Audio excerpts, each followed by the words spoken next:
the unwavering spirit of our people. The discussions that we're going to have here are going to play a pivotal role in shaping the path forward, whether it's in areas like sustainability, business, technology, governance, or social impact. So, thank you for being a part of the journey we're about to embark on. Let's get started and let's all make these next 2 days count. Welcome to Rising Bharat. Before we begin and go any further, we're going to have to take a moment. We're going to thank all of our sponsors. We're going to appreciate and express our gratitude to our esteemed partners who've made the Rising Bharat Summit a reality. Our co-presenting partner is Dream Sports. Our associate partners are Max Estates, Vikram Solar, Samtel and Reliance Industries Limited. Our workspace partner is IndiCube.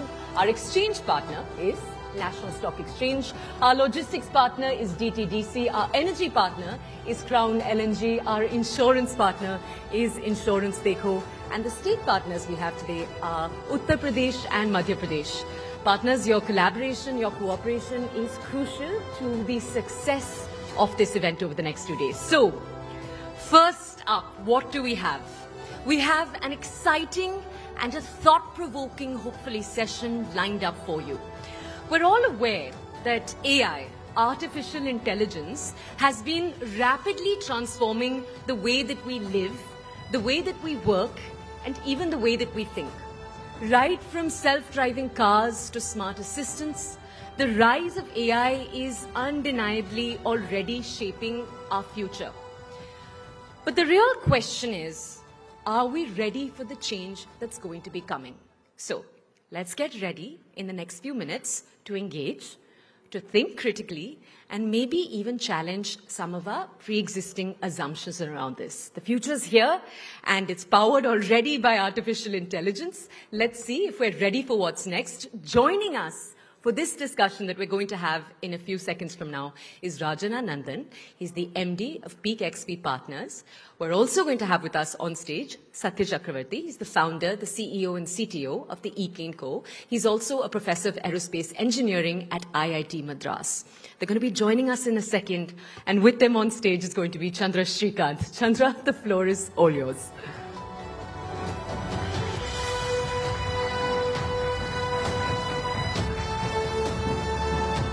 Please welcome Rajan Anandan from Peak 15 Partners. Rajan, one of India's best-known VCs, investors. And pleasure to welcome Professor Satya Chakravarti all the way from IIT Madras, who's not just a professor but the founder of 6 deep tech startups, including the likes of ePlane and Agnikul Cosmos. A huge round of applause for both of them. And it's wonderful to have the head of IIT Madras, Mr. Professor Kamakoti, here as well. So a nice little reunion here in the national capital.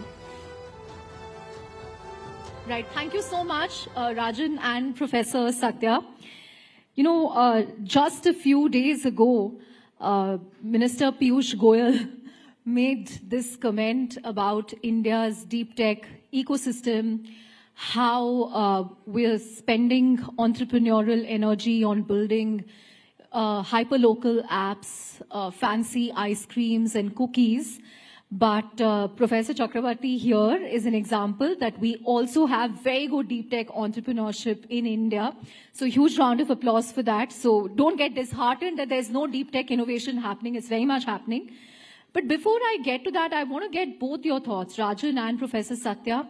What is your own sense about the deep tech ecosystem in India? Where are we? Where should we be? What will get us there? Rajan, maybe you can start, or Professor Satya, you can start and Rajan can join. Okay, so I think we need to actually look at this particular debate that the Honorable Minister Piyush Goyal kind of kicked off.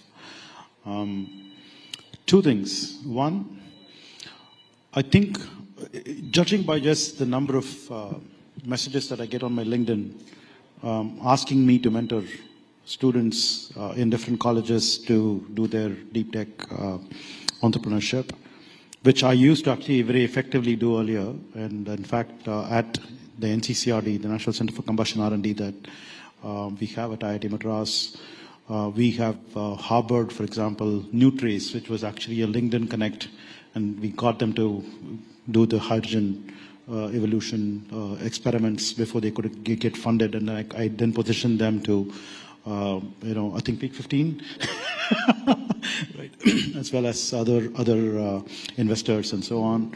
We have Neurostellar that's actually going through that now, Tutor Hyperloop that's going through that now, and so on. In fact, Agnikul Cosmos themselves were actually just doing a cold call on me to say, hey, is it possible for you to support me and support us? And then they said, sure, why not? So I used to do that very effectively, but I'm not able to do that because the number of such messages is now exploding. So on the one side, we clearly see that there are students from all across the country, not just the IITs or any other so-called reputed institutions, but it doesn't matter what the institution is that they are from. They are all out there wanting to actually do this, raring to go. This is on the one side of the story. The other side that you have to actually look at is, what are we actually comparing with? We are comparing with China in that particular debate. And China definitely has, in the last 10 to 20 years, gone leaps and bounds ahead of the rest of the world. It's not just about getting on par with the West. They've actually gone well past the West. Right. Right? So are we there? The point is we are not yet there. But are we getting there? The answer is yes, because what are we talking about is what we call as exponential technologies.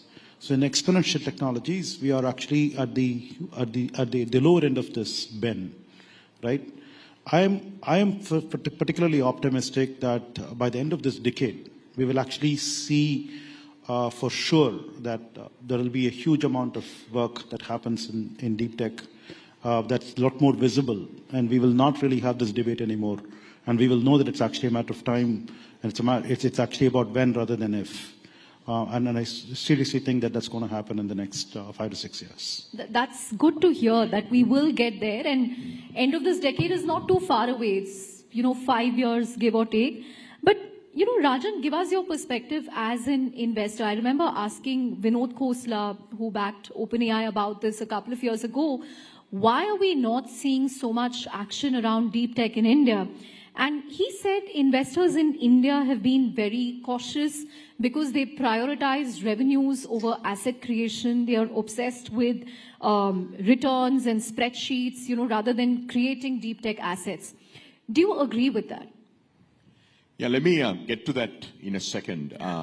I think given the debate the healthy debate that is raging, Chandra, I think it's important to start with India today has an extraordinarily vibrant startup ecosystem, right?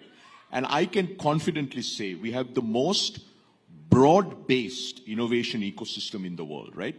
Everything from new consumer brands, travel, gaming, healthcare, financial services, AI, deep tech, right? If you look at the US today, I mean, we spoke about this about a year ago when we chatted. It's really about AI. If you go to Silicon Valley today, if you're building a company that is not an AI company, it is highly unlikely you won't get funded. Whereas in India, it couldn't be any different, right? Whereas China has, for their national priorities said, we're going to only focus on deep tech, right? Which is semiconductors, EVs, and so on and so forth. So India is actually the country today where we are seeing this broad spectrum and innovation, right? And if you look at areas like, let's look at fintech and digital payments. We're the world leader in digital payments today. There's no question, right? I can confidently say that you can put our fintech founders against the best in the world, and they're better, right? Why? Because we have a large ecosystem.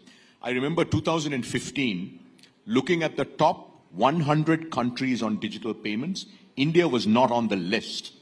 Today, we have 55% of real-time digital payments, right? So I wanted to start with that because sometimes we don't talk about what it is we have going on at scale, right? So similarly, consumer commerce, by the way, to deliver something in 10 minutes in India, in the most traffic-dense cities on planet Earth, is really hard.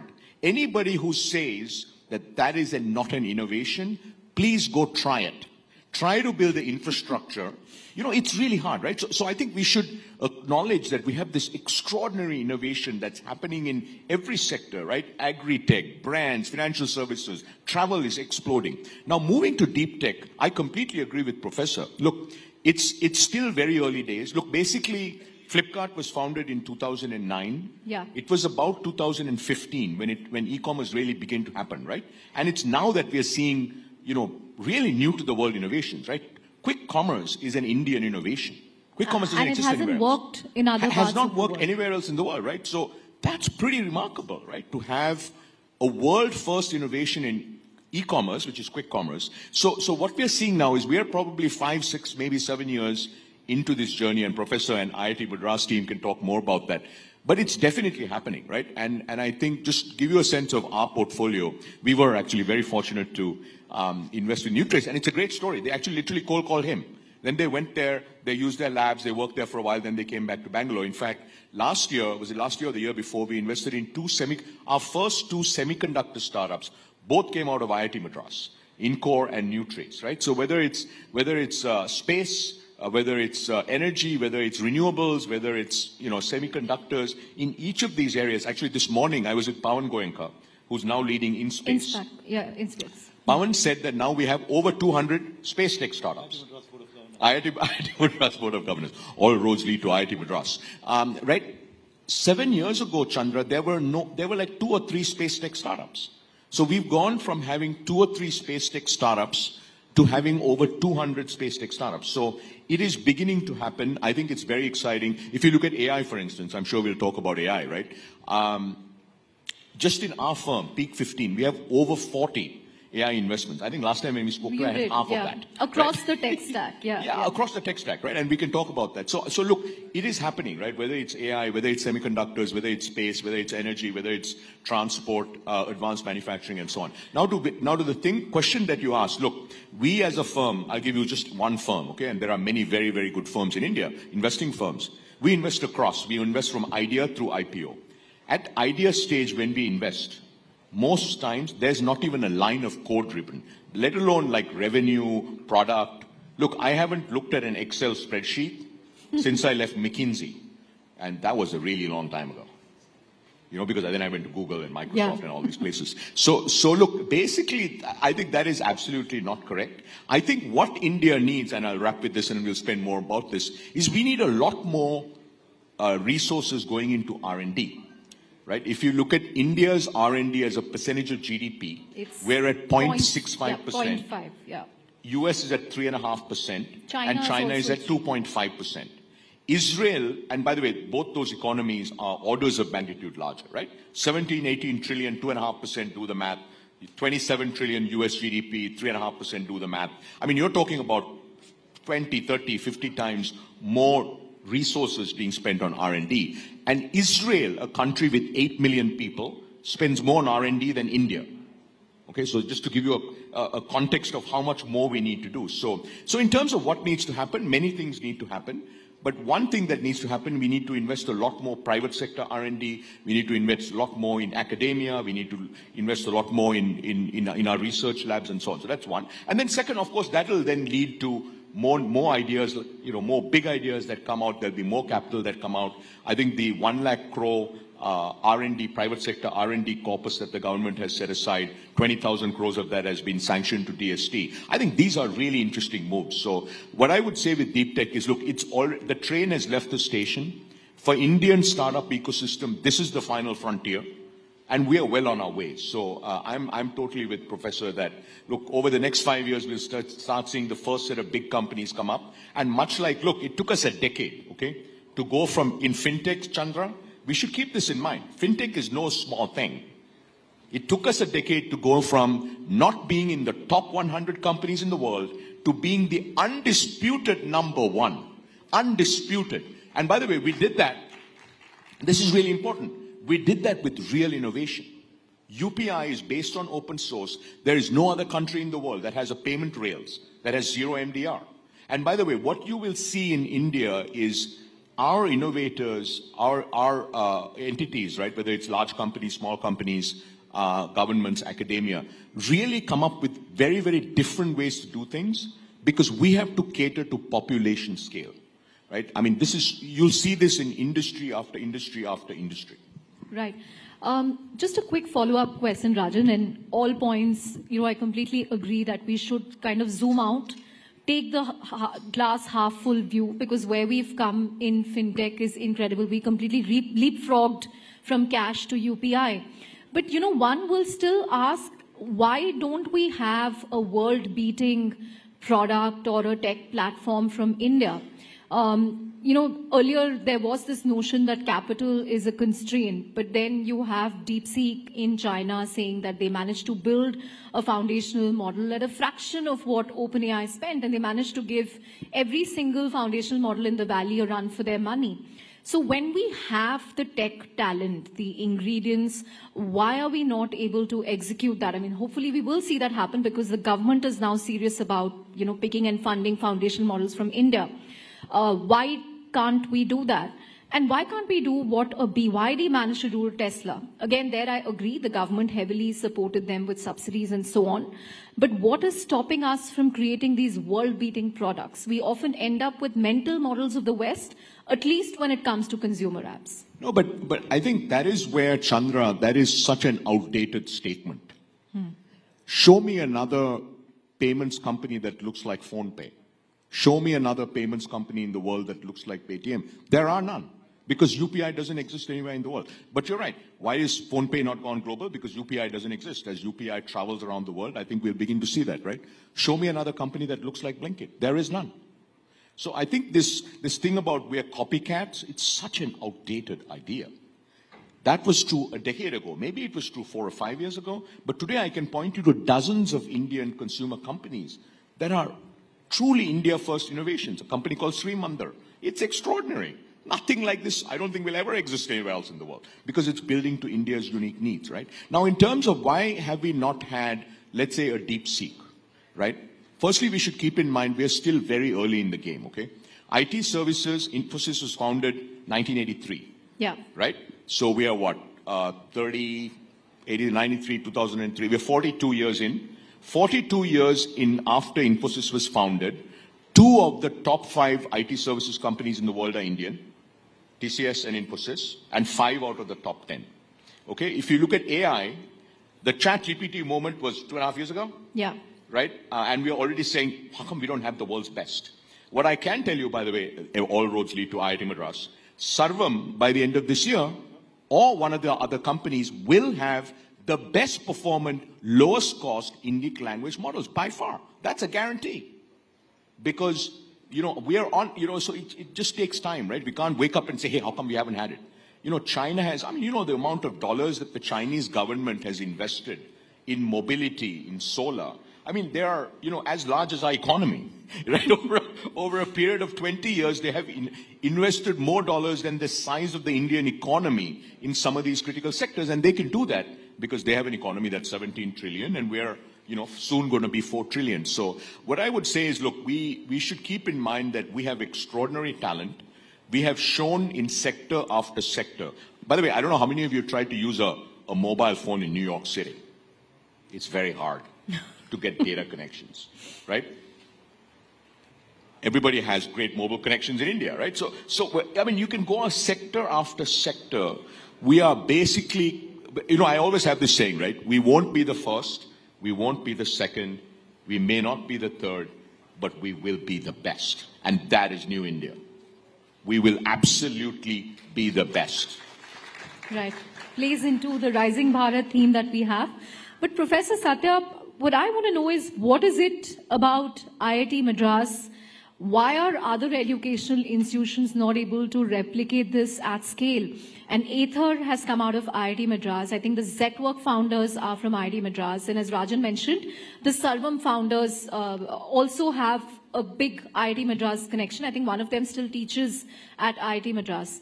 And of course, your example as well. We've had Agnikul Cosmos from there. Why are we not able to replicate this at scale? What will it take to sort of do this across because we now have, 23 IITs in India? And not just IITs, even the non-IITs. How are we going to do this at scale? Right. So I think before I actually directly answer this question, I want to resonate with what Rajan was saying. And I personally feel that there is nothing wrong with the 10-minute delivery app and all of that stuff, right? It solves a problem. And entrepreneurship is all about solving a problem. Try to find customers and get paying customers. If you are actually an entrepreneur, you will actually be running behind customers. That's exactly what we are supposed to do. Right? It doesn't matter what we do. I mean, let's suppose that I actually made the best rocket in the world, and I'm not able to find a customer, and it's actually sleeping in my backyard. What is the point? Right? So an entrepreneur is all about actually going and finding a customer and getting them to pay. And they are solving that problem. They're actually showcasing how that can be done. So hats off to all of those people who are actually doing that. Don't belittle them at all. That's a great endorsement. Right? Yes. Yeah. The second point is that let them actually go ahead and make their money, exit, and then become billionaires so that they can actually go fund deep tech startups. Otherwise, how am I going to get Okay, now we know why you're all for quick commerce, because you want them to get a good exit and fund. So you look at a typical, IIT, and okay, since you actually said that IIT Madras is different, okay, let's look at all the other IITs where these people are actually going out and making these 10-minute, apps and all of that stuff, and then making their money and becoming zillionaires, right? In their next avatar, they would be like, oh, is that all there is? What am I going to do with this money? Let me go chase this professor who, right? Okay. Right. So it's actually good for us. So I think wealth creation in the country is actually, first of all, very important. Okay, we are in this phase where we need to first of all create wealth for everyone, and then we will think about whether we are actually doing deep tech and is it deep enough and all those kinds of quibbles. That is, and we're kind of somehow assuming that if you just do deep tech, India is actually going to be very proud about it and all those things. But finally, is it actually going to really do something to the GDP, right? And is it going to actually do something to the well-being of the average, Joe on the street?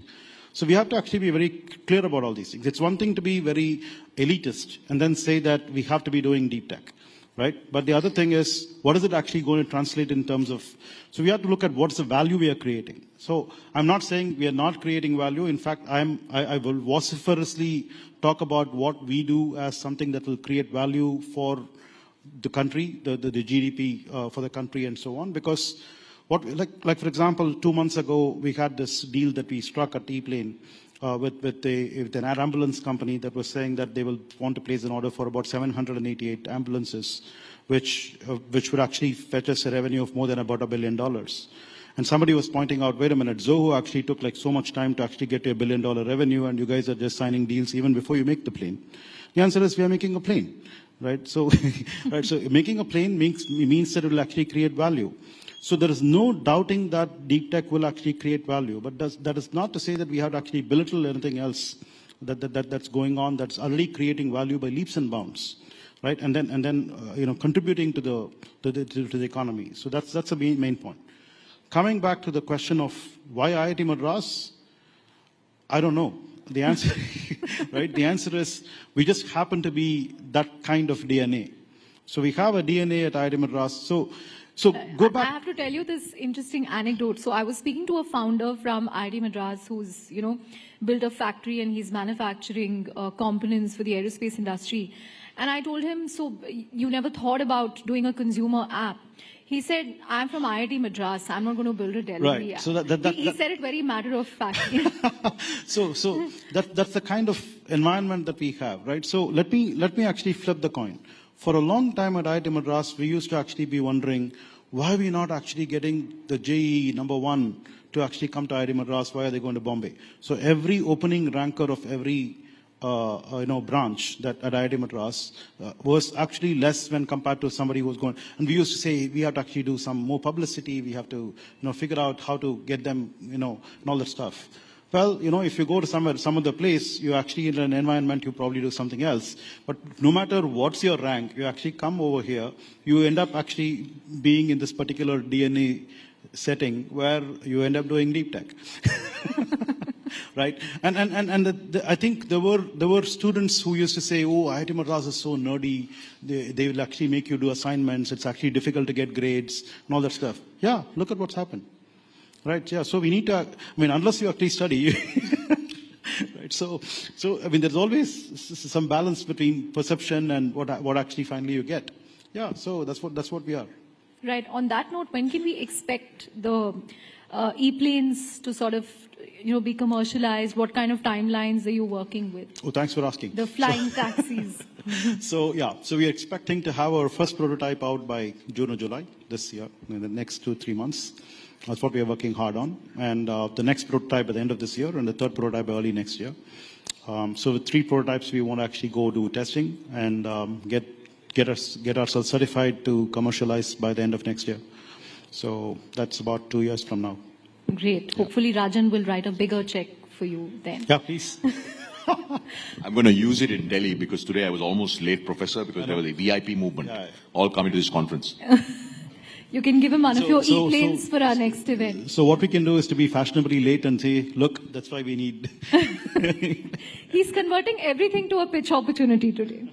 But Rajan, I remember last year around when we spoke to you in Gurugram at our AI event, you spoke to us about how in the Bay Area, Silicon Valley, the focus is all on AGI or artificial general intelligence. But in India, when it comes to AI, we should look at making the lives of 1.4 billion people better, whether it's in education, whether it's in healthcare, energy, sanitation. How can we use AI to solve real world problems? And people have often said that, India will become the use case capital. So from last year to now, where are we in terms of the AI ecosystem in India? Is it booming? In which areas is it booming? Where are you seeing more action? If you can give us a sense of that. Yeah, I'd say, look, so if you look at the AI stack, right, you have the compute, the GPU, the infra layer. the compute stack, then you have the frontier models or foundation models, then you have sort of tooling, and then you have the applications, right? So last time when we spoke, we were seeing we were beginning to see very interesting startups in the application layer. So I'd say first thing that has happened is we have takeoff. Right, as a nation, we have takeoff at the application layer. I mean, the kind of companies that are being built.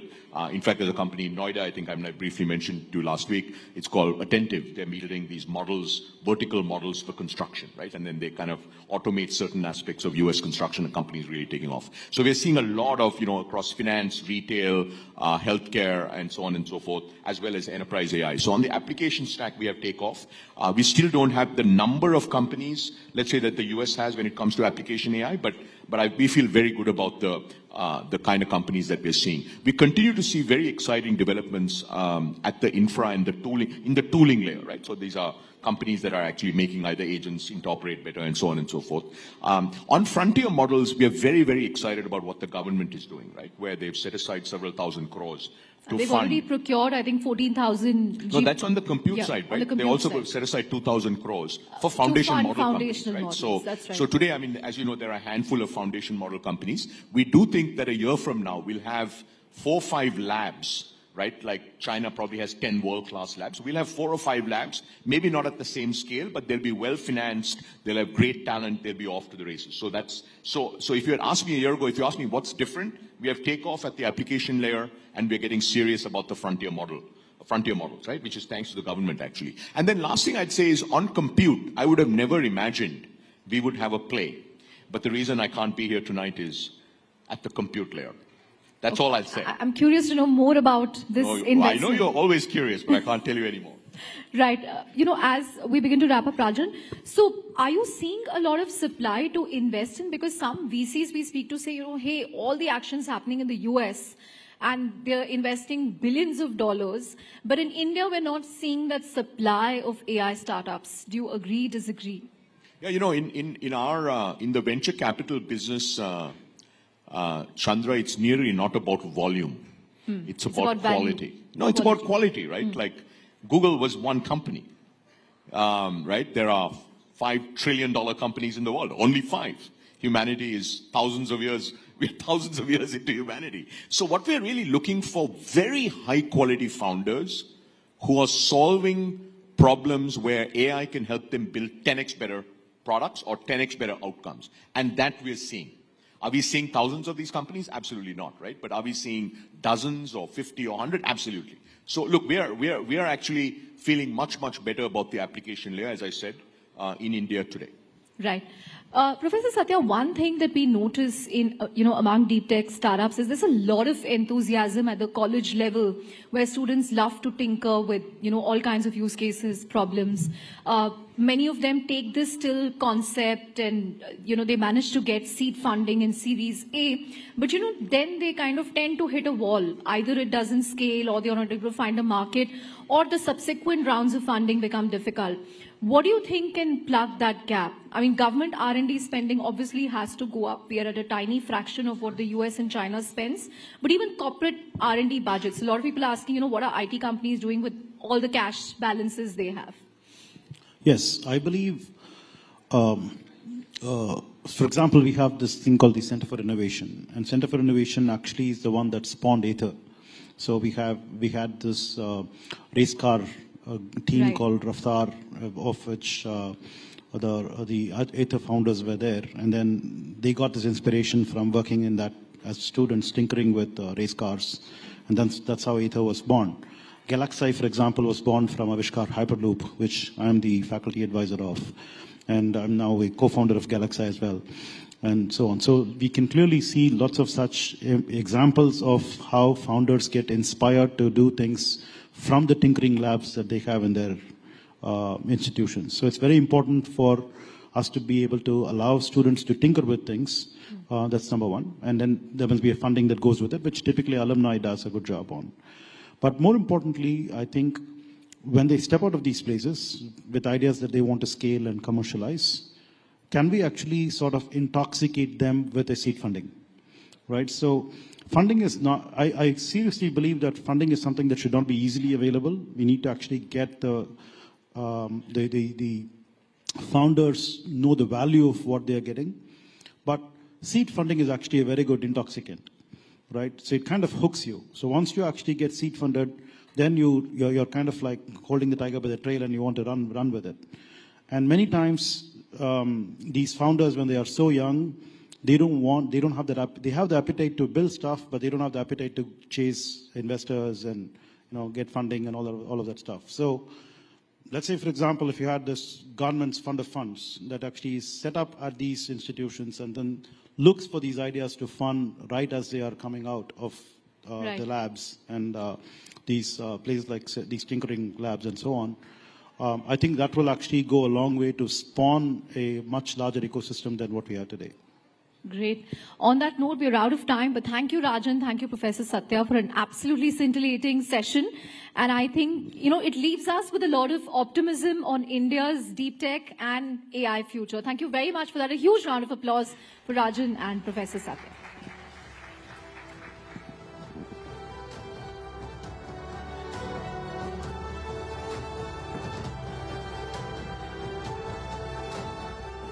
How wonderful. We'll just give them a second.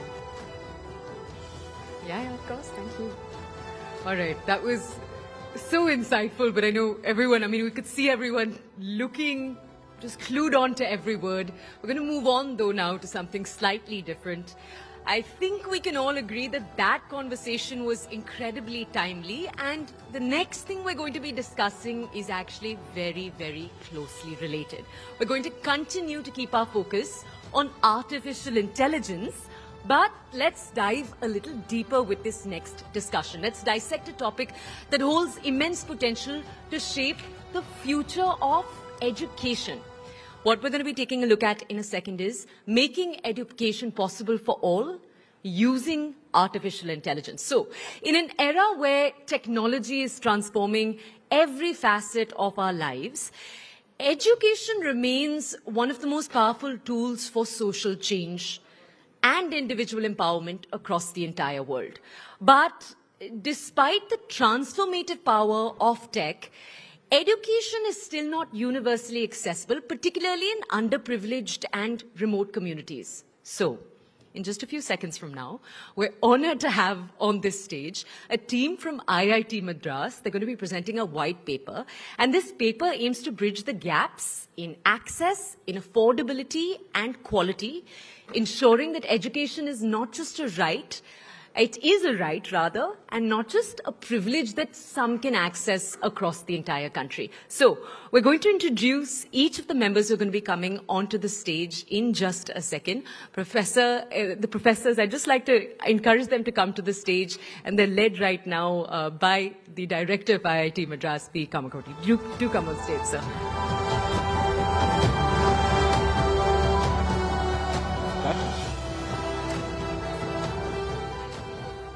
I have. Thank you. So, Vanakkam from Tamil Nadu.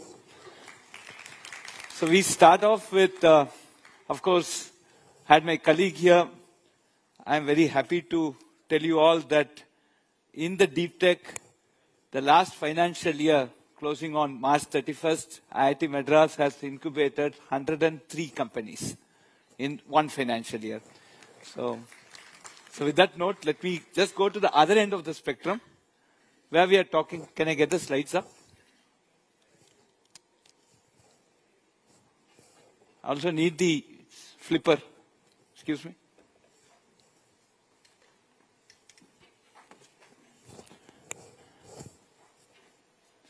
Slides.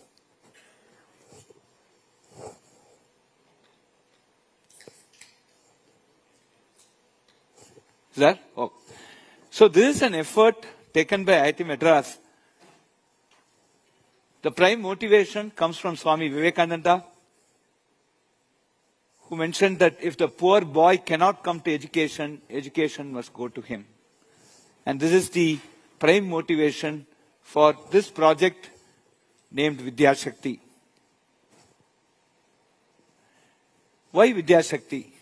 Friends, today, our GER, the gross enrollment ratio of the number of students who finish +2 and go into higher education stands at around 28.2%. The National Education Policy has put a milestone, an objective of 50% by 2035. And why it is important? We are the youngest population in the age group of 18 to 29. And if we do not do the education right at this point, we may land up being the most uneducated country in that age group, and that will have its own social repercussion. And with this view, the National Education Policy had put a target of 50% GER by 2035. So what we do at Vidya Shakti, we inspire and motivate school students to go to college, thereby trying to minimize the dropouts. So we started in October 2021 as something like a doubt clearing session, where we have a TV as 1/4 of this size, the internet connected TV, a smart TV with a camera, and there'll be some person who will go and switch on and assemble the kids between 5 to 8 in the mother tongue. We were basically clearing doubts. Somewhere in March 2022, we did receive a call from a village saying that we don't have biology teachers. We are failing in biology. Can you help us? They had the TV there. So we just organized a teacher from Chennai who started teaching biology to these kids. Within 45 days, their exam, public exam, was on April 15th. All the 3 girls scored above 90. And they joined a biotech course in the respective university. And this gave us lot of motivation that there's something, this democratizing of this opportunity is extremely important for us to take it forward. And that is the way we can try and bring and help in whatever small way to achieve that 50% by 2035. So in academic year 2022-23, we started augmenting this with online teachers, more and more online teachers, to teach math, science, and English as supportive tuition classes. Today, friends, in the last 4 years, this is how we have grown. We call it as rural interaction centers. We put in villages. We have 25. We started with 25 RICs in the academic year 21-22. It grew up to 170 RICs. In 21-22, we are in Tamil Nadu alone. Then we went to Tamil Nadu and UP. 540 RICs in 23-24, Tamil Nadu, UP and Arunachal Pradesh. Now, this year, we have 2,105 RICs in Tamil Nadu, Uttar Pradesh, Arunachal Pradesh, Karnataka and Andhra Pradesh. And we do have 17 centers in northern part of Sri Lanka. So this is the geographic spread of the RICs. Now, what we do here, this is quick statistics. We do live online tuition classes to the rural kids. Sorry.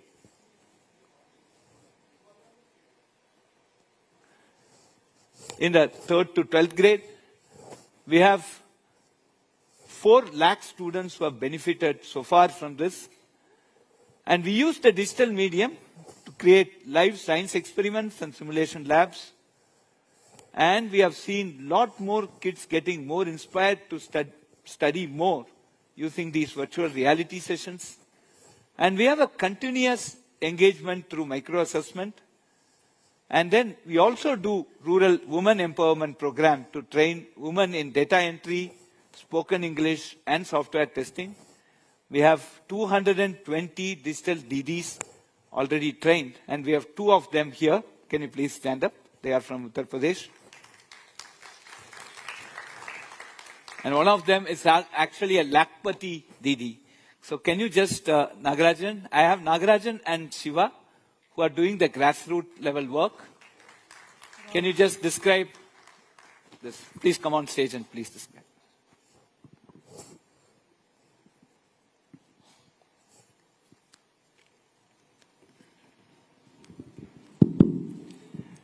There are educated women in the rural area, but they didn't have formal job. We trained them in digital skills, data entry, and designing. Babisha has done digital design. Now she owns a flex designing board company in the village. Bharti Devi has learned data entry. Please and come. They have been helping the health education department in a lot of surveys, and both have become Lakpati Didis also. Being a coordinator in the school for our remote education, they have evolved to digital Didis, and they have come up to the level of Lakpati Didis and a small, micro, small, medium enterprise entrepreneurs. Thank you very much. So today we have close to 5,500 teachers from rural India who have been trained on science simulations.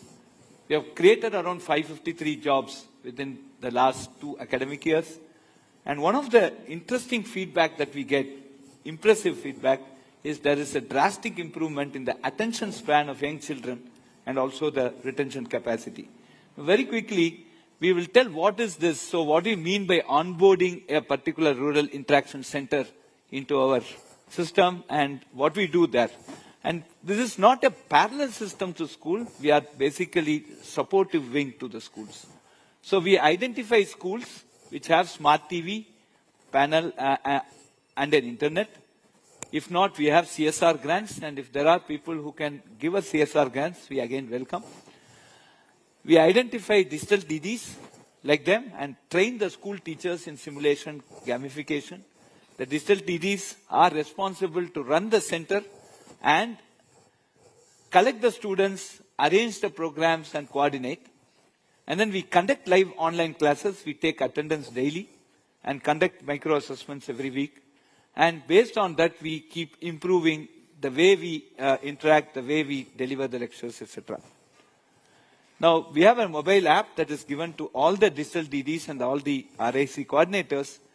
We do daily short attendance on head count from every RIC. Then notification of absence. We also ask for the reasons. Student-wise, we have daily attendance. And then we take a photograph of the RIC every day, and that is also uploaded. And then there is also a feedback that we collect. And this we continuously do. We have collected the data. We are now putting more and more AI into it to basically help us quickly come out with any red flags or anything that needs attention. And this continuous measurement and monitoring, we have a ERP here. We have a dashboard. Daily attendance is tracked. Daily session photos are tracked. And weekly MCQ marks are also tracked. So this is the overall quality control. We do a correlation with MCQ course outcomes. We do an analysis of the feedback of each session. We also look at the independent review of every session by the volunteers. We also do an internal review of every session by the peer tutors, and also a monthly, weekly, daily lesson plans are planned in alignment with the syllabus calendar. Can you add a little more on this quality control, please? See, on the quality control, when there is a video recording of the class, using that itself, we are doing whether the teacher has stated correct things with respect to that topic, whether it is in the syllabus, and are the examples correct, and then is the teacher writing on the board correctly or in a slanting way. All these analysis of the video as well as the audio and the text have been done through AI only. So we have been using that, and this is getting part of our own internal center of excellence of education for our small efforts so far. Thank you. Now, these are some of the endorsements. So we have signed with the Uttar Pradesh. We have more than 500 plus centers. And we did have a full review by the Honorable Education Minister, Sri Dharmendra Pradhanji, on how this Vidya Shakti project has been conceived and being executed. IIT Madras ने बनारस के हजारों students को science और maths में online support देने के लिए विद्या शक्ति इनिशिएटिव शुरू किया है। मोदी जी ने देश को बहुत कुछ विजन दिया है। डिजिटल इंडिया उनमें से एक है, और डिजिटल इंडिया के क्रम में आज आपने देखा होगा कि यहाँ पर आज हमने एक और जहां विद्या शक्ति कार्यक्रम IIT चेन्नई के साथ मिलकर के काशी के पहली, दूसरी, तीसरी क्लास के बच्चों के लिए एक नया अभिनव प्रयास यहाँ प्रारंभ किया गया है। वहीं यहाँ के सभी विद्यालयों में स्मार्ट क्लास का शुभारंभ भी आज प्रधानमंत्री मोदी जी के पावन जन्मदिन पर हुआ। So we'll just listen to a testimonial from a student. है मेरे विद्यालय का नाम कंपोजिट स्कूल चित्रपुर है और मैं कक्षा 8 की छात्रा हूँ। हम विद्या शक्ति के माध्यम से 1 घंटे का जो क्लास करते हैं, जो भी विषय पढ़ते हैं उसे समझने में हमें आसानी होता है, और हमारे सहपाठी भी इसे बहुत रुचि से समझते हैं, और हमारा कोर्स भी बहुत कंप्लीट होता है, हमें समझने में आसानी होता है। हमारे अध्यापक भी बहुत सहयोग करते हैं हमारा। उम्मीद है कि आगे भी ऐसे ही क्लास चलते रहेंगे। धन्यवाद।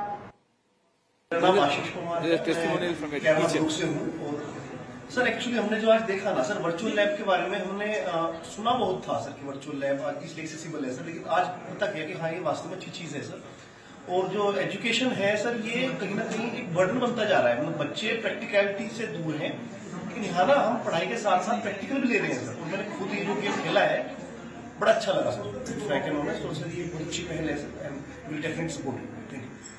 Add more. Our Professor Satya has said, use a lot of tinkering labs for the startups.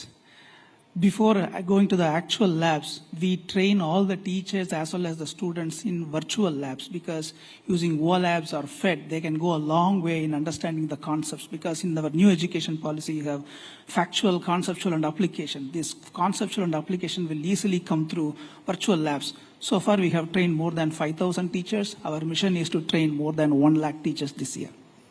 Thank you. So what we believe is Vidya Shakti live online classes will fill the gap of teachers shortage.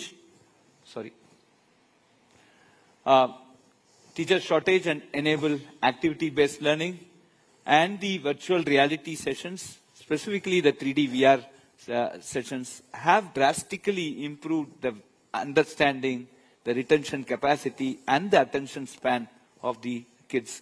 And this is something which is very heartening, and we certainly believe that this is a way by which education needs to go and reach the masses, scale based on the digital technologies that are available.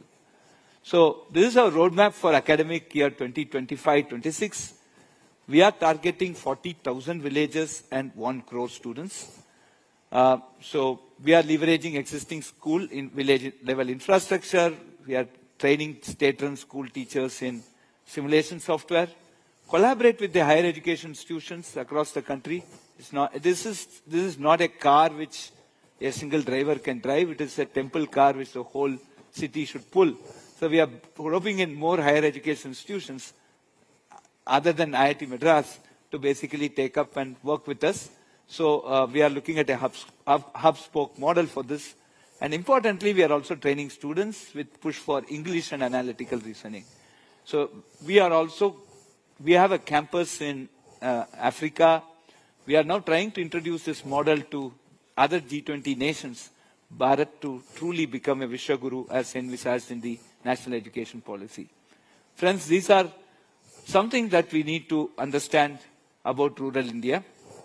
I just want to put a question here. 1, 3, 5, 7, 9, 11, 13, 15, 17, 19. What is next? Attention. What is next after 1, 3, 5, 7, 9, 11, 13, 15, 17, 19? 21. 31 can also be a correct answer. Can you give a logic, reasoning for that?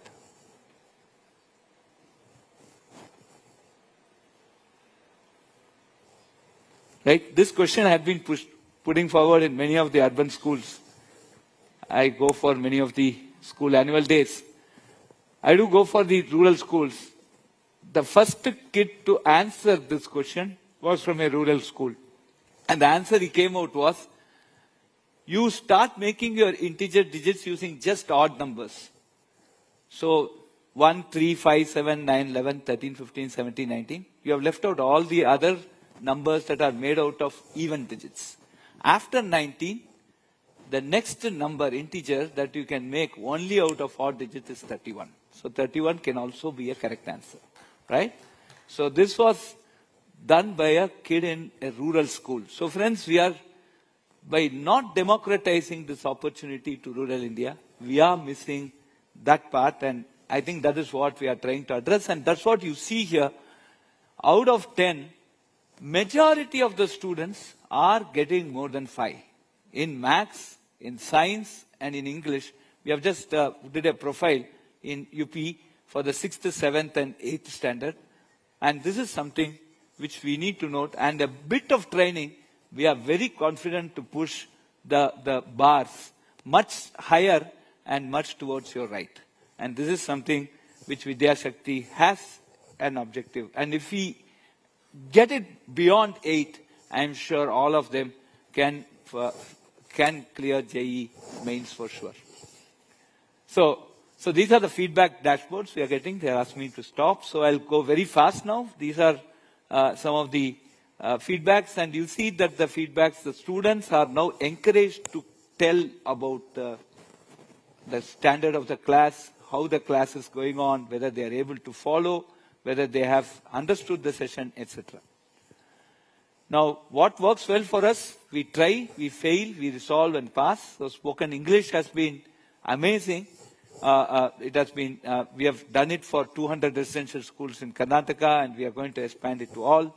Simulation and gamification based teaching of science, maths and English is extremely important, and that we are getting a lot of support from teachers. We are engaging educated, unemployed, poor rural women as digital DDs, and this has really boosted their energy, and teachers staying in villages for a short duration to understand the culture.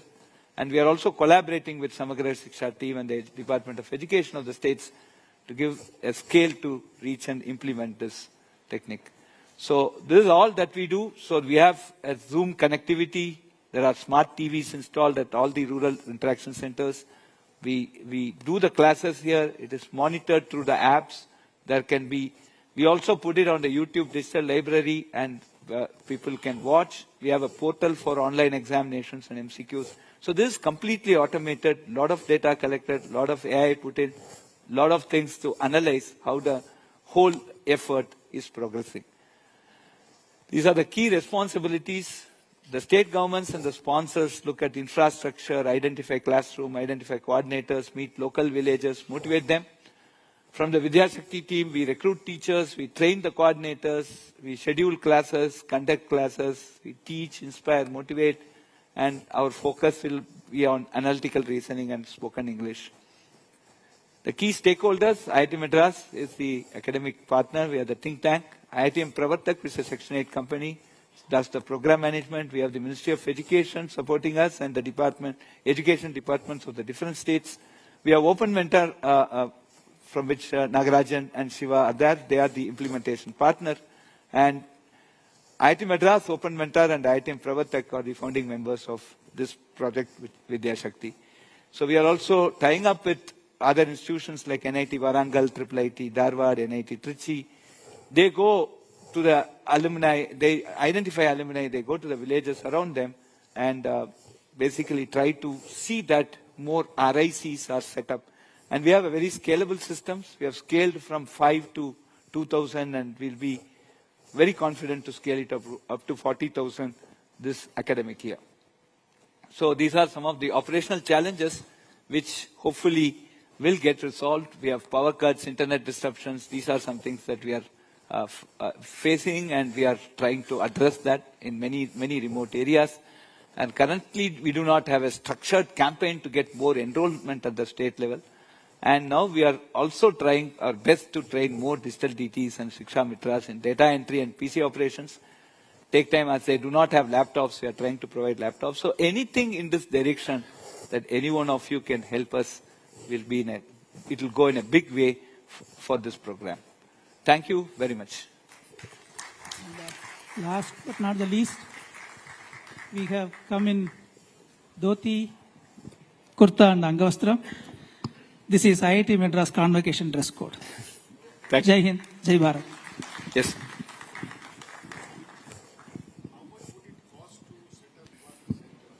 So, can we answer some more questions? No questions?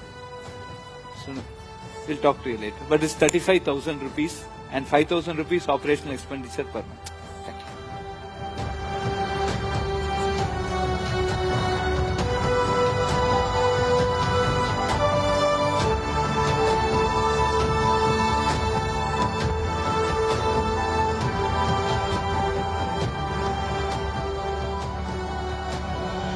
I'm sorry we couldn't do a Q&A there, even though there was clearly a lot of curiosity. Okay, we're going to move on, but thank you so much for that entire presentation that you just gave us. Okay, yeah, let's give them another round of applause. I do think that was very, very... All right. That entire presentation was about the wonderful prospects of AI's possible impact on education. And now we're going to be shifting gears entirely. So we've been looking at AI and the impacts of AI over the last few minutes, but now we're looking at something very different. A phenomenon that the modern world is witnessing today. A topic that is reshaping migration patterns globally. What we're going to be talking about in just a few seconds from now is actually reverse migration. So what does that mean? While migration has traditionally been seen as a one-way journey, so a journey typically from rural to urban or from developing to developed countries, what we're witnessing over the last few years is a seeming emerging trend. And it's a trend in which you have people returning to their places of origin, often motivated by factors that range from economic opportunities for a better quality of life to sometimes even changing global circumstances. So, joining us to break down this phenomenon with us further, I'm just going to introduce each of the guests first, and then we'll have them on the stage. We'll have Luke Couturier, he's right there. He's an entrepreneur, he's a wellness coach, he's a lifestyle ambassador for the Fit India movement. We have Shweta Salve, she's with us too. She's an actor and an entrepreneur. And we'll have Nilesh Mishra, he's an audio storyteller, an author. He's the founder of the Gaon Connection. All three of them will be joining us. And our guest today will be in conversation with Sonal Mehrotra Kapoor. If we could have all of you on the stage.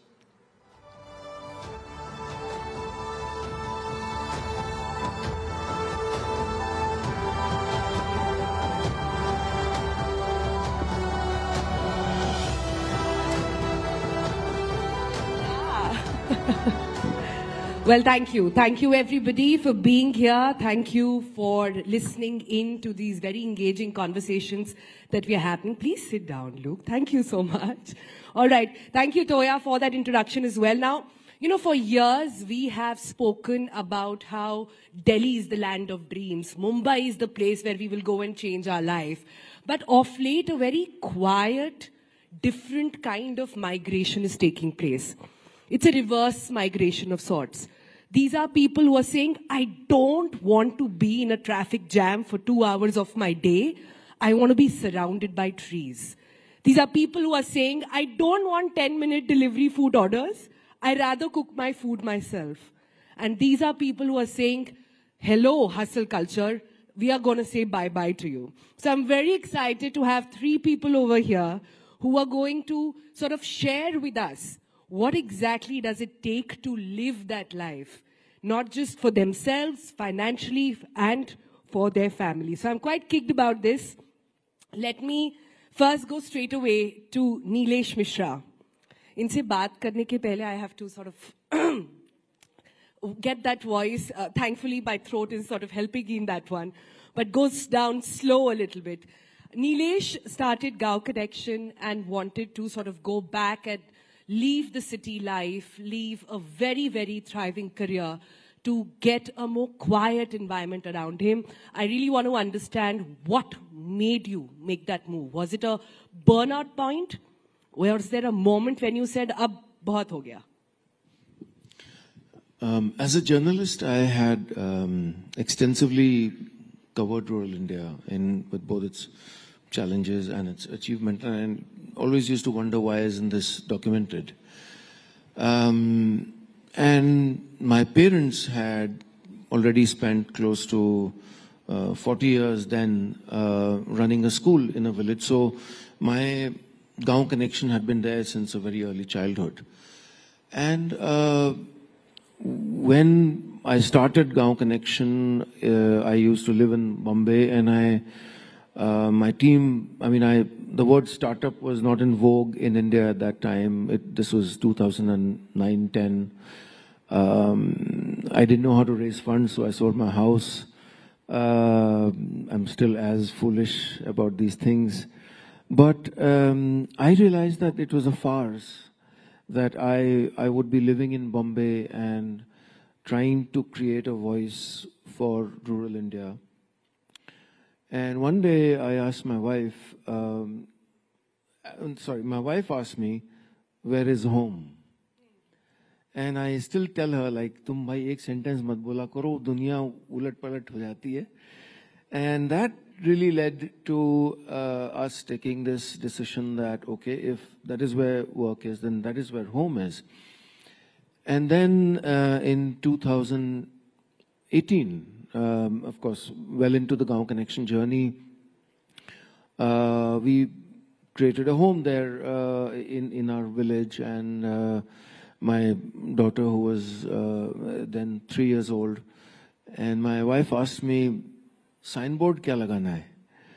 And I said, let's call it what we feel when we are here. Let's call it slow.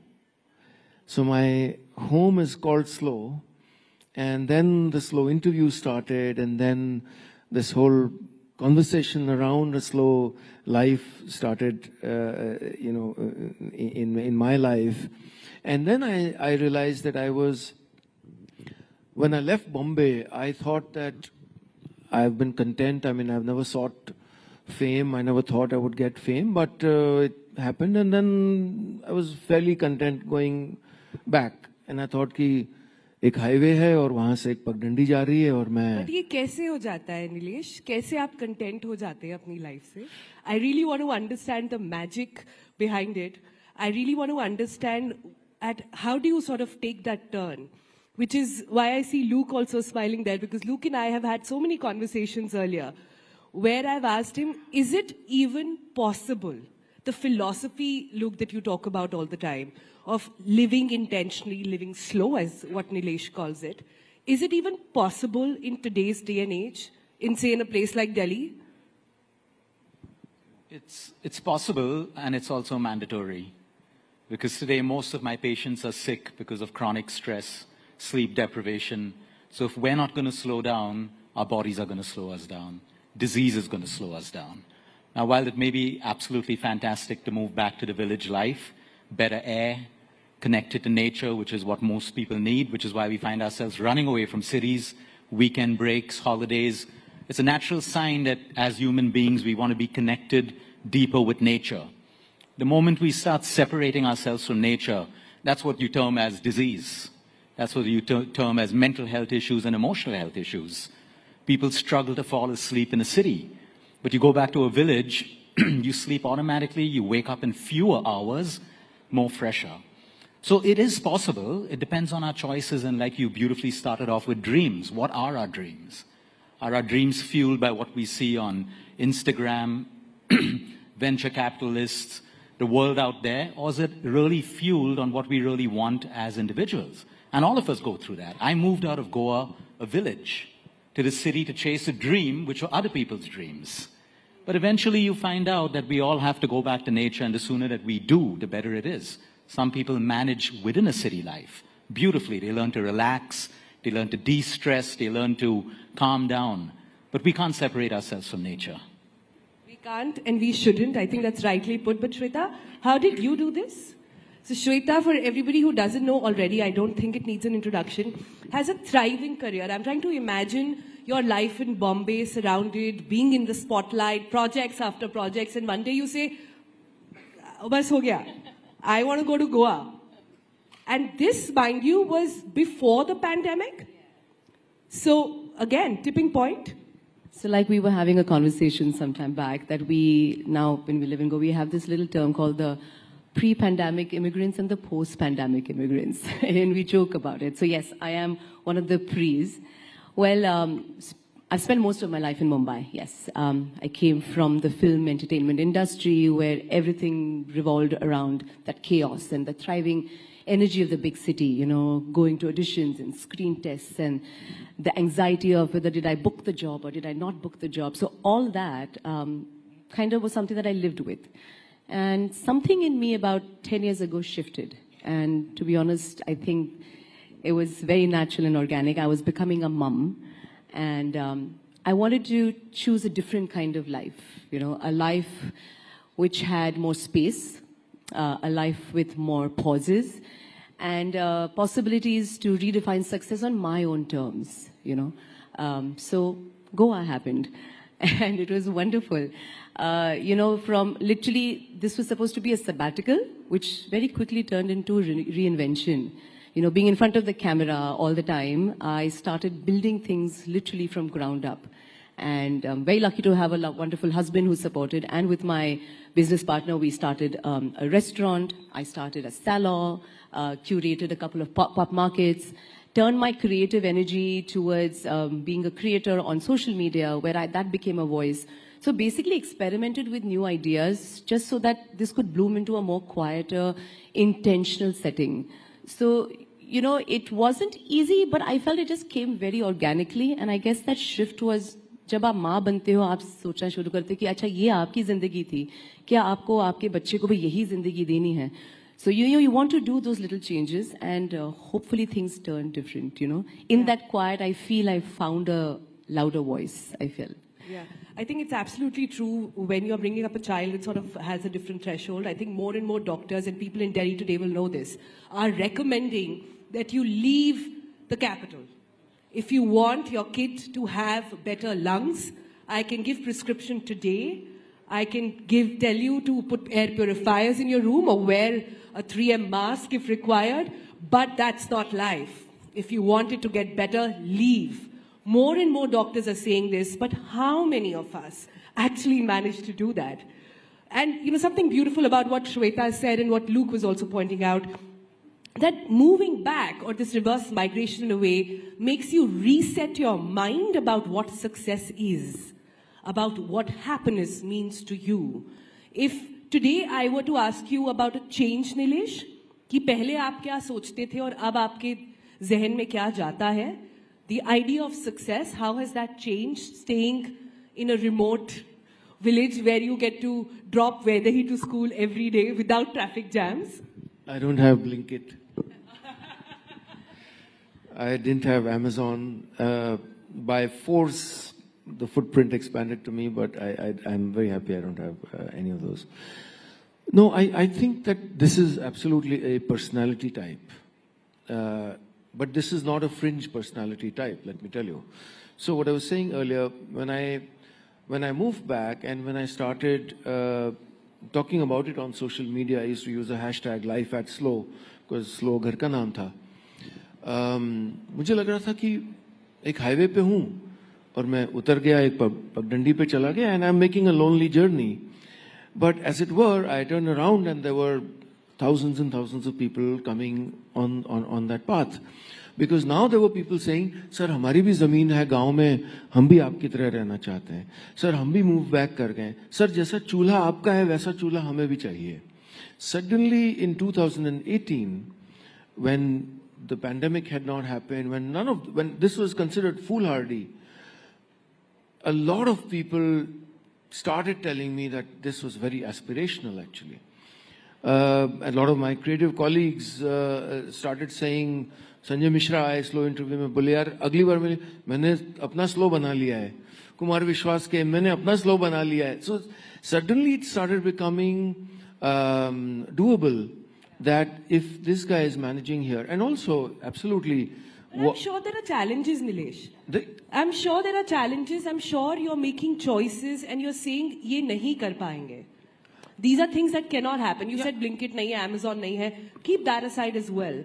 No, career-wise, I mean, so like you know, Shweta said she started a new journey there. But as a person who had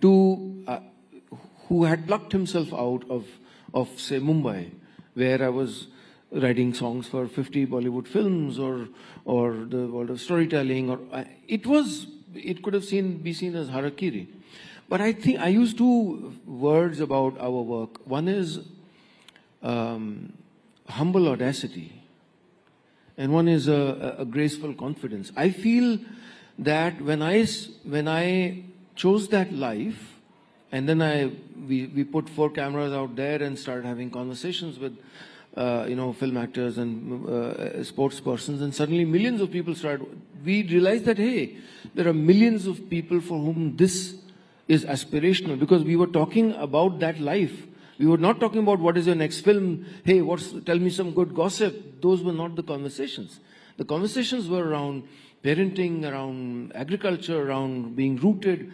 So here, it just started, it created these little windows for people to peep in and say, I want this.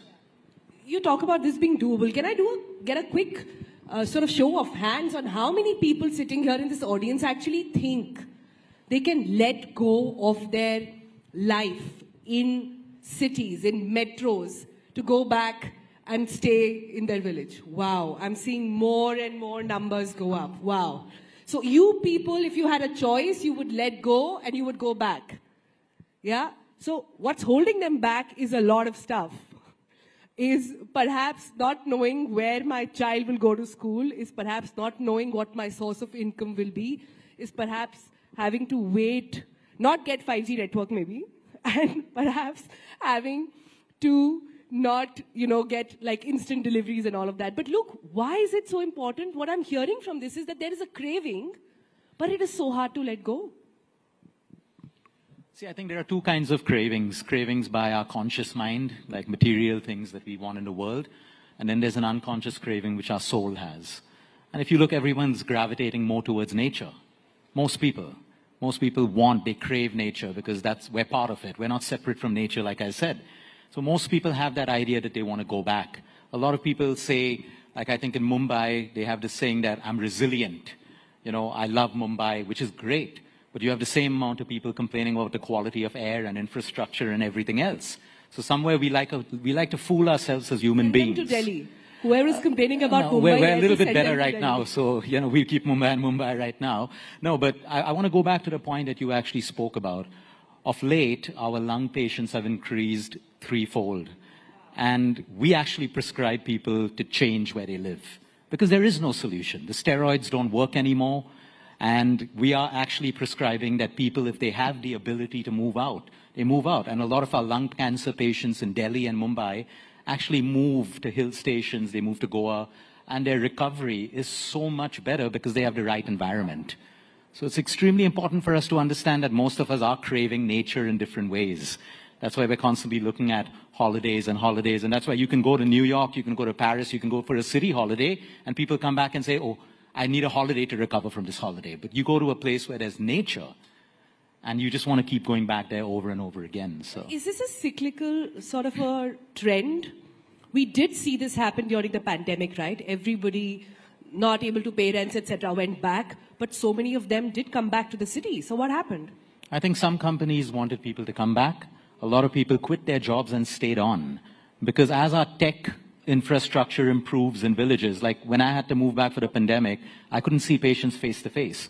But thanks to Zoom, everything moved online.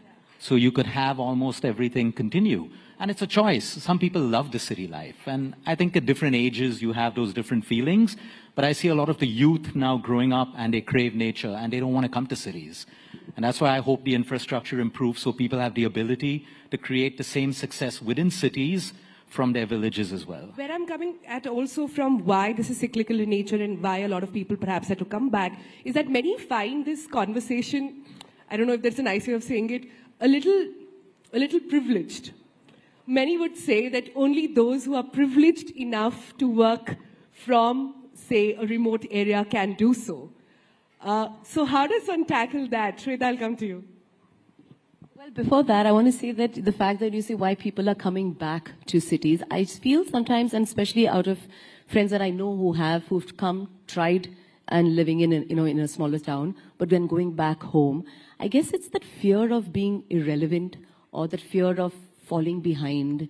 यार ये slow paced life मुझे जमेगा कि नहीं जमेगा, वो जो डर है, that fear I guess is what pulls them back to the big cities. But when then they go back, they realize the quality was so much different then. Anyway, coming to that question that you asked, I honestly, can you just say that again? I was just kind of going to... I was trying to say that not everybody can afford. Correct. You know, it's not true, Sonal. You can. It's, success does not mean sitting in a boardroom and 16 hours of work. That's not how I feel. I feel you can make it. Having said that, maybe 16 hours I don't work that much, but pretty close to that. But I still find the time to come home. To have a meal with my mom, my husband, my daughter. When Arya says, Mama, I have this project and I want to do it, I find that time to sit with her, cut those papers and pictures and stick and do that home assignment. That joy, despite of working those 14, 15 hours, even in Goa, even in a smaller town, I still manage to find that time, which I used to find difficult to do back in this big city. I mean, when I was in the big city, I wasn't a mom, I didn't have a daughter, but I still would be exhausted. Like Luke said, people need a holiday after a holiday. Is because when you're working in a big city with everything around, I used to be so exhausted, I had no time for anything. Here in Goa, I run multiple things. I have a salon, I have a restaurant, I do pop-up markets, I am creating content on social media. I am also doing a project. I'm also still acting. I haven't completely given up on that dream because at the end of the day, that is who I am. So I'm not going to let go of that. But juggling all these balls in the air, I've still managed to kind of not drop any. That joy is what never will pull me back to a big city, and I hope I never do. That's very well said, Shweta. But I want to come to Nilesh on this point. Another challenge that comes to mind, and I'm just thinking of somebody who's listening to this conversation saying, you know what, it's been lurking behind, ये idea बहुत दिनों से आ रहा है, बहुत सोचने करने की कोशिश कर रहे हैं पर कर नहीं पा रहे हैं, because how do you manage financially, number one? And I want to go around to ask you guys this question again. For those with families, today so much of the decisions we make are for our kids. What about education? What about access for them? What about exposure? These are words everybody throws at, right? So how are you managing with your kid? So after I moved back to my village 3 years ago, I also moved to Goa. And I now divide time between those two villages. And I moved to Goa not for regular reasons. I moved for my daughter, for her growing up, which did not have a, birthday party at the Hyatt. And why did you choose Goa? I evaluated everything, all the aspects, not just schooling, but the living conditions, the fact that it was a more cosmopolitan existence, the fact that, because she's grown up in a village with goats and cows, she has no sense of class. She has her friends are from the next village who gift her a radish when, they come. And suddenly in Lucknow, there were birthday parties at the Hyatt, and there were return gifts, and there were, what brand is your shoe, and that's why, of course, neither the same people. This is not even Delhi. This is Lucknow. This is Lucknow, which was too much for you. That's not even Delhi. And I wanted, I can't protect her from this for forever, but I felt that can I insulate her, and is there a beautiful place here, which it is, where I can still be in a village, I can still have a slow life, and of course I divide time in both places. So I made this choice for my daughter, for her. I'm not escaping pollution. This is an aspirational embracing of a slower life, and I'm living what I talk about on social. I'm taking a very, tangible step in my life, moving 1,800 kilometers away for that. So, my wife and daughter are thrilled. I just travel a lot, so I'm... Shweta, how are you managing? You don't have FOMO for IB board now? No, not at all. I'm a person who lives in JOMO. I love the joy of missing out on things, to be honest. It's not FOMO for me. And, strangely, we were just talking, and I've just realized that you've got all three of us who have Goa connection. This has got nothing to do really with Goa. Not intentional at all. Not intentional at all, but yeah, go ahead. So like you asked him, why Goa? To be honest with me, I'll be honest, actually it all started with my mom and dad. This was 2014, and 2012 I got married. I bought my first home with my husband in Goa. And my mom would say, yaar, tum shaadi ke baad ya to tum Bandra mein rehti ho, ya you're traveling and you're doing events and you're away. I hardly get to see you. So I said, Mama, Dada, you know what? There's nothing really left in the city. Why don't you and Dad, and they're retired. I said, move to Goa, and I had already bought a home. So I'd already seen what it is like. I made them move first. And I said, you'll see me more, because she said, ya to tum kaam kar rahe ho, ya to tum Goa bhag jati ho. So I said, now you'll see me more. Then when I got pregnant in 2015, I was like, as a girl, I wanted to have the baby with my mom around. So I said, Mama ke saath, I'll be there, I'll pop the baby and then get back to the city. And I always say ki Arya chose her destiny. My daughter's name is Arya. And I said, she chose it because she's a Goa baby. She was born there. And we never came back. One thing led to another organically. We found the space. We started the restaurant, everything just kind of flowed. So it's not Goa, like you asked, it could have been any other place. It just happened to be there because I made my parents move. And I just feel that sometimes, like I said, success does not have to be the way we think it is, Success does not mean you have to wear a suit and sit in a boardroom. She can sometimes wear chappals, run a cafe by the beach, and redefine success on her own terms. And beautiful. I think, like I said before, in this quiet, in this slow-mo-ness, I found a slightly clearer and louder voice. And I hope I can pass this on to Arya, and I guess a lot of people over here can probably take some things out of that. Well, hope so too, not so much. Bosses are here, everybody's watching, so let's be very mindful of that. But Luke, closing comments for those who are wondering, कि पहले भी तो लोग जाते थे. मतलब, I'm just trying to think of the time when I was growing up, a typical millennial. The dream was to be in Delhi. The dream was to get out of your town, make a name for yourself. How has it happened that in one generation, the whole thing has flipped? In just one generation, people are saying, you know what, this hustle culture is simply not worth it. Yeah, because the hustle culture is unnatural. Anything that's unnatural, we start to resist. Anything that we resist brings stress in our life. So going back, I'll give you an example of Goa. I studied in Goa, passed out of Goa, no foreign education. I believe I've done pretty well for myself. At the end of the day, every parent has a choice. Some parents want IB schools, international schools, and that's their choice. But finally in life, it comes down to, it doesn't matter what you have or how much you have. What matters is what you do with what you have. So I think, finally, going back to what you spoke about, a privilege. While many people think it's a privilege to choose where you want to live, but health is also a privilege. Family time is a privilege. Nature is a privilege. Life is a privilege. So people define privileges as maybe that, okay, I'll have a fancy car, fancy job, and people get to choose, because at the end of the day, the bitter, ugly truth is everyone has one life. How we choose to live it, wherever we choose to stay, is finally up to us. Bravo, bravo. Very, very well said. Closing comments. I have to ask from Shweta and Nilesh. Shweta, we'll start with you first. One thing you love about living remotely and one thing you hate about it. One thing I love living remotely is I do it on my own terms. You know, I'm not following anybody's directions. It's me. I'm paving my own path. What do I not love about living remote? To be honest, like I said, nothing, because I'm a person who lives in Jomo. I have zero FOMO, so I love living remote. Nilesh? What I love is that a slow life, or slow is not a physical place for me, it's a state of mind. I'm asocial, I'm content, generally, I don't like humans. What I dislike is the odd flight connections. I woke up at 4 today, I was grumbling, if there was a way to not come here, I would not have. So, yeah. Thank you, Nilesh, for taking out the time, going through all that. Thank you so much. Nilesh Mishra, Shweta Salve, Lucatino, thank you for paving the way, for showing us a path. This has truly, truly been a pleasure. Thank you all. When are we seeing you in Goa now, Sonal? Soon. Soon. Thank you.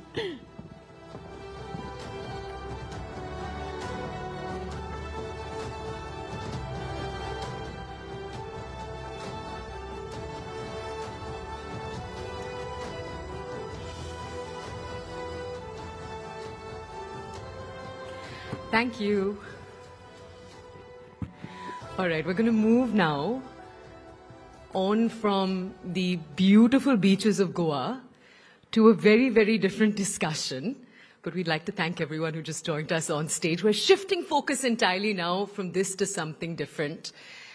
After discussing that emerging trend and the profound impact it's having on our economy, on our communities, we're shifting to a different session called Her Story, Smashing the Glass Ceiling.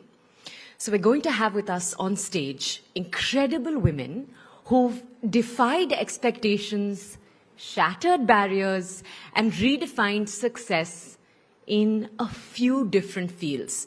We'll be hearing their stories. So they'll tell us about how they've refused to accept different kinds of limitations that were imposed on them at various stages of their life, how they've forged new paths for themselves and for future generations.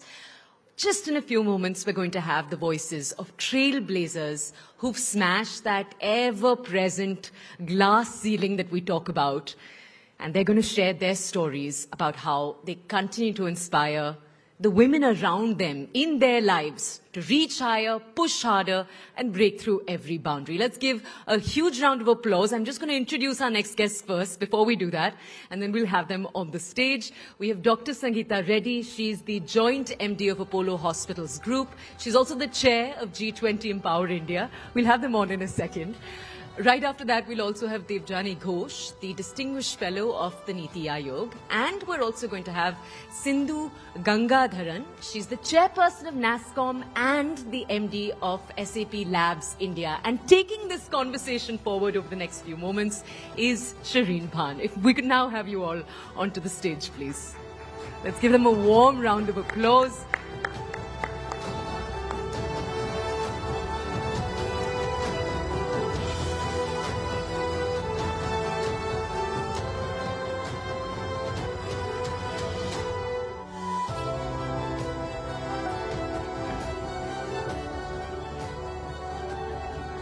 Ladies and gentlemen, good afternoon. It's a pleasure to join you here at the Rising Bharat Summit as we talk about something that is very, very close to my heart. But at the outset, I want to tell you something that is, again, very close to my heart. I've made a promise to myself over a decade ago that when I have a conversation with women, it's not just going to be a conversation about women, for women. It is going to be a conversation that women will drive about what needs to change for the country, what women can do. So that is what we're attempting to do here with my fabulous panel this afternoon. So thank you very, very much, Sangeeta, Sindhu and Devjani, for joining us here this afternoon. Let's get the elephant out of the room first. And Sangeeta, let me start by talking to you about, the fact that we're still having a conversation about why it makes sense to have more women in the workforce, why it makes sense to bet on women, why it makes sense to prioritize the the women's agenda as well. Let's get that out of the way before we talk about what India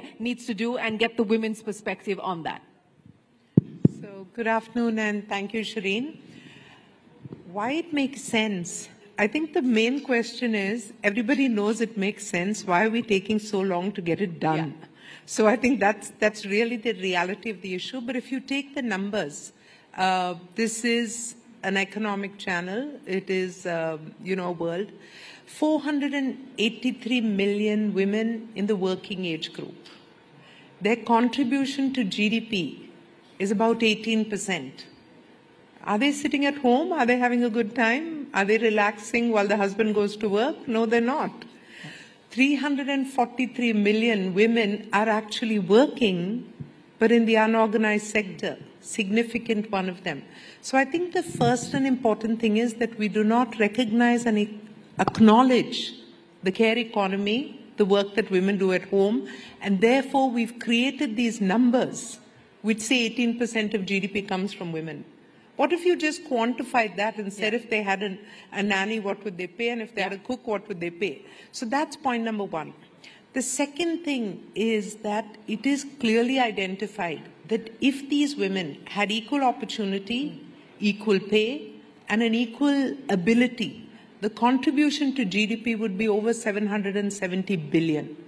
So there's a big enough reason for us to be sitting in this room, to be on this channel, to say we have to do more, even though your panelists were wondering why we're in this room and not in that room, Shireen. So let me be honest with you. Only a scheduling issue, nothing more to it. Thank you. So, but just coming back to the main point, this is serious.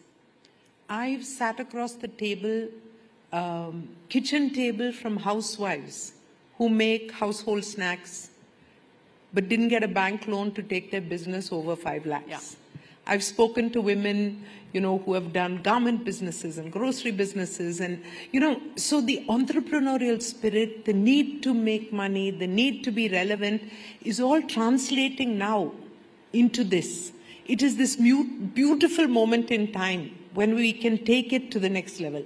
And similar is, the story may be different, but the theme is the same. Yeah. Across women in the workplace, women, in jobs, women in government, women aspiring to be in leadership. So I think the big point is that there's a gap. We need to correct it on multiple levels. The potential is there, the spirit is there, and women who've been given an opportunity have made it happen. Yes, they have, and I have 3 wonderful women who've made it happen quite literally here on this panel. But Sindhu, just to take forward the many numbers that Sangeeta threw our way to bolster the case for why we need more women to participate in the economy in general. Now, I want to understand from you, from the SAP lens, the measures that you've been able to take to ensure that you do actually get closer to parity as far as the workforce is concerned, and from a NASSCOM lens as well. As you look at the tech sector today, we're talking about the disruptions on account of AI, etc. Do you believe that technology is going to be the equalizer, or do you believe technology and the fact that women usually have less access to it will widen the gap? Yeah, first of all, Shireen, great to be here, and it's an absolute privilege to be amongst all of you phenomenal leaders. And to your question on technology and that being an equalizer, I think we are seeing the data points speak for itself, right? If I just look at women in tech today, Shireen, the numbers are already rising, right? Back in 22, we had close to 10.8% of women in the workforce when it comes to technology.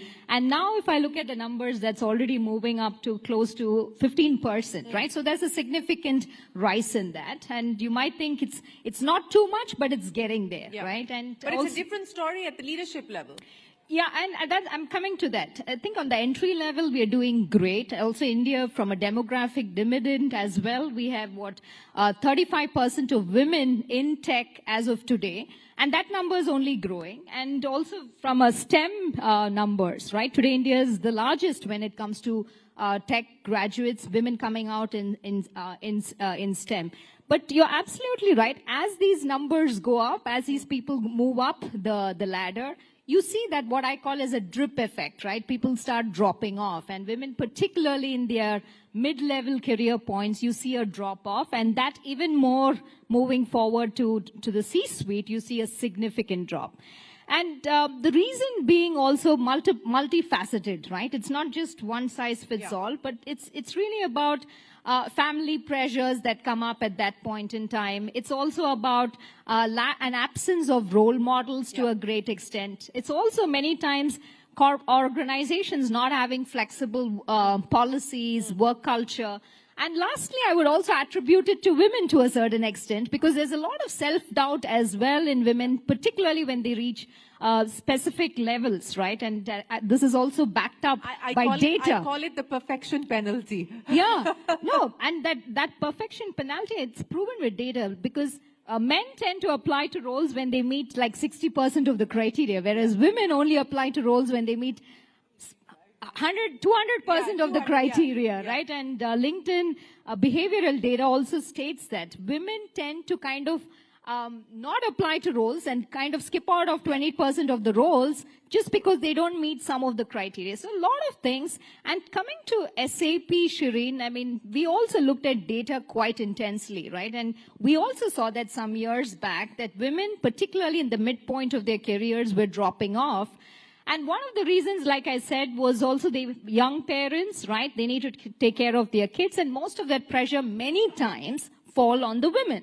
And so what we did is we started our saplings, which is our creche right on our campus, so that young parents could drop off their kids, feel at peace. Nursing mothers always had a chance to visit their babies and take care of them, but still have that everything what they need to thrive in the workplace, right?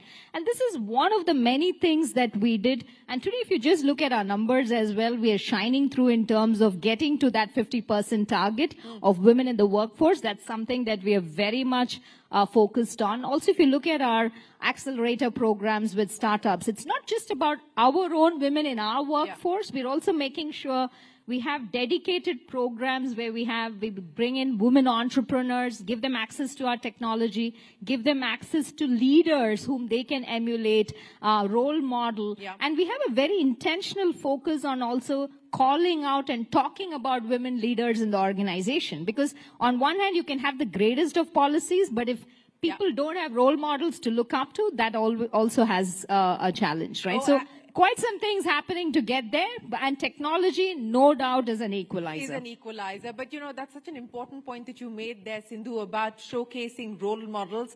And, you know, I have the deepest gratitude for Debjani Ghosh, because 15 years ago, we were on a panel together, and Debjani looked at me and she said, you know, when you look for role models in India in the context of women, there's either Mother Teresa or Katrina Kaif.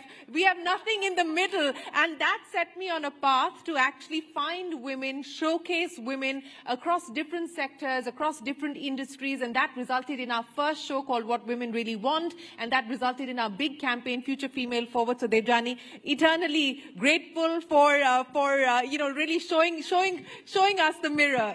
Shireen, you need a round of applause for doing that. No. It's really thanks to. But it also means we've been talking the same thing for 15 years. Exactly, we have been. But Debjani, as you look at where we are today, I mean, as you pointed out, you know, so much has changed, but yet so little has changed as well.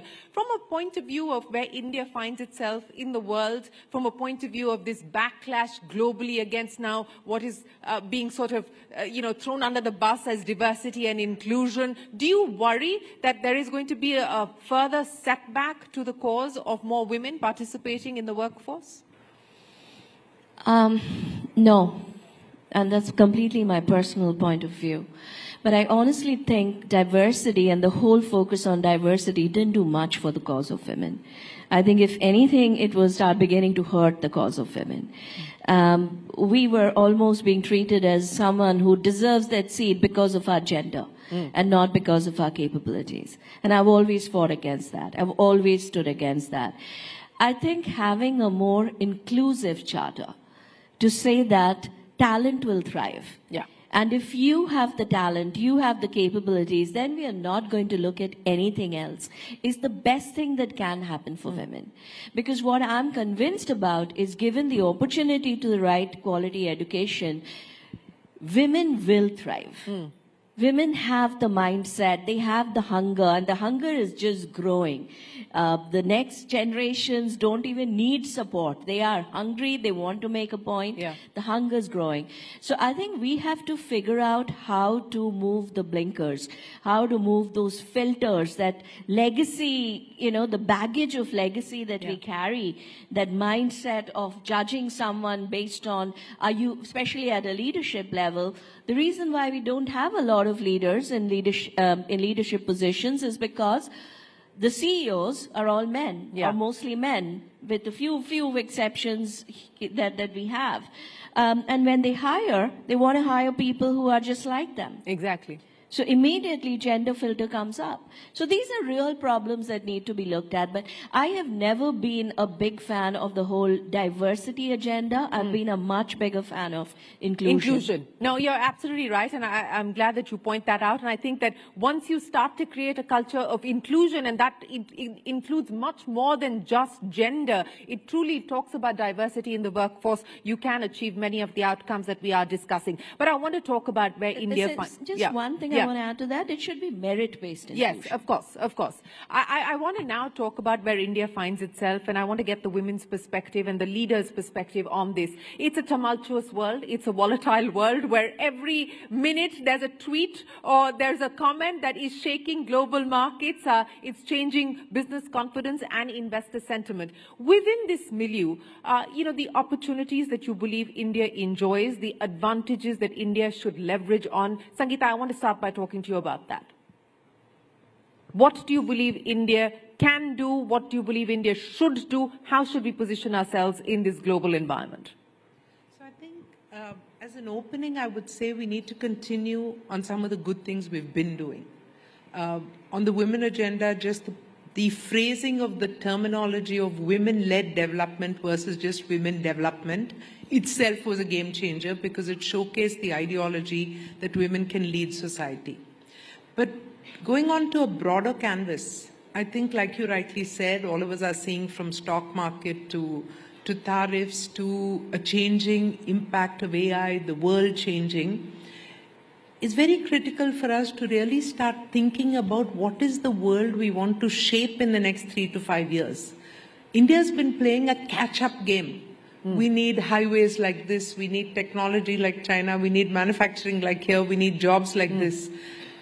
It's a beautiful time to just say, what is the new world going to look like? What are we uniquely positioned to be, to become, to shape? And that positioning is where we need to collectively go. So there's clearly self-reliance, there's clearly quality of life, there's clearly agriculture, environment and all these. But what is the future of manufacturing? What is the IP and the research? One of my biggest, worry points is that we're not investing enough in research, and that are we grounding our intellectual capital in what the world is going to look like in 3 to 5 years? So for me, that's a big one of don't play catch up anymore. Highlight the big ones. And then I must talk about healthcare, because very often we don't celebrate enough what we have. The big wins on the healthcare front. Big wins. The fact that, we were a health-seeking nation with people going abroad. People are coming from other countries, receiving care at 1/10 of global prices. 140 countries come to India. Are we celebrating it? Are we growing it? Are we talking about it? No, we're highlighting the fact that this costs more and, this thing. The way for every Indian to get affordable healthcare is the powerful insurance which is rolling out, is to enhance manufacturing. We have pharma on one side, which is the pharmacy of the world. Next, we need to do medical device manufacturing, bring down the cost of medical devices, grow the number of doctors. We're on a path. So let's celebrate this and use this global capability that we have, enhance it and make it a revenue earner so that then we can play Robin Hood to the many who need care, which we do. We're doing already. No, you're absolutely right. And very often this is an area that is underappreciated. It's a job creator, it's a revenue earner, and it is clearly an area, a position of strength for India, which we must leverage. The numbers are doing the talking as you speak. But Sangeeta, I want to, Debjani, come to you with what Sangeeta just said there. We need to stop playing catch up. And it comes back to this, again, this angst over R&D investment. The private sector says, we don't have the capital to do R&D investment. The government says, we're giving you the tax breaks, we've given you everything. Now you better pick up the pieces and start doing R&D investments. You've got the Commerce Minister saying that, look, stop doing food delivery and so on and so forth. Start focusing on innovation and deep tech and so on. I mean, what are we really talking about, Debjani, and how do we bridge this R&D investment conundrum? So let's move away from the current noise. There's a lot of noise in all different waters, right? Because this is a way bigger problem. So let's move away from the current noise. Now, in my current role in Niti Aayog, my job, my fun job, is to figure out the future. Not predict, but actually create the future, work towards a goal and then make sure it happens, right? And when we think about India's future, and I have a 10-year horizon that I look at, when I look at India at 2035, there are a few things that are going to be super disruptive, not just for India, but for the whole world. One, the entire tech game is changing. It's no more about what's going to happen in AI, what's going to happen in quantum, blah, blah, blah. We are entering the era of great convergence. This is where technologies are now coming together with science. So the biggest impact we are going to see is AI plus biology, AI plus physics, AI plus maths. What this convergence is doing, not going to do, but is doing, is it's completely changing the rules of the game. So we are in a position where we pretty much can figure out how do we want to play this game in the future. Because the race is just beginning. Right. The race is just beginning, and it's an infinite race. There is no end point. There is no goalpost. It'll continue to evolve. So one, there's complete disruption going on, which will impact every sector, every government, every citizen in how we live. In fact, there's nothing that it will not touch. So how do we leverage that? Two, the focus globally, if you look at geopolitics, the focus is now changing from regulation to control. So, and I think the AI Action Summit gave out a very, very clear signal, right? It's no more about regulation. It's all about who will control supply chains, tech supply chains. So you're going to see a lot of different play in export controls. US is already doing it, the US AI Diffusion Act, etc., which is most probably going to become a rule in less than a month, which is going to control who gets GPUs or not. It's already happening, right? And how much of the supply chain do you control is what's going to decide your ability, your leadership position in geopolitics. And how will that supply chain control come about? And that's the third story, which is the China story. Because China is now completely rewriting the rules of the game in terms of who controls the supply chain and how. They have decided they are not going to play catch up. They have decided they are going to completely disrupt. Look at semiconductor, where US has pretty much gone after China with respect to every single export control you can think of. You will not get access to ASML, you will not get access to NVIDIA, latest chips, blah, blah, blah, blah, blah. What is China doing? Last month, Peking University came out with a completely new material developed on a 2D material, completely new material for semiconductor manufacturing, not using silicon. It's based on bismuth. And it basically 40%, if it's true, the claims are true, it's 40% faster than the fastest mainstream chip today and 10% more energy efficient. They've come out with a completely new ultraviolet mechanism which says that we don't need ASML anymore. Right. So they are disrupting, and to do this has to be the India story. We have to leverage the disruptions in tech. We have to go after the supply chain control. And the only way we can improve our position in the supply chain control is to focus on disruption and not catch up. And none of this is going to be possible with our current R&D mindset. And I'm saying mindset. I'm not even saying investment. Because even with the current R&D mindset, if you pump in billions of dollars, we will still not show outcome.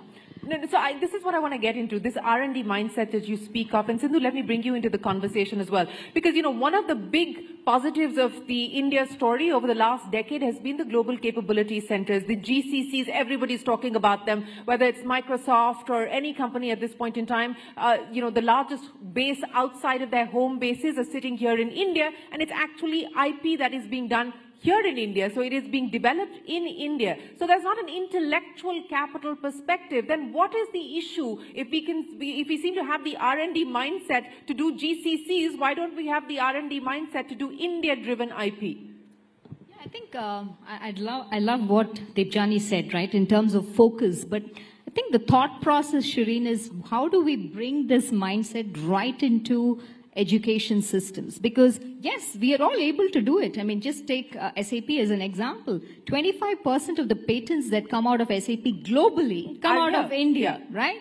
Now, so which means the people are able to do it, generate IP. And to your point, Debjani, on how China comes in and comes up with this very unique ways in developing technology, I think there's also a time for us to reflect upon our education system. How are we training the young minds to go out there, become the problem solvers of the future? Design thinking, problem solving, not looking at how do we apply technology to a problem, right? And it's not just about who's the best Python programmer or who can be a full stack developer. All that is important. Technology is important.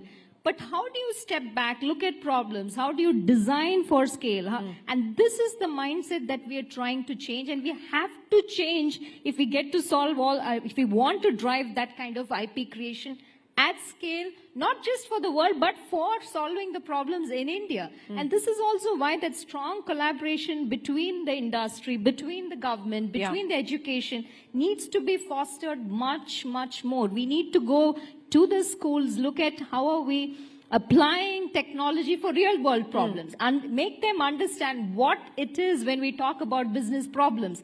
And I'm absolutely confident if we bring that right into the education system, there's going to be all of those points, what you said, we can thrive with that. There's no doubt about that. But that needs to be a very strong, focused effort across all parties. Absolutely. With all hands on deck and all stakeholders on board, it cannot be done in silos. But, you know, the comment that I get very often is, why is it that only the men are asked to future cast for India? Well, no, ladies and gentlemen, the men are not going to be asked to future cast. The leaders here on this panel are going to be asked to future cast for India. Sangeeta, you gave us one big engine of growth, which is, of course, healthcare services. Heal in India is a mission that's been launched by the government. And I know something very interesting that you're doing at Apollo, to Debjani's point of trying to converge medicine and our medicine capabilities with AI. You've got the Apollo engine that you've set up, AI engine that you've set up, and you're driving forward. A, run us through that, but B, also talk to us about what you believe the next 5 to 10 years could potentially look like for India. So first, I think so much of what Apollo does is driven by this passion or this vision to bring affordable, accessible healthcare within the reach of everyone. And there is a constraint of human resources, so there is a constraint of knowledge, and knowledge is growing faster than we can even keep track of. So we tried to converge artificial intelligence, the knowledge that our doctors have had, the huge database of patients we've treated, and build two very important engines. The first one is Ask Apollo, so that a public who is inundated with things from Instagram, you know, eat cinnamon, do this, do that, this works, Akabansia, all kinds of stuff. Who is your credible voice to enable? And the reason to empower people is because 70% of deaths in the modern world are happening because of non-communicable disease, which are caused by lifestyle, which are within the power of the human being to control. So if you have the right knowledge, if you're doing the right things, you can reduce the burden of disease. Therefore, please get credible knowledge, do lifestyle modification, do appropriate behavior practices, whether it's blood pressure or, cholesterol or 100 things that I won't go into. But the fact is, we want to empower people, and AI can help. The second one is a clinical intelligence engine, which goes to help doctors choose the right antibiotics so that we're not misusing antibiotics, get into the right cancer protocol so that we're not missing the opportunity of immunotherapy. So these are the two things that we've built. But coming back to this future and where are we, seeing where this can go. So number one, 3 things, and I've said this before, but it still remains powerful and relevant. Biology. Because we've understood biology, you know who has the propensity to a disease. We cannot screen 1.4 million people, but an AI-enabled health risk score will take out vulnerable populations, screen those, and avert a crisis before it happens. So using knowledge of biology, using bytes and computation, our imaging mechanisms are getting better and better. You can go into a 5-minute, 7-minute, 20-minute MRI and figure out whether you have cancer, whether you have cardiac problem. So imaging, because of the power of computation and bytes. And the third is bandwidth. The healthcare I speak about is not just for urban areas. It's not for people who have moved to Goa because they want to, but it's for every small rural community. Yes. And that comes to them because of bandwidth and connectivity. And the combination of these 3 is reshaping healthcare. So this is the convergence that Debjani was talking about, but this is going to happen in every single area. Yeah. But I do need to flip back 1 minute because as much as we can do over there is a need for a care economy. And the care economy is an empowered, most likely women who are respected, trained, connected through their mobile phone to the knowledge, and therefore get paid for their role in the care economy. Absolutely. That could be transformational to the core agenda we began with of women's contribution to the economy. So if we think through this ability to use technology, take real world problems, not just build for bubbles of the city, but really for the ocean of humanity that India is. We will emerge. And just my last one, because I don't want to miss this opportunity, that during G20, we created a product which was labeled as India's gift to women of the world, which is tech equity. Yes. Build equity through technology access. This is free. This is in 120 languages. It's built for 5 different personas. Please spread tech equity to every woman you know, because they deserve that skill and knowledge. They absolutely do, and kudos to you and the team that was driving G20 Empower. But Debjani, future casting with Debjani Ghosh. I'm ready for this one. Are you never, you're ready for everything, Debjani. I've never seen you not ready. No, this is what I do in my sleep now, future casting India. So 3 things. 3 things that we absolutely have to get right. First, we have to figure out our R&D play so that we can lead in this AI plus era of convergence. And within that, I think there are 3 specific areas which is absolutely a must do if we want to get higher supply chain control. First, AI plus bio. This is going to change life sciences as we know it. This is about going down to the protein structure, which is the foundational building block of life, and then figuring out how you can play with that, right? We have to get that right, from finding cures to diseases to finding new materials. Related, the second area under convergence we have to get right is advanced materials. The material science is changing so drastically with AI. We can find, if we want to catch up, you can't catch up, but if we want to disrupt the semicon play, this is one of the biggest opportunities. What China did, we can also do, because there's just so much more room in that game. And the third area is quantum, where we are going to have so much impact from a security perspective, national security perspective. We cannot be at the receiving end of that. We have to be the innovators. So these are the 3 focus areas under convergence. The second area, renewable energy. Energy is going to be the only thing that will limit the efficiency of export controls. because today's technology is so energy hungry. Yeah. So you can put all the export controls you want, but if you don't have the energy, you will not be able to contain it. So if we can build and I think we are in a strong position there. If we can build energy, renewable energy connected to the grid, and be a leader there and make it the most cost affordable solution in the world. And that's one thing we should take away from China. We really should go after that. In fact, we have our next panelist is going to talk exactly about that. He's going to talk exactly about that. That's a big one.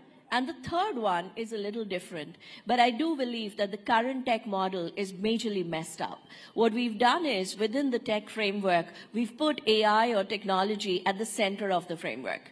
So it's all about increasing its power, going after AGI. Somebody's screaming. I hope he agrees with me. But, it's going after AGI, and everything that happens, it's a side effect. If it kills human, okay, let's figure out the regulation so it can't. We have to now change the model, and we have to take technology from the center and put the humans back in the center. So that whatever you do with technology, you do it only if it's good for humans. And I strongly believe this is the one place where there's no country better place than India to drive this new narrative and new model. So those are my three things. And those are very powerful three things. And how many times have we been in rooms where the men are still trying to talk over us, and nothing is very different here. But Sindhu, I'll give you the final say. Future casting with Sindhu Gangadharan. Well, I think to add to everything what Debjani said, I would say, first of all of us in this room have a role to play, right, in taking everything what Debjani said forward. So, and that goes back to our first point, what we said, make sure that we build an inclusive environment. Because for us to thrive, we have to make sure everybody in the system can move forward, right? I mean, if you want to solve the problems of tomorrow with technology, just make sure that each one of you in your individual roles has, when you're sitting here, it's already a big thing, right? And give the opportunity for people who can move forward. The second thing I'll go back to is definitely strengthening education, because I think if you're looking at the future of India and the future of the world, it all boils down to how we raise and bring up our young talent. And I think that is front and center for me, and I think it has to be for all of us, to make sure that we bring in the bright minds, educate them in the right way, in a very inclusive way, so that we don't have to sit in panels like this to talk about inclusion and why it is important and why diverse minds are needed to build some of the phenomenal products that serve very diverse consumers out there. And last but not least, I'd say the power of technology, right? I mean, let's not forget it. There are so many challenges that we are, even going back to the question that you started off with, how do we ensure that women are at the table? Today, we can use technology to really illuminate, build the transparency. You have AI to crunch through completely complex data sets to come up with those data points. So use technology to your advantage. Don't sit there and say, I don't know what's going on, but use technology. There's tons of technology out there, but use it in the right way to address, be aware, and drive change. Well, ladies, yes, go ahead, Sangeeta. So I'm just going to add, one thing to this, that all these are critical. There's technology, there's research, there's environment, there's this thing. The one thing that India continues to hold is this superpower of being good. There's somewhere this thing, we were never an aggressor, we are an acceptable denominator across. In a way, I think we're the Switzerland of the modern world. So we need to hold on to that, because we enhance our value system. I'm really trying to talk over this guy, because the voice of the power of value is sometimes getting lost. Yes. And it's not just in a highly materialistic world. People are committing suicide over the stock market, but they're not committing suicide over the loss of value system. And even if they do, people are not putting it in their headlines. So I think the importance to protect a value system in the world is as important as everything else we're talking about. I couldn't have asked for a more appropriate closing here. Ladies and gentlemen, as is very, very evident, the future is ours to take. And as Sindhu, Sangeeta Reddy and Devjani pointed out, if you want a seat at the table, then perhaps we just have to build a longer table. Ladies, many, many thanks for joining us here on the program. Thank you very, very much for joining us here at the Rising Bharat Summit. It's always a pleasure to have you join us. Thank you very much indeed.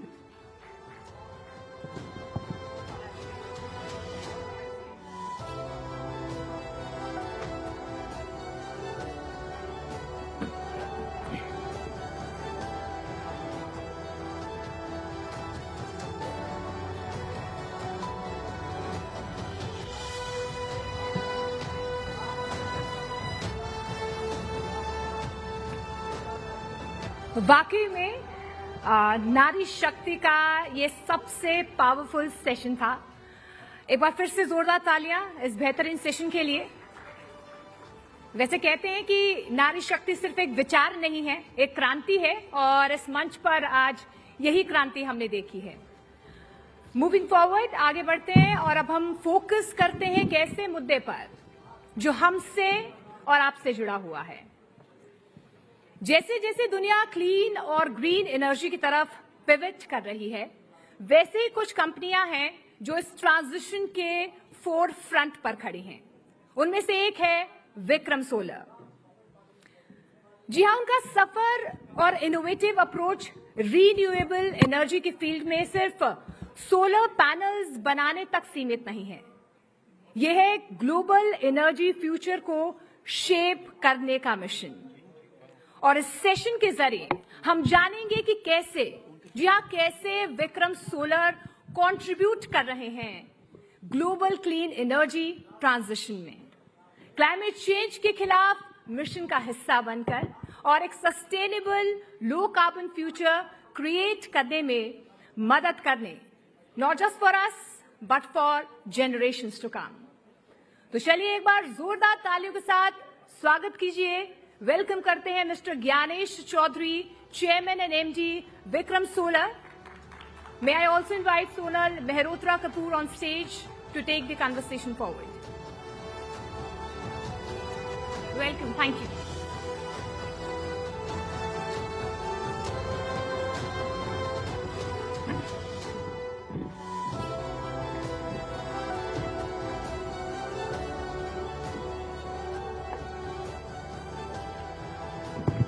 Hi, good afternoon, everyone. I know this is the last one before lunch and everybody wants to sort of rush in, grab a bite, but I promise to make it engaging. I promise to make it about something that you will take away and talk about over your lunch with your new people and connection that you hope to make here at Rising Bharat. So, so lovely to have you here. I think when we talk about solar energy in India, the past couple of years, the past decade itself has seen a transformative journey. Our understanding of solar, our capacity for solar, our adoption of solar has grown to potential, really great heights. And if I'm quoting the UN climate chief there, he's called India a solar powerhouse. What does this mean for the future of the industry today? Thank you, Sonal, for having me today. I think for me personally, I've lived solar for the last over 2 decades. It's been a passion project. All the other stuff, the success, the industry taking a significant shape happened much later. I think what solar means for India is far too many things. Apart from it being at the center stage and the heart and mind of our Honorable Prime Minister, right from the days when he was the Chief Minister of Gujarat, to bringing all of that to central policies and initiatives. What we've seen is 5 things. I'll give you 5 numbers, so to speak. India was the first country, one of the first countries to sign the Paris Climate Accord. Number 2, India now has 2x of nuclear energy than it had 1 decade ago. Number 3, India is the 3rd largest deployer of solar energy. Number 4, India is the 4th largest deployer of wind energy. Number 5, India is the 5th largest deployer of hydro energy. So just taking all the top spots globally and being where we are in India and knowing the appetite, it seems like we're just getting started. It's lovely that you've quoted the top 5 points. India scoring so well there. So it's a good time for me to sort of bring in what's perhaps not going so well, which is battery storage, which is about understanding how critical it's become not just to generate solar power, but to store it. What do you think is standing in our way today? Actually, nothing. I think energy storage, battery energy storage is where solar was probably a couple of decades ago. The technology has matured, costs have come down significantly. Why battery storage is important? I think the sun doesn't stay where it is throughout the day. So typically we look at solar as supplement load. When we incorporate energy storage in a significant way onto the grid, we see that we can do so much more with renewable energy than we would previously be able to do. And that's why energy storage is so much more important today, knowing that India has phenomenal ambitions to deploy renewable energy onto the grid. As far as energy storage is concerned, the technology has taken leaps and bounds of transformation. Now we have,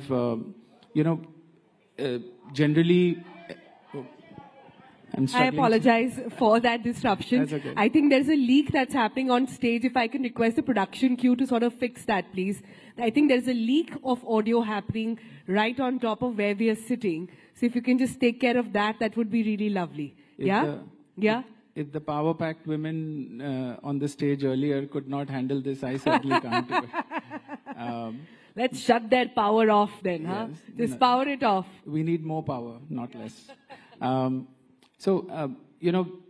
In general, you deal with a lot of youth. Your content attracts a lot of youth. Your narrative, your subjects are very, very attractive to youth. And the youth today wants 3 things: bigger, better, faster, right? Energy storage, like what solar did, energy storage provides all of that today.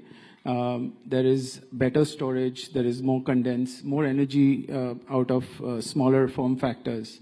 There is fast charging, and there is better for the environment and better for overall, longevity. So all of this has transpired recently. As we see the cost curves coming down, we see the adoption of energy going through the roof. If you look at China has close to 80 gigawatt of battery storage already deployed. US has over 25 gigawatt, and India is sitting with insignificant capacities today. So the importance of energy storage and the deployment plan holds great importance, and we see this going up to 30, 40 gigawatt in the next years. Right. So, this is a great, you brought in youth, so sort of let me pivot to that. This has been a great sector for youth energies to come in, to find solutions, not just in innovation, but adoption, be more vocal about it as well. I would love to understand what Vikram Solar is doing at this point to stay at the forefront of this conversation on solar. I was here for your previous sessions with Shweta and Luke, and I was fascinated by some things Shweta said that, not FOMO, JOMO. I think the youth today is far more inclined towards, living for themselves, and not in a bad way, in a very good way. And I think climate change is such an important subject which attracts the youth, not at the, at a college level, but also at the school level, at the primary school and secondary school level, and rightly so. So this becomes a very important narrative to carry forward. Simple things like, garbage segregation, simple things like, switching off your fan when you step out of the room. I think India in general is a very frugal society. We're not one to waste food on the table. I'm sure your mom never allowed you to, waste food. Neither did mine. So all of this cumulatively brings about a lot of importance towards energy. When we say, roti, kapda or makan, the fourth is energy. Because without that, none of the apps would work. No data centers would work. No AI would work. So it becomes very relevant for us to educate the youth, bring them on board with some of these important concepts of not just generation, but conservation. And I think solar goes out a long way to kind of educate and bring all of these promised narratives into the mainstream. But is there a need perhaps then to upskill the next generation as well? You're right, their understanding of solar is very different. They've been born, they've been brought up where even being energy wise is cool, so to say. So, but is there a way in which they can upskill it and contribute perhaps even better? A lot of initiatives are happening. I think NICE from the Government of India has got the Surya Mitra scheme, where they're bringing various vocational training to the mainstream and empowering the youth and the workforce to come onto the solar bandwagon. We have seen a lot of other skill development council schemes which are bringing all of these changes. But not nearly enough. I think we need to do far greater, far more. If we see the manufacturing landscape of solar, we have taken leaps and bounds of progress, wherein we were less than 10 gigawatt manufacturer just a couple of years ago. Today we boast in excess of 50 gigawatt of manufacturing, which caters to the entire solar deployment in India. But this requires a lot of manpower, and enough and more training is required. Recently Nandan Nilekani actually suggested that energy could become India's next UPI moment. Now it sounds like a great headline I would love to put out, but the challenges are plenty. What I want to understand from you is what's holding the energy sector to become the fintech story of India? I could go on about this. I'll give you 3 Ds. Decentralized, demonetized, and dematerialized. I think, and this is more of a blue sky sort of a thought process that I have nurtured, and I think Mr. Nilekani has really hit the nail. We're working on some of the projects together also with our digital arm called Wiki AI. But what does this mean? What do the 3 Ds mean? Basically, my understanding of the future of energy is it's going to be demonetized, where you won't be paying for energy like you don't pay for air. Dematerialized, you obviously don't see energy, but you won't have to necessarily invest yourself in buying a diesel generator or buying a battery or buying a solar plant on top of your roof if you don't have to. And decentralized, it's going to be everywhere. Every single rooftop, every single location is going to be generating energy.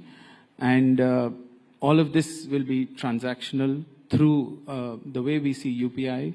I'm happy to say that we're working on a UEI, which Universal Energy Interface.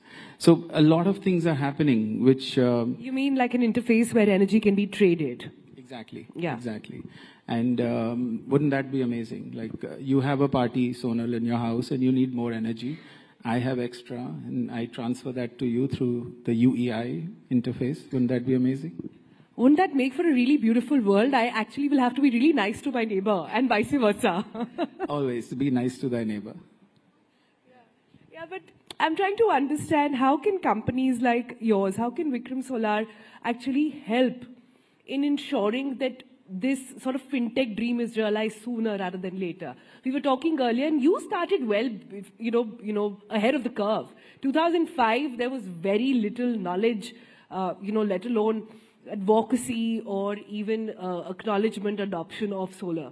But from then to now, what do you think lies as a challenge ahead of you? Where are you seeing taking it forward, say, for the next 5 years? What's the battle there? So, reminds me of some of the reasons why I got into solar. Firstly, my grandfather, who's no more, he kind of set some ground rules for us that there are some businesses that as a family you would do and some businesses you won't do. And what you would do is, things that are good for the human body, good for environment, good for, and this I'm talking about 60, 70 years ago. These guys knew so much more than we ever know today. So the foundation in the mind was laid back then. But believe it or not, I started with setting up a steel plant. I would walk into the plant wearing a white shirt and come out with black. And that made me feel sick. It's the other end of the spectrum. Exactly. And I'm talking 2001 to 25 years ago. So that didn't resonate with me.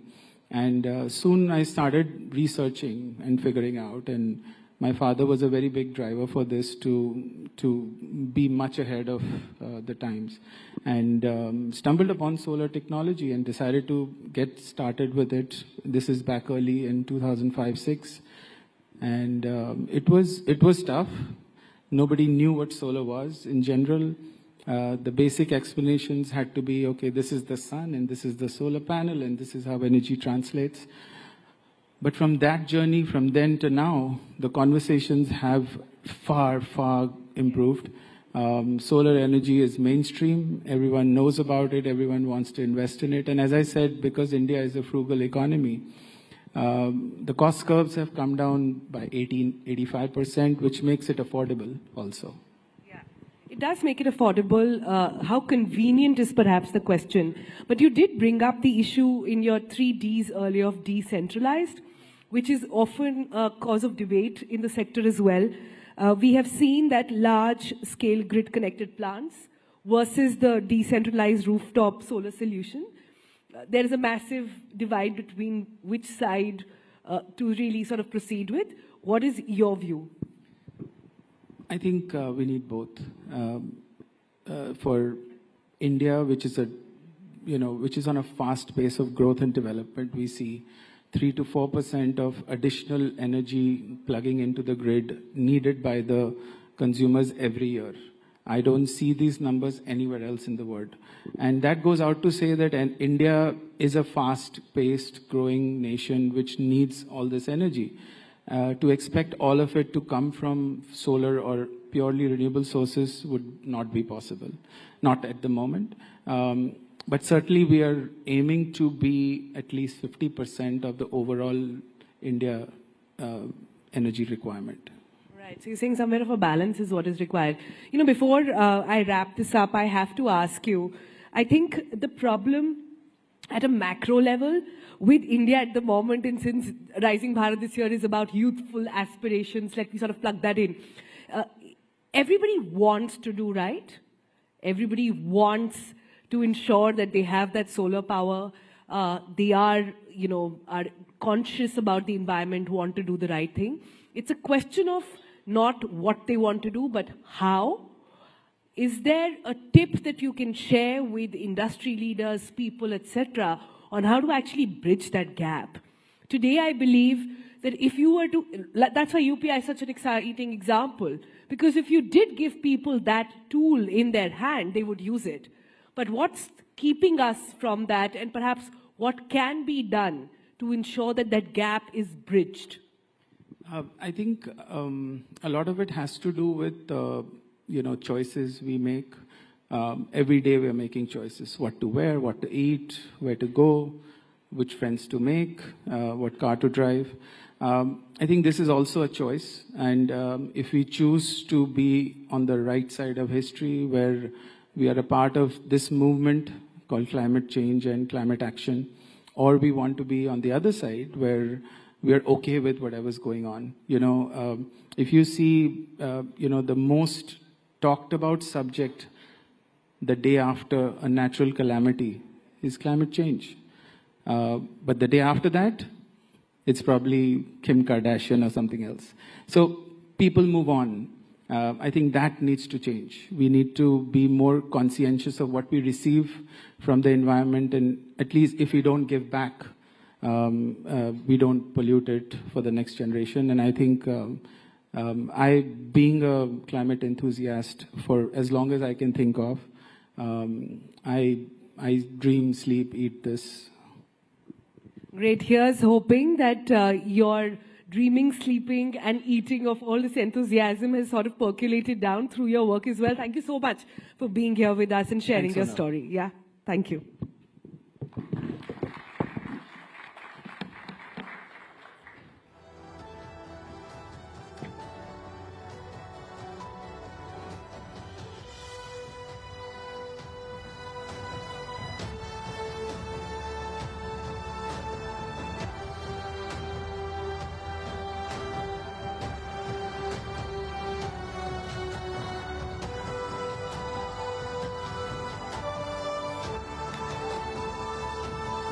वाकई में climate change, green energy हमारे लिए एक बहुत ही संवेदनशील मुद्दा है. इस पर चर्चा की. Thank you so much mister Chaudhary and Sonal for such an enlightening session. वक्त एक छोटे से विराम का है, एक ब्रेक का है. हमारा फर्स्ट सेशन जो है समिट का वो खत्म हो गया है. यहाँ पर एक छोटे से ब्रेक के लिए हम रुकेंगे.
Hello, good afternoon.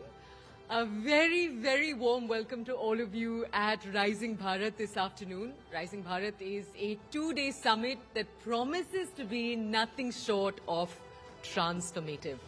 It's an absolute honor to have you all here as we embark on an exciting journey of dialogue, of innovation, and of collaboration. Joining us for this discussion that we're going to have in a few seconds from now is Rajana Nandan. He's the MD of Peak XP Partners. We're also going to have with us on stage Satya Chakravarti. He's the founder, the CEO and CTO of the E-Plane Co. He's also a professor of aerospace engineering at IIT Madras. They're going to be joining us in a second, and with them on stage is going to be Chandra Srikanth. Chandra, the floor is all yours.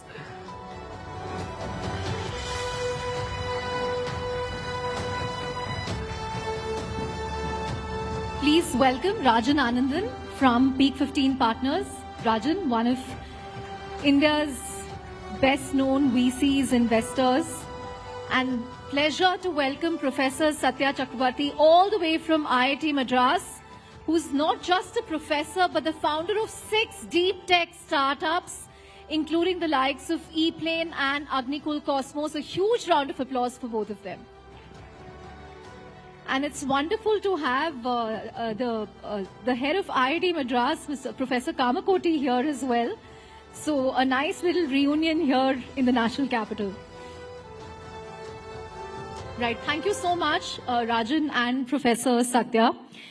You know, just a few days ago, Minister Piyush Goyal made this comment about India's deep tech ecosystem, how we're spending entrepreneurial energy on building hyperlocal apps, fancy ice creams and cookies. But Professor Chakravarti here is an example that we also have very good deep tech entrepreneurship in India. So huge round of applause for that. So don't get disheartened that there's no deep tech innovation happening. It's very much happening. But before I get to that, I want to get both your thoughts, Rajan and Professor Satya. What is your own sense about the deep tech ecosystem in India? Where are we? Where should we be? What will get us there? Rajan, maybe you can start, or Professor Satya, you can start and Rajan can join. Okay, so I think we need to actually look at this particular debate that the Honorable Minister Piyush Goyal kind of kicked off.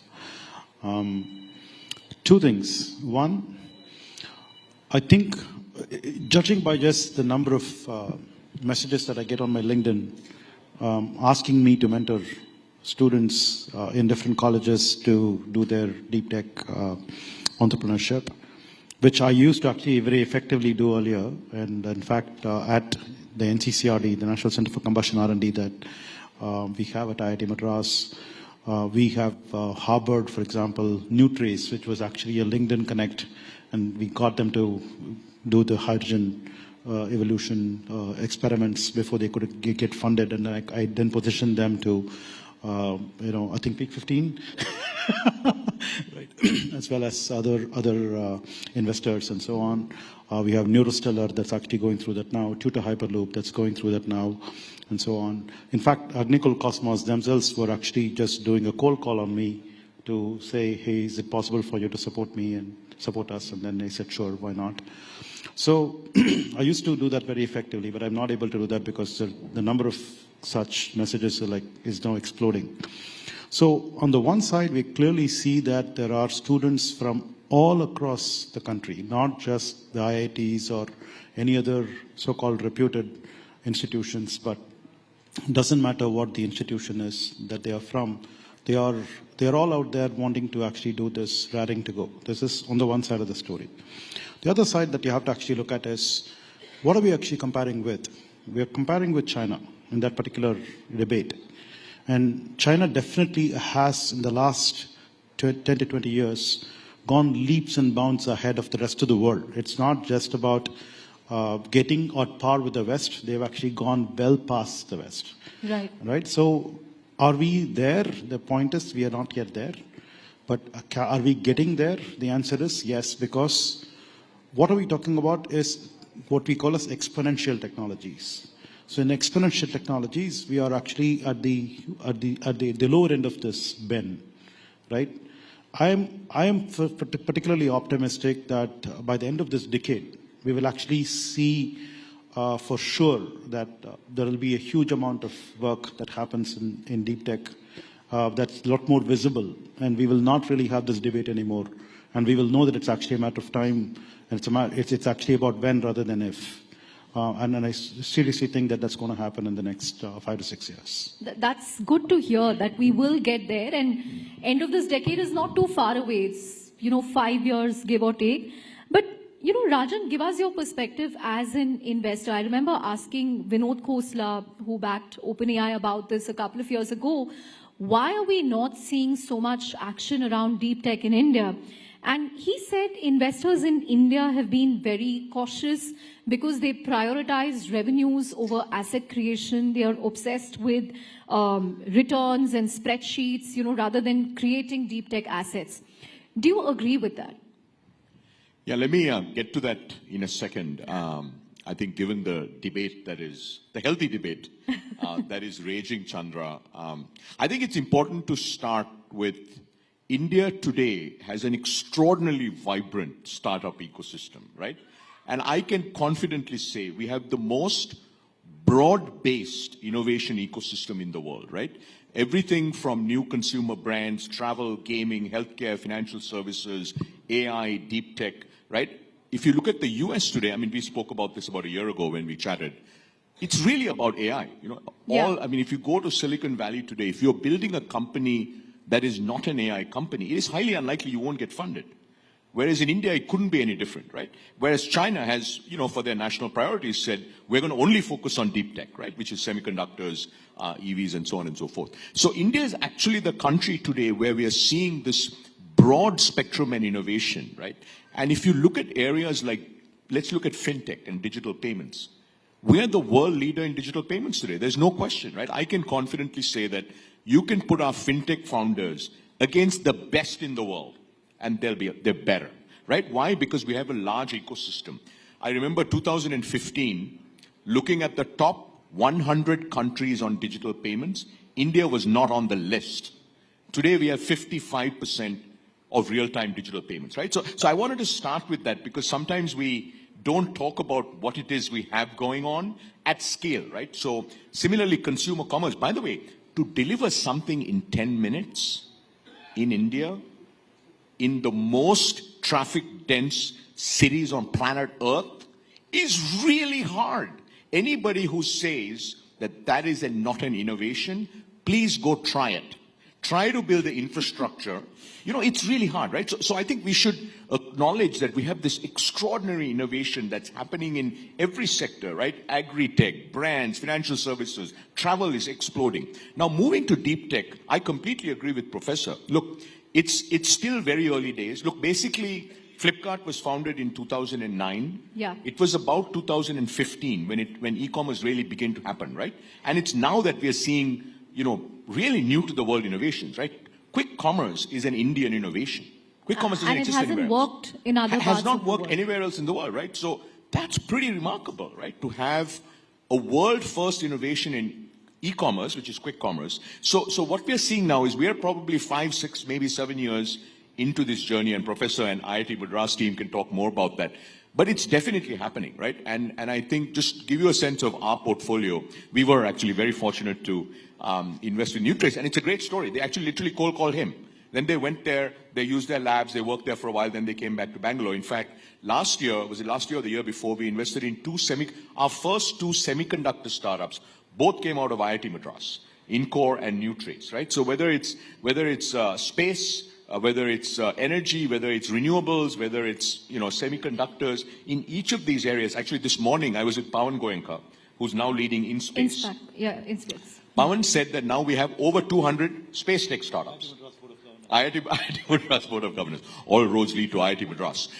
Right? 7 years ago, Chandra, there were like 2 or 3 space tech startups. So we've gone from having 2 or 3 space tech startups to having over 200 space tech startups. So it is beginning to happen. I think it's very exciting. If you look at AI, for instance, I'm sure we'll talk about AI, right? Just in our firm, Peak 15, we have over 40 AI investments. I think last time when we spoke, I had half of that. Across right? the tech stack, Yeah, across the tech stack, right? And we can talk about that. So look, it is happening, right? Whether it's AI, whether it's semiconductors, whether it's space, whether it's energy, whether it's transport, advanced manufacturing, and so on. Now to the question that you asked. Look, we as a firm, I'll give you just one firm, okay? And there are many very, very good firms in India, investing firms. We invest across. We invest from idea through IPO. At idea stage, when we invest, most times there's not even a line of code written, let alone like revenue, product. Look, I haven't looked at an Excel spreadsheet since I left McKinsey, and that was a really long time ago.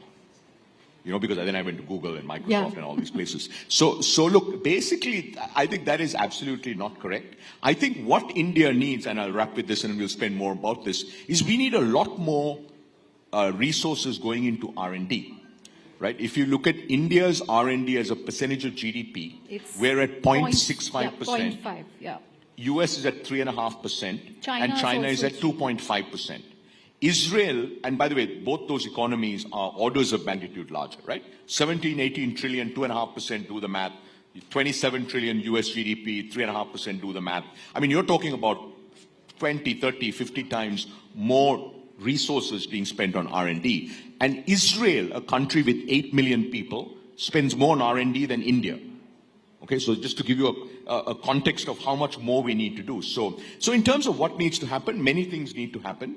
But one thing that needs to happen, we need to invest a lot more private sector R&D. We need to invest a lot more in academia. We need to invest a lot more in our research labs and so on. So that's one. And then second, of course, that will then lead to more ideas, you know, more big ideas that come out. There'll be more capital that come out. I think the 1 lakh crore R&D, private sector R&D corpus that the government has set aside, 20,000 crores of that has been sanctioned to DST. I think these are really interesting moves. So what I would say with deep tech is, look, the train has left the station. For Indian startup ecosystem, this is the final frontier.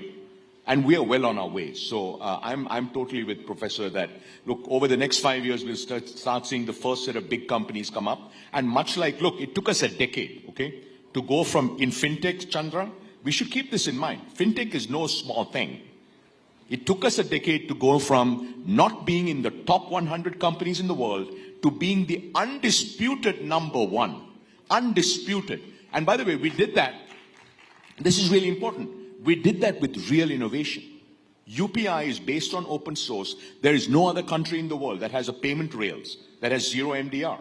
And by the way, what you will see in India is our innovators, our entities, right, whether it's large companies, small companies, governments, academia, really come up with very, very different ways to do things because we have to cater to population scale, right? I mean, you'll see this in industry after industry after industry.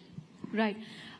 Just a quick follow-up question, Rajan, and all points, I completely agree that we should kind of zoom out, take the glass half full view, because where we've come in fintech is incredible. We completely leapfrogged from cash to UPI. But, one will still ask, why don't we have a world-beating product or a tech platform from India?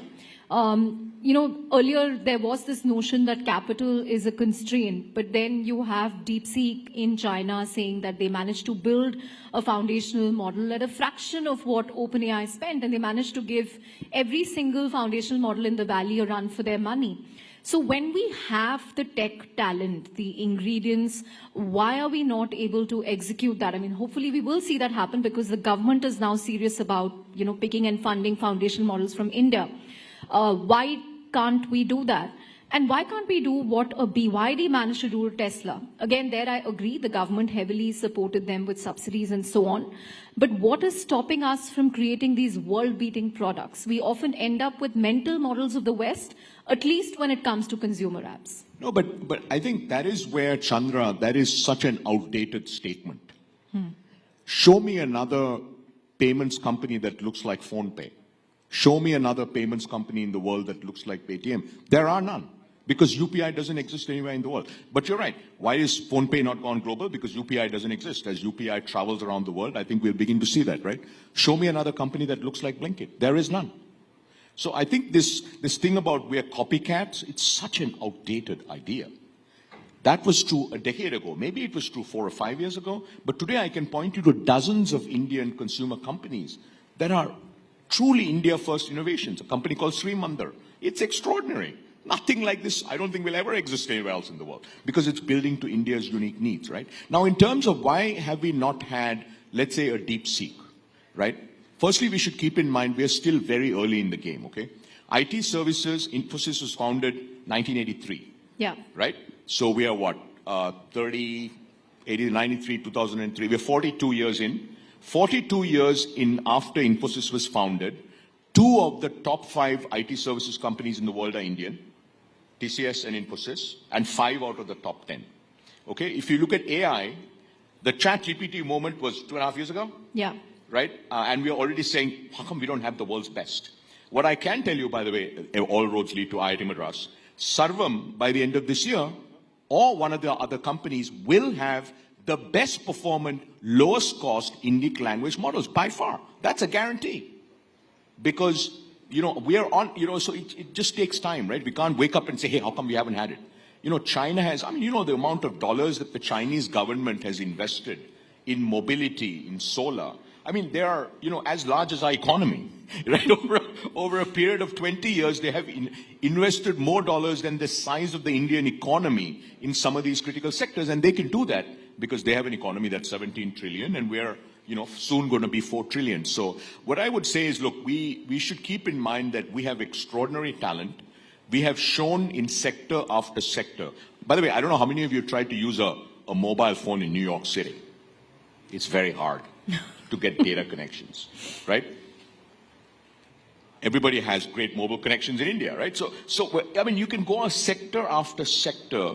We are basically, you know, I always have this saying, right? We won't be the first, we won't be the second, we may not be the third, but we will be the best. And that is New India.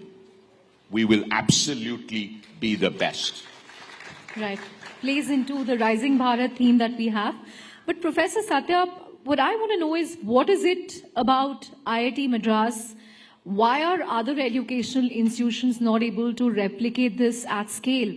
And Aether has come out of IIT Madras. I think the Zetwork founders are from IIT Madras. And as Rajan mentioned, the Sarvam founders also have a big IIT Madras connection. I think one of them still teaches at IIT Madras. And of course, your example as well. We've had Agnikul Cosmos from there. Why are we not able to replicate this at scale? What will it take to sort of do this across the, because we now have, what, 23 IITs in India? What, and not just IITs, even the non-IITs. How are we going to do this at scale? Right. So I think before I actually directly answer this question, I want to resonate with what Rajan was saying. And I personally feel that there is nothing wrong with the 10-minute delivery app and all of that stuff, right? It solves a problem, and entrepreneurship is all about solving a problem. Try to find customers and get paying customers. If you are actually an entrepreneur, you will actually be running behind customers. That's exactly what we are supposed to do. Right? Doesn't matter what we do. I mean, let's suppose that I actually made the best rocket in the world, and I'm not able to find a customer, and it's actually sleeping in my backyard. What is the point? Right. So an entrepreneur is all about actually going and finding a customer and getting them to pay. And they are solving that problem. They're actually showcasing how that can be done. So hats off to all of those people who are actually doing that. Don't belittle them at all. That's a great endorsement. Right? Yes. Yeah. The second point is that let them actually go ahead and make their money, exit, and then become billionaires so that they can actually go fund deep tech startups. Otherwise, how am I going to get Okay, now we know why you're all for quick commerce, because you want them to get a good exit and fund. So you look at a typical, IIT, and okay, since you actually said that IIT Madras is different, okay, let's look at all the other IITs where these people are actually going out and making these 10-minute, apps and all of that stuff, and then making their money and becoming zillionaires, right? In their next avatar, they would be like, oh, is that all there is? What am I going to do with this money? Let me go chase this professor who, right? Okay, right. So it's actually good for us. So I think wealth creation in the country is actually, first of all, very important.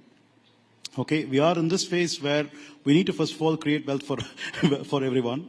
And then we will think about whether we are actually doing deep tech and is it deep enough and all those kinds of quibbles. That is, and we're kind of somehow assuming that if you just do deep tech, India is actually going to be very proud about it and all those things. But finally, is it actually going to really do something to the GDP? Right? And is it going to actually do something to the well-being of the average Joe on the street?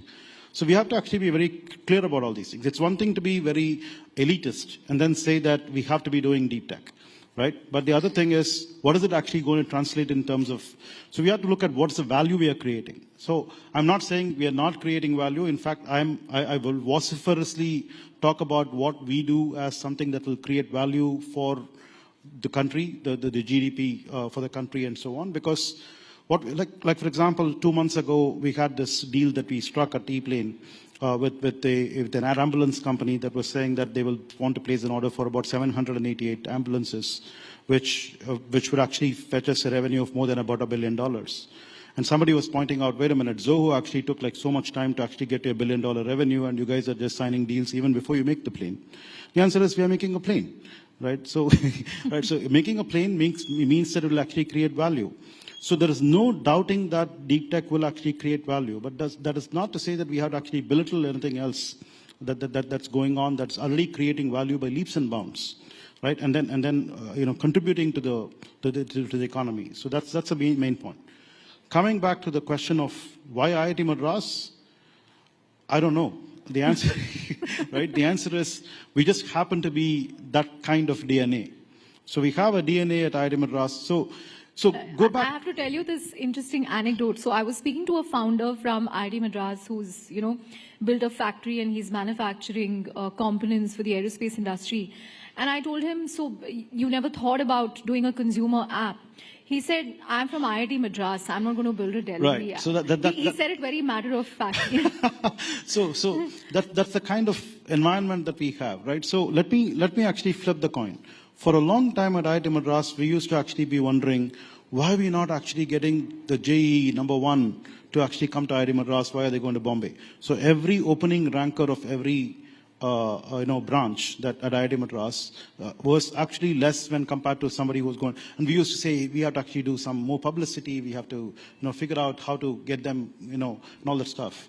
Well, if you go to some other place, you actually in an environment, you probably do something else. But no matter what's your rank, you actually come over here, you end up actually being in this particular DNA setting where you end up doing deep tech. Right? And I think there were students who used to say, oh, IIT Madras is so nerdy. They will actually make you do assignments. It's actually difficult to get grades and all that stuff. Yeah, look at what's happened. Right, yeah, so we need to, unless you actually study, right, so, there's always some balance between perception and what actually finally you get. Yeah, so that's what we are. Right, on that note, when can we expect the e-planes to sort of, be commercialized? What kind of timelines are you working with? Oh, thanks for asking. The flying taxis. So we are expecting to have our first prototype out by June or July this year, in the next 2-3 months. That's what we are working hard on. And the next prototype at the end of this year and the third prototype early next year. So with 3 prototypes, we want to actually go do testing and get ourselves certified to commercialize by the end of next year. So that's about 2 years from now. Great. Hopefully Rajan will write a bigger check for you then. Yeah, please. I'm going to use it in Delhi because today I was almost late, Professor, because there was a VIP movement all coming to this conference. You can give him one of your e-planes for our next event. So what we can do is to be fashionably late and say, look, that's why we need. He's converting everything to a pitch opportunity today. But Rajan, I remember last year around when we spoke to you in Gurugram at our AI event, you spoke to us about how in the Bay Area, Silicon Valley, the focus is all on AGI or artificial general intelligence.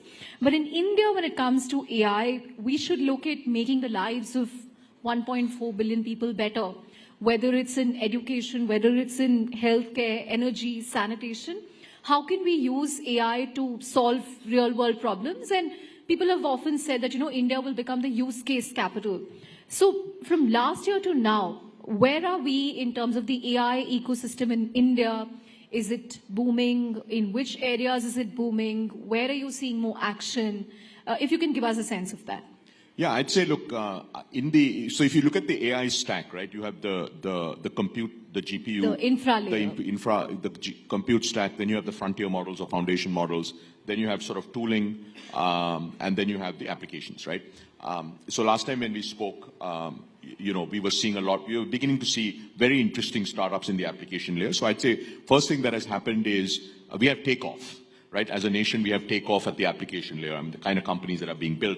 In fact, there's a company in Noida, I think I briefly mentioned to you last week. It's called Attentive. They're building these models, vertical models for construction, right? And then they kind of automate certain aspects of U.S. construction. The company is really taking off. So we're seeing a lot of, across finance, retail, healthcare, and so on and so forth, as well as enterprise AI. So on the application stack, we have takeoff. We still don't have the number of companies, let's say, that the U.S. has when it comes to application AI, but we feel very good about the kind of companies that we're seeing. We continue to see very exciting developments at the infra and the tooling layer, right? So these are companies that are actually making either agents interoperate better and so on and so forth.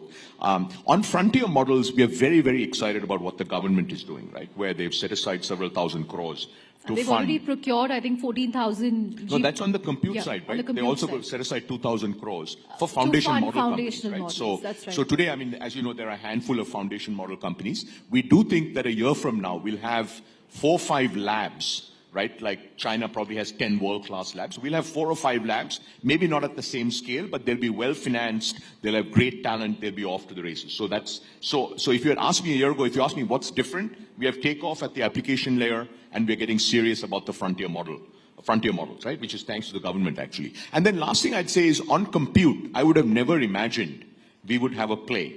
But the reason I can't be here tonight is at the compute layer. That's all I'll say. I'm curious to know more about this investment. I know you're always curious, but I can't tell you anymore. Right. As we begin to wrap up, Rajan, so are you seeing a lot of supply to invest in? Because some VCs we speak to say, hey, all the actions happening in the US and they're investing billions of dollars. But in India, we're not seeing that supply of AI startups. Do you agree, disagree? Yeah, in the venture capital business, Chandra, it's nearly not about volume. It's about quality. Value. No, it's about quality, right? Like Google was one company, right? There are $5 trillion companies in the world, only 5. Humanity is thousands of years. We're thousands of years into humanity. So what we're really looking for, very high quality founders who are solving problems where AI can help them build 10x better products or 10x better outcomes. And that we're seeing. Are we seeing thousands of these companies? Absolutely not, right? But are we seeing dozens or 50 or 100? Absolutely. So look, we are actually feeling much, much better about the application layer, as I said, in India today. Right. Professor Satya, one thing that we notice in, among deep tech startups is there's a lot of enthusiasm at the college level where students love to tinker with, all kinds of use cases, problems. Many of them take this till concept and, they manage to get seed funding in Series A. But, then they kind of tend to hit a wall. Either it doesn't scale or they're not able to find a market or the subsequent rounds of funding become difficult. What do you think can plug that gap? I mean, government R&D spending obviously has to go up. We are at a tiny fraction of what the US and China spends. But even corporate R&D budgets, a lot of people are asking, what are IT companies doing with all the cash balances they have? Yes, I believe, for example, we have this thing called the Center for Innovation. And Center for Innovation actually is the one that spawned Aether. So we had this race car team called Raftar, of which the Aether founders were there, and then they got this inspiration from working in that as students tinkering with race cars, and that's how Aether was born. Galaxy, for example, was born from Avishkar Hyperloop, which I'm the faculty advisor of, and I'm now a co-founder of Galaxy as well, and so on. So we can clearly see lots of such examples of how founders get inspired to do things from the tinkering labs that they have in their institutions. So it's very important for us to be able to allow students to tinker with things. That's number one. And then there must be a funding that goes with it, which typically alumni does a good job on.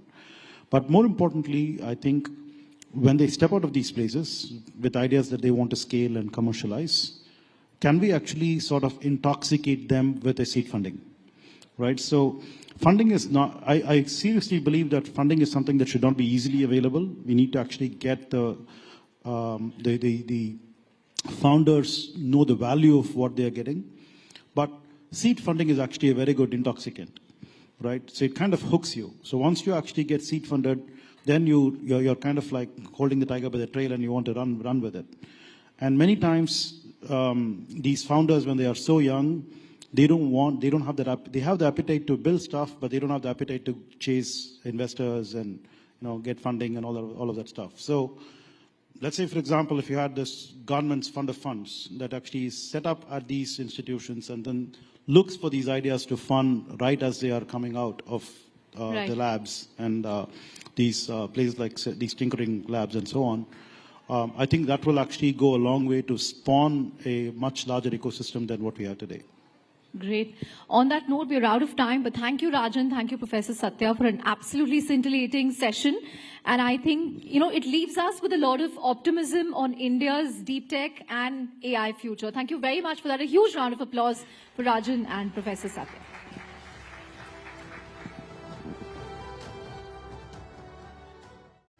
Hello, good afternoon. A very, very warm welcome to all of you at Rising Bharat this afternoon. Rising Bharat is a 2-day summit that promises to be nothing short of transformative. It's an absolute honor to have you all here as we embark on an exciting journey of dialogue, of innovation, and of collaboration. Joining us for this discussion that we're going to have in a few seconds from now is Rajana Nandan. He's the MD of Peak XP Partners. We're also going to have with us on stage Satya Chakravarti. He's the founder, the CEO and CTO of the E-Plane Co. He's also a professor of aerospace engineering at IIT Madras. They're going to be joining us in a second, and with them on stage is going to be Chandra Srikanth. Chandra, the floor is all yours.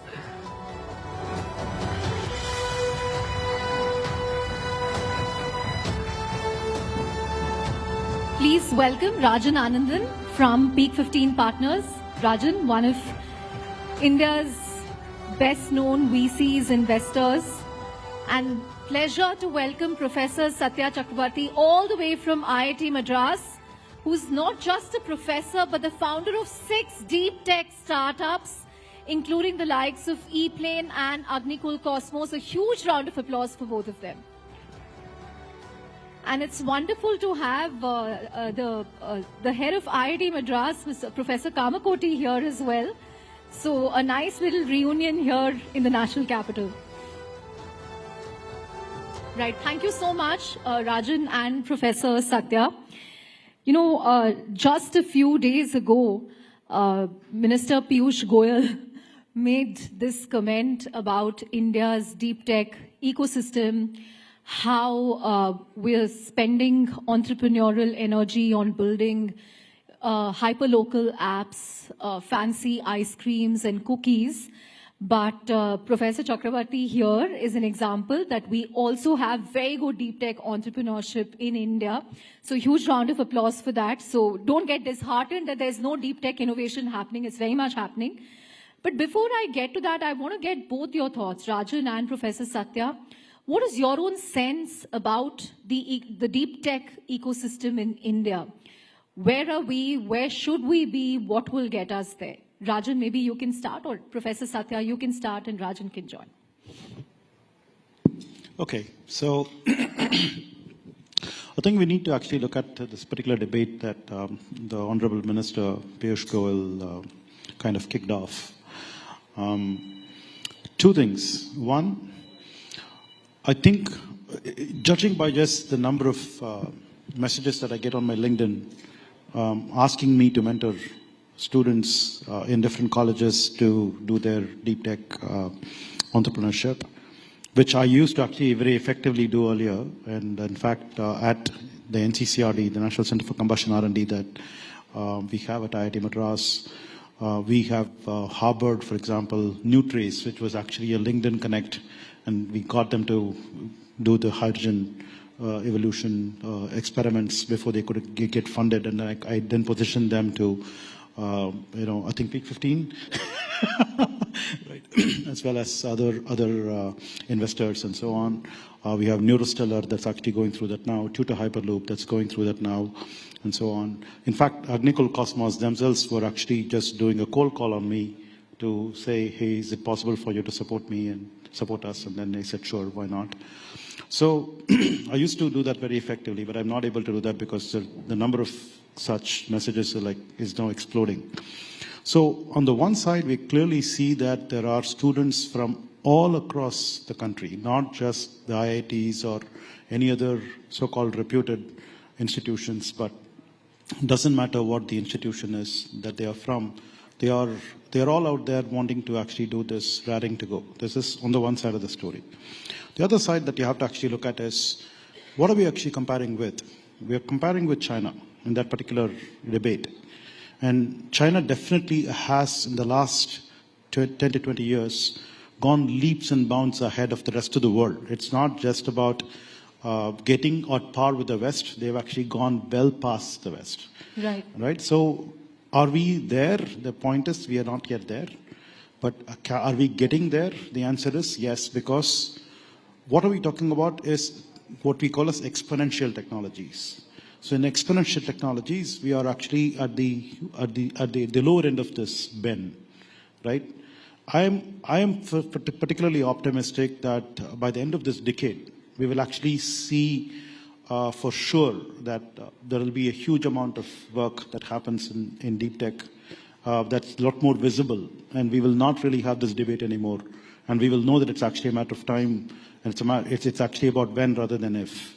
And I seriously think that that's going to happen in the next 5 to 6 years. That's good to hear that we will get there, and end of this decade is not too far away. It's 5 years, give or take. But Rajan, give us your perspective as an investor. I remember asking Vinod Khosla, who backed OpenAI, about this a couple of years ago. Why are we not seeing so much action around deep tech in India? And he said investors in India have been very cautious because they prioritize revenues over asset creation. They are obsessed with returns and spreadsheets, rather than creating deep tech assets. Do you agree with that? Yeah, let me get to that in a second. I think given the debate the healthy debate that is raging, Chandra, I think it's important to start with India today has an extraordinarily vibrant startup ecosystem, right? And I can confidently say we have the most broad-based innovation ecosystem in the world, right? Everything from new consumer brands, travel, gaming, healthcare, financial services, AI, deep tech, right? If you look at the US today, I mean, we spoke about this about a year ago when we chatted. It's really about AI. If you go to Silicon Valley today, if you're building a company that is not an AI company, it is highly unlikely you won't get funded.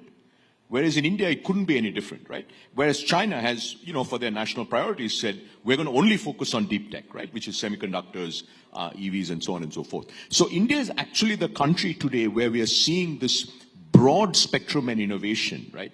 And if you look at areas like, let's look at fintech and digital payments. We are the world leader in digital payments today. There's no question, right? I can confidently say that you can put our fintech founders against the best in the world, and they're better, right? Why? Because we have a large ecosystem. I remember 2015, looking at the top 100 countries on digital payments, India was not on the list. Today, we have 55% of real-time digital payments, right? So I wanted to start with that because sometimes we don't talk about what it is we have going on at scale, right? So similarly, consumer commerce, by the way, to deliver something in 10 minutes in India, in the most traffic-dense cities on planet Earth, is really hard. Anybody who says that that is not an innovation, please go try it. Try to build the infrastructure. It's really hard, right? So I think we should acknowledge that we have the... I hope you all are recharged over lunch. जिस जोश के साथ हमने पहला session खत्म किया है, उसी जोश और उमंग के साथ हम आगे बढ़ेंगे, क्योंकि पहला समिट यानी कि जो पहला हाफ था वो वाकई जबरदस्त था, इंसाइटफुल था. ट्रेल ब्लेजिंग थॉट्स और प्रेजेंटेशन ने भारत को बिग लीग की तरफ प्रोपेल करने का काम किया है. और यह हमारा वादा है कि जैसे हमारा पहला सेशन था वैसा ही एक्साइटिंग और इंसाइटफुल हमारा दूसरा सेशन रहने वाला है। आगे बढ़ते हैं और बात करते हैं, आपको एक ऐसे मुद्दे की तरफ हम लेकर जाएंगे जो आज इंडिया और खास तौर पर नॉर्थ बंगाल के लिए बेहद जरूरी बन चुका है। जी हां, ये मुद्दा है वेस्ट मैनेजमेंट। जैसा कि हम सब जानते हैं कि वेस्ट मैनेजमेंट एक ऐसा चैलेंज है जो बॉर्डर्स को ट्रांसेंड करती है, but in North Bengal the crisis is very urgent. चाहे अर्बन सेंटर्स हो या दूर दराज के गांव हो, वेस्ट डिस्पोजल, रिसाइकलिंग और सैनिटेशन जैसे मुद्दे ना सिर्फ हमारे एनवायरनमेंट को, हमारे पर्यावरण को, बल्कि पब्लिक हेल्थ को भी गहराई से इफेक्ट करते हैं। In the upcoming session, we have a team from North Bengal University जो एक व्हाइट पेपर प्रेजेंट करेगी। इस रीजन में वेस्ट मैनेजमेंट क्राइसिस के स्कोप को एक्सप्लोर करते हुए उनके कारणों, उनके परिणामों और पोटेंशियल सॉल्यूशंस पर हम रोशनी डालेंगे, चर्चा करेंगे, बातचीत करेंगे।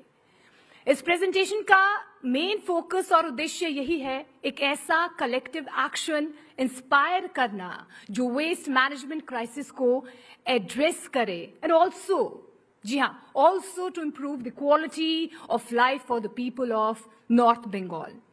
मैं स्टेज पर इनवाइट करना चाहूंगी एक बार जोरदार तालियों के साथ नॉर्थ बंगाल यूनिवर्सिटी की टीम को। Please welcome.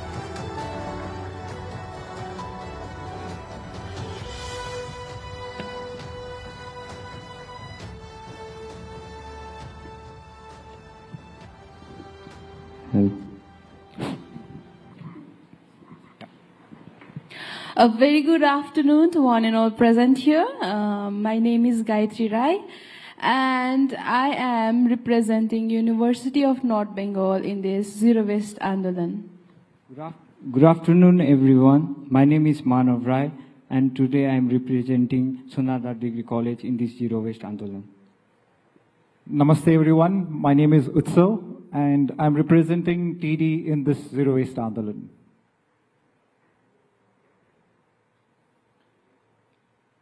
Our mountains are facing a unique problem. What you see on the screen right now is our goddess Kanchenjunga, and unfortunately our goddess is melting. Also, the waste management crisis adds on to the problem because we are very uniquely located. We are in the Eastern Himalayas. It's a biodiversity hotspot. And the biodiversity hotspot is threatened right now.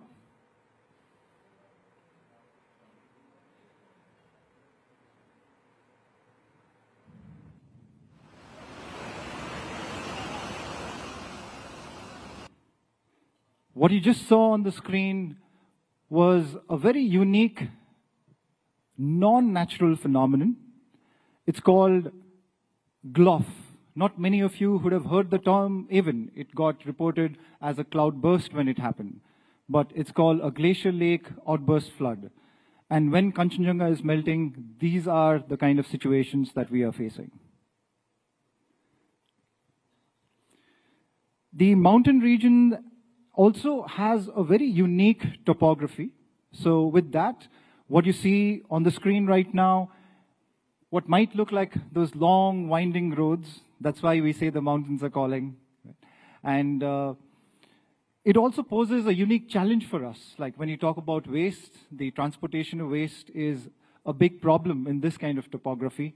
And on the other side, the mountain folks, our folks are very simple. All they want is a tiny home in a mountain hamlet like this with lots and lots of flowers outside. So we tried to bridge all of these unique features of our region, and we tried to come up with a solution that would take into account the unique challenges as well as the unique characteristics of our place. So now let me show you a visual of our beautiful mountains. Our beautiful mountains, not so beautiful anymore. what you see on the screen is what we call a dumping chute. In the plains, when we can build mountains out of waste, in the mountains, we can't build any more mountains, so we dump it down. All the waste becomes quite an eyesore, and also it kind of continues to pollute.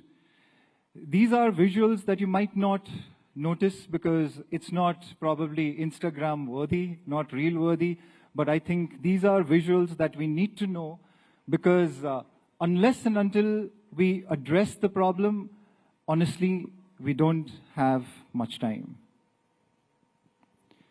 So let's pause for a bit and let's try and understand what are the challenges and why is it so important for our entire country, our Bharat, to stand up and hear the voices from the mountains. You know, as you see, we are very uniquely located in the Himalayas, and the Himalayas also serve as the roof of India. So do not think that what affects us does not affect the rest of India. If the glaciers are melting, if what we call the third pole is melting, then it would affect the entire floodplains of India.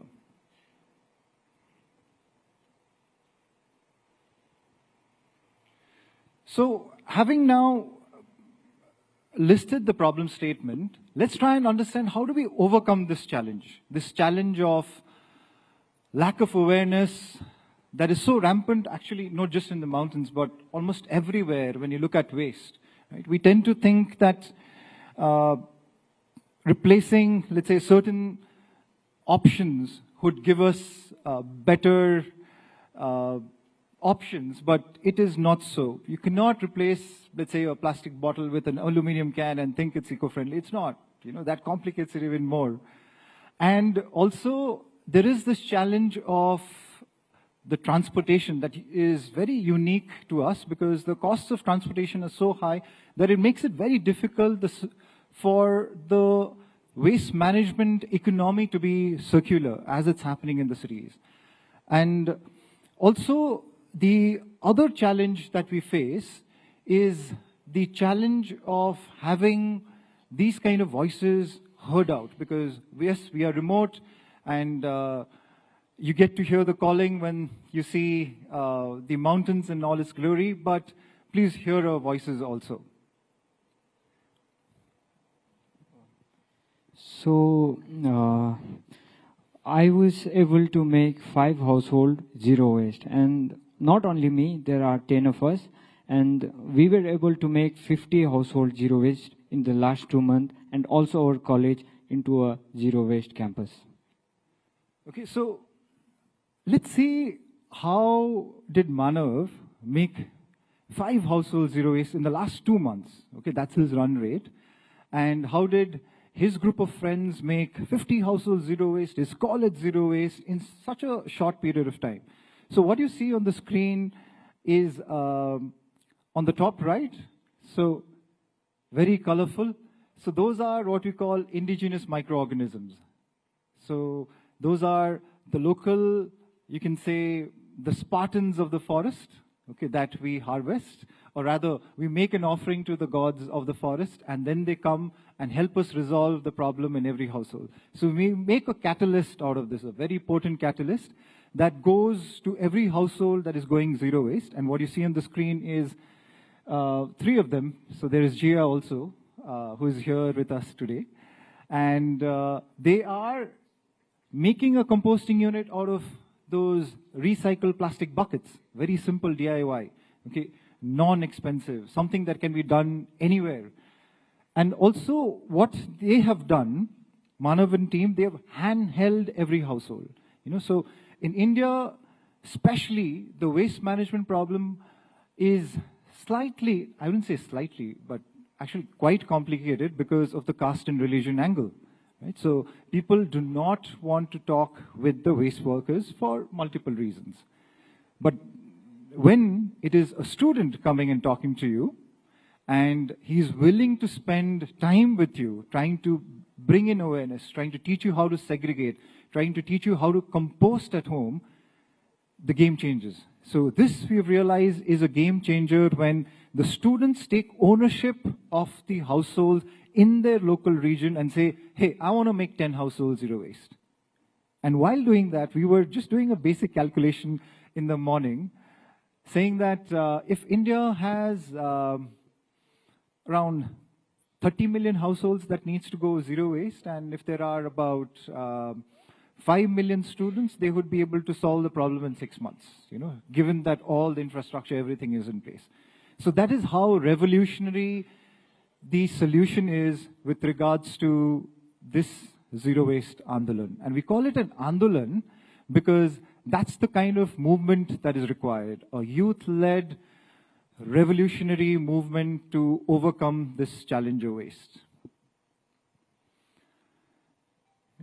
The founding father of our nation, Mahatma Gandhi, had left these words with us, saying that, be the change that we wish to see around us. Why wait for the governments to give us solutions? Why wait for someone from outside to come and teach us how to compost or how to take care of our waste? So we decided to live by these words, and we realized that while we live by these words, we have multiple benefits that is not just restricted to a particular stakeholder, but every stakeholder is benefiting here. So you see, the students are benefiting, okay, because they're getting to do what we call SUPW, which is socially useful, productive work, which keeps them engaged.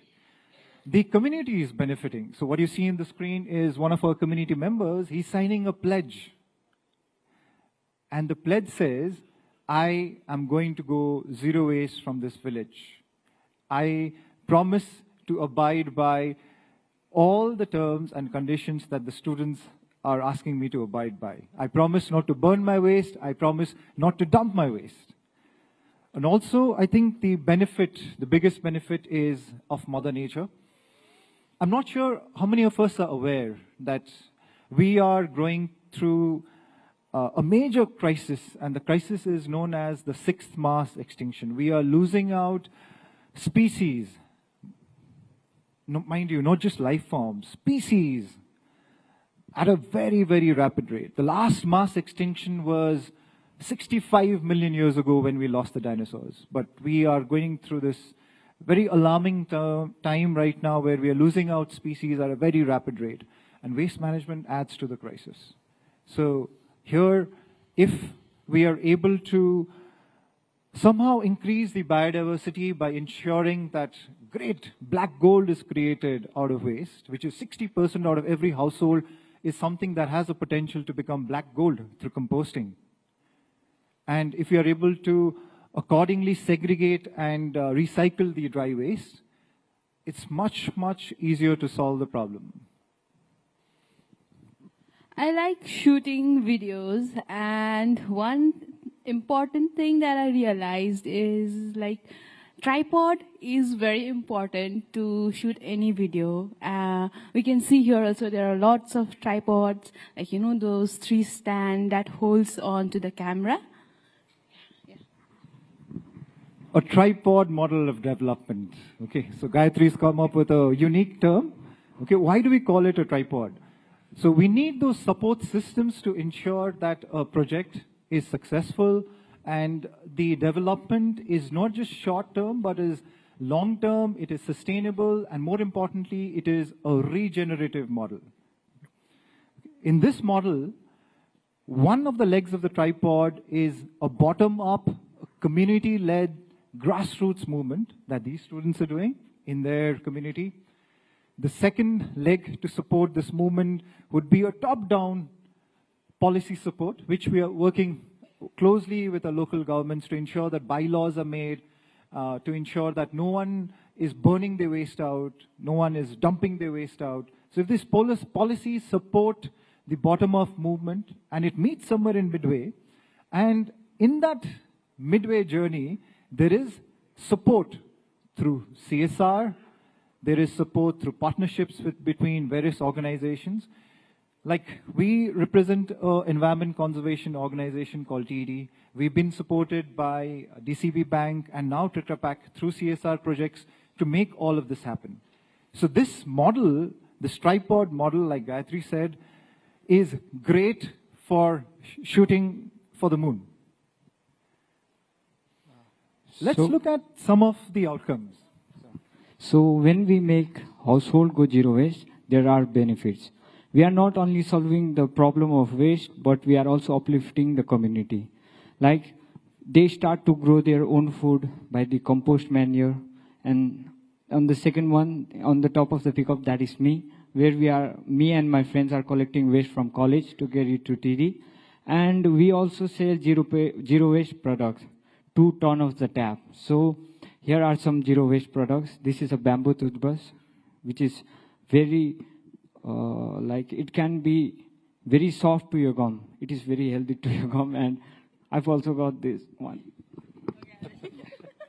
So this is the foldable cup. This is where I use it wherever I go to travel. Like if you use 3 paper cups in a day, then in a month you'll use 90 paper cups. And in a year you would use 1090. And if you just buy this and use it, you'll be able to divert 1090 cups from going into landfill. Thank you. Turning off the tap.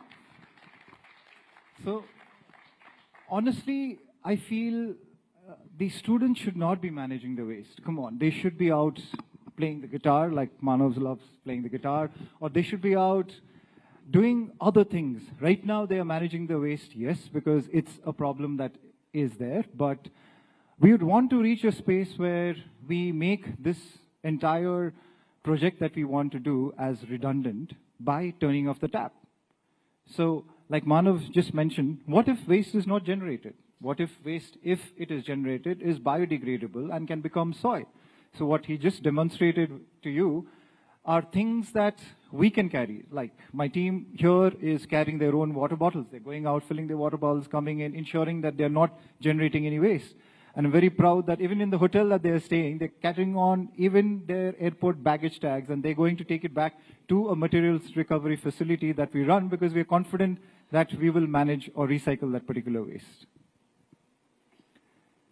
So turning off the tap is something that we feel is important. We realize that more than recycle, we need to aim at refusing the waste. And that also aligns with our Honorable Prime Minister's vision that is also called LIFE, okay, which is to ensure that we are conscious about ensuring that we live in a regenerative world and not in a degenerative world. So here, like Manav said, people have started growing their own food. So we got into this a challenge with one of our villagers because, you know, in India especially, maybe rightly so for many years, we've been growing food depending upon cow manure as the source through which we add nutrients to the soil.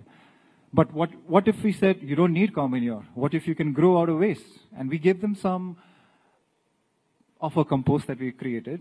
And we said, okay, let's see if the cabbage that you grow is bigger than the cabbage that is grown out of just cow manure. And when she tried to harvest the cabbage, usually she would just be able to pull it off. But in this case, the cabbage had grown so nutritious, so strong that she couldn't pull it off just with her hand. She had to take some help, okay, and she ensured that she's struggling with it, okay, because it has the nutrients that is needed to make this cabbage as nutritious as it is. Okay, and this is necessary. So for us, because we are becoming nutrient deficient as a nation, we need to have good nutrients. And where is it coming from? Waste. Black gold, like I said.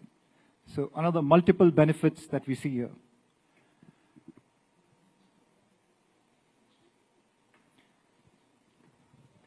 So yeah, this is my college where I'm pursuing my education. So this is Manav's college, Sunada Degree College. that you'll find in a very remote region in Darjeeling. And they have joined us in this Zero Waste Andolan. Can we increase the volume in this? We can see the tremendous development and growth have been seen in our students within these days. We can see their community engagement skills, their teamwork spirit and marketing skills, leadership qualities, which have been greatly improved within them. So that's a feedback from Ragini ma'am, who is the teacher in charge in Sonada Degree College. And we have witnessed tremendous transformation, not just in case of waste, but also in human beings. The Manav here, who is standing with you, okay, is confident in front of you in his traditional attire, okay, with this experience of knowing that if I can make 5 households zero waste, what does it take for me to stand in front of national TV and just give the speech?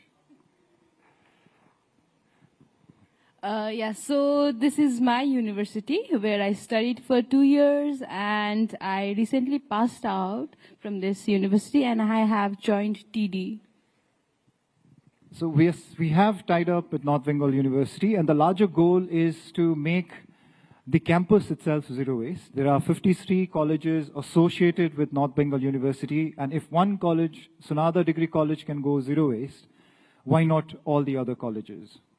So we're starting off with a zero waste campus in North Bengal University, and then we want to kind of ensure that these get linked to the credit course for the students, so that the student gets academic benefit for these SUPW work that we just said, the socially useful, productive work.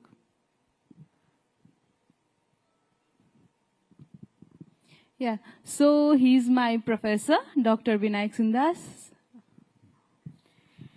So yes, Professor Binayak Sundas has been our ardent supporter for this zero waste campaign in the university, and also we are working together to ensure that his vision of a zero waste campus is implemented soon, and not just in the university campus, but also in the campus of all the other colleges.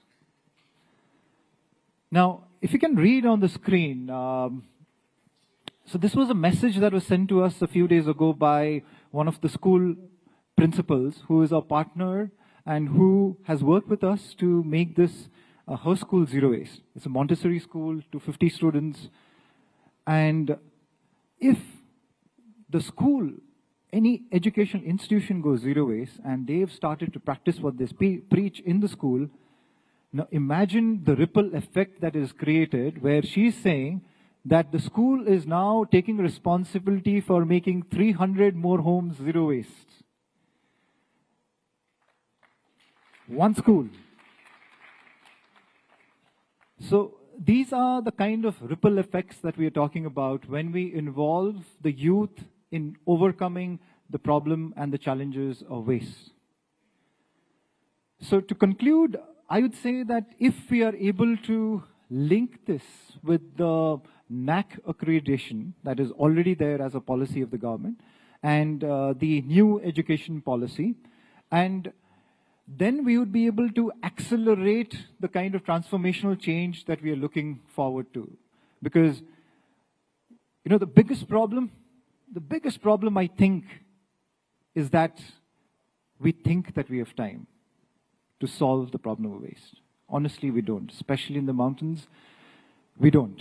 We need to solve this as of yesterday.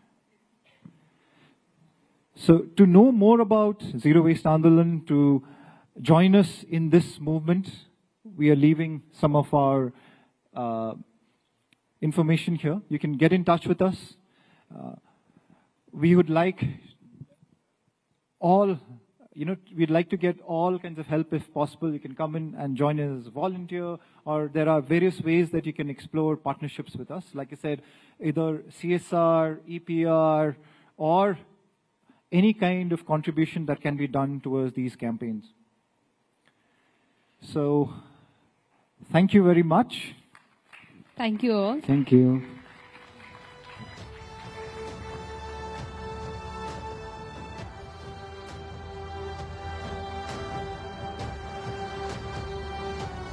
एक बार जोरदार तालियां north Bengal university की team के लिए इतने insightful enlightening presentation के लिए।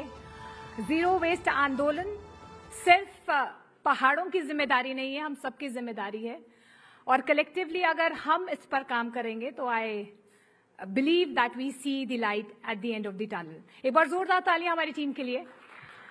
और जैसे कि हमने कहा है कि हमारे आगे के सेशंस और ज्यादा पावरफुल होंगे, एक इसी से जुड़ा हुआ अगला सेशन जिसके बारे में मैं आपको बताने वाली हूं, हम फोकस करने वाले हैं जो काफी वक्त से एक मुख्य मुद्दा भी रहा है। वो मुद्दा है यमुना रिवर की रेस्टोरेशन का। यमुना, जी हाँ, यमुना एक वक्त पर एक रिच जीवनदायिनी नदी थी जो आज अपने अस्तित्व के लिए संघर्ष कर रही है, स्ट्रगल कर रही है। दुनिया की सबसे पॉल्यूटेड रिवर्स में से एक बन चुकी है और ये सबसे चिंता का विषय है। तो अब सवाल ये है कि क्या हम कर सकते हैं, हम क्या कर रहे हैं कि इन हालातों को हम रिवर्स कर पाएं। आज आईआईटी खड़गपुर के आर्किटेक्चर डिपार्टमेंट ने तैयार किया है comprehensive white paper Restoring Yamuna, Workable and Effective Solutions for Cleaning and Beautifying the Yamuna River. तो चलिए इस सेशन को ध्यान से सुनते हैं क्योंकि जो दांव पे है वो सिर्फ एक नदी नहीं बल्कि हम सबका फ्यूचर है, भविष्य है। और हमें तय करना है कि जो सॉल्यूशन यहाँ पर सामने आएंगे, जो सुझाए जा रहे हैं, उससे हम कैसे एक बहुत बड़ा बदलाव ला सकते हैं। मैं स्टेज पर आमंत्रित करना चाहूंगी एक बार जोरदार तालियों के साथ आईआईटी खड़गपुर की टीम को। एक बार जोरदार तालियों से उनका स्वागत कीजिए। Welcome, thank you.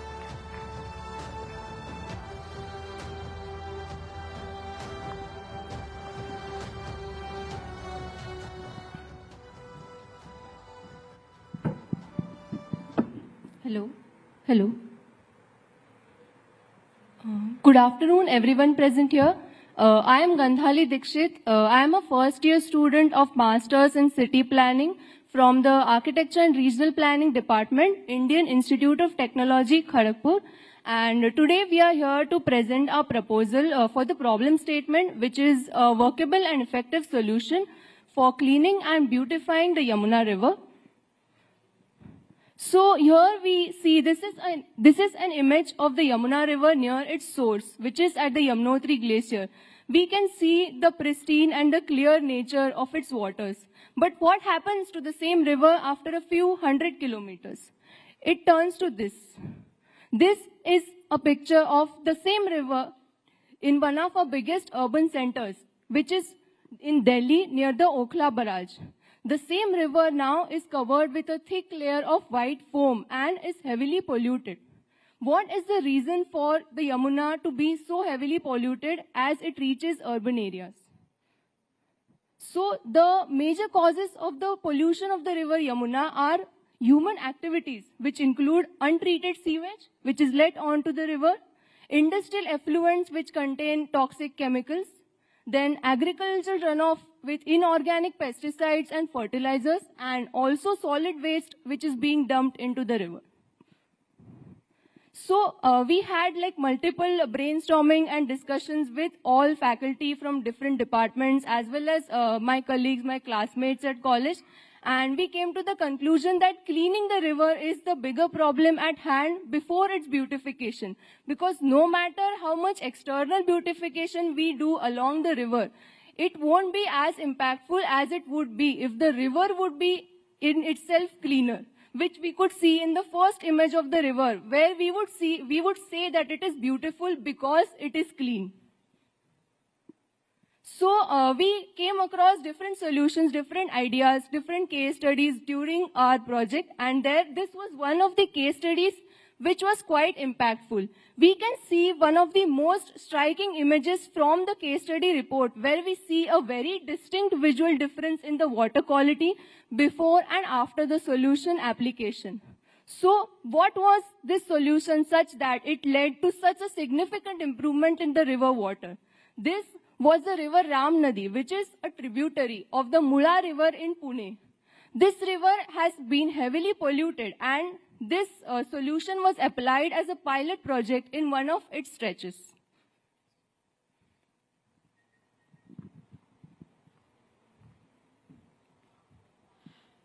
Good afternoon, everyone. I, Gauravi Subhash Padyar, first year student of Masters in City Planning from the Department of Architecture and Regional Planning, Indian Institute of Technology, Kharagpur. The Ram Nadi River, once choked by pollutants, today runs clearer, cleaner, and calmer. We are not just focusing on the physical properties of the water or physical clarity of the water. We are also focusing on the impacts, which are measurable, which are backed by the hard data and real ecological recoveries. The impacts are biochemical oxygen demand, which decreased to 90%. It restored oxygen, which is essential for aquatic life. Chemical oxygen demand, it dropped significantly from 564.6 to 55.78 milligrams per liter. Total suspended solid showed significantly drop, it dropped in 48 hours to 90%. The results are phenomenal. Adding more to that, turbidity, which is an indicator of water toxicity, it also reduced to 90%. Dissolved oxygen, which was nearly absent, now it rose to 4.9 milligrams per liter, which indicates rebirth, recovery of aquatic ecosystem. Most remarkably, 420 tons of sludge were naturally decomposed, and that too achieved without any mechanical intervention. Mosquito population also decreased in that section, and also it prevented vector-borne diseases.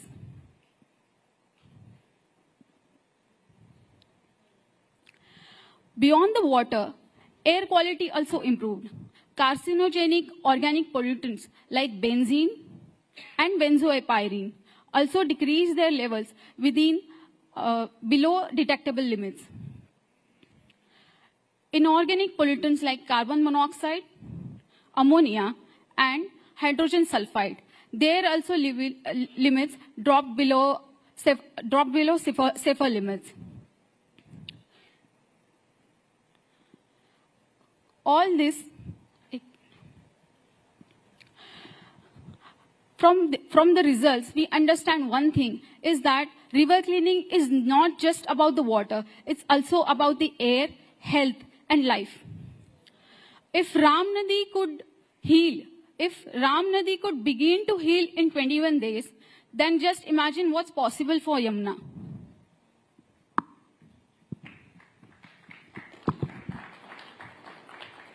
A very good afternoon to one and all present here. My name is Siddharth Menon. I am an alumnus of IIT Kharagpur, the Department of Architecture and Regional Planning.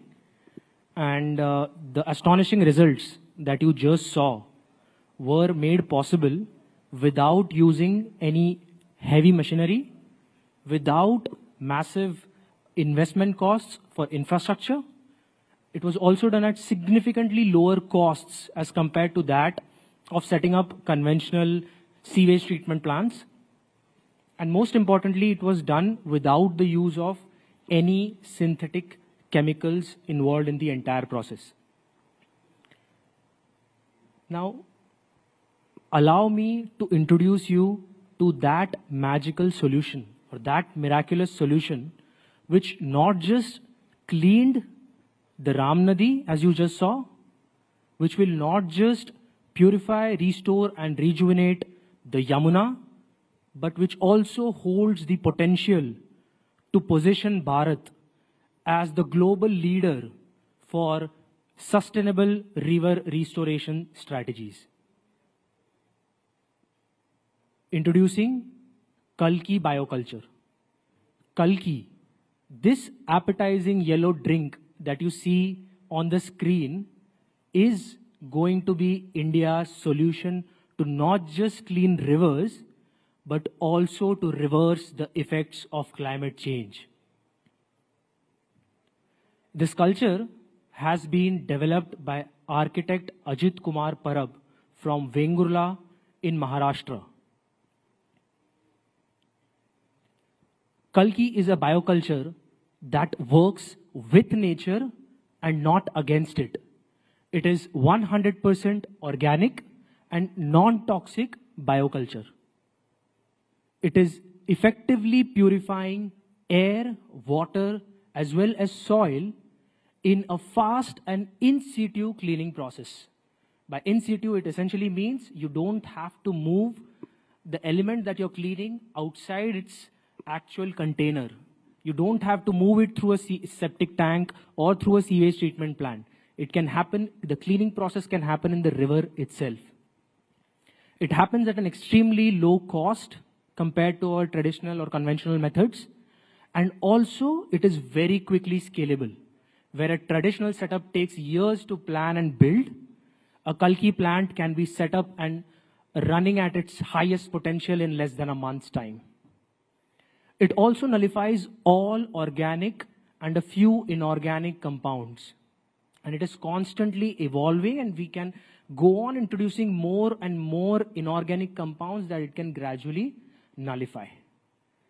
This includes most greenhouse gases, and it converts these pollutants into nutrients which can be readily absorbed by the soil as well as the plants.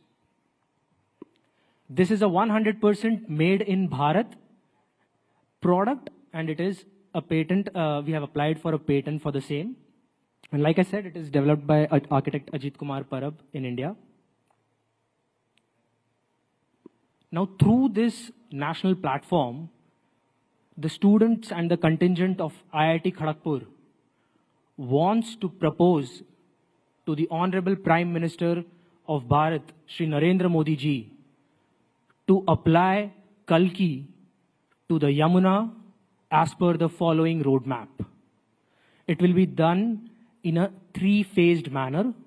The first phase would include the pilot implementation, which will happen in 2025 and 2026, in which we will be identifying high impact zones, especially at the source of the river, where it still remains in its pristine state, and where we can strengthen its self-healing and self-purifying abilities.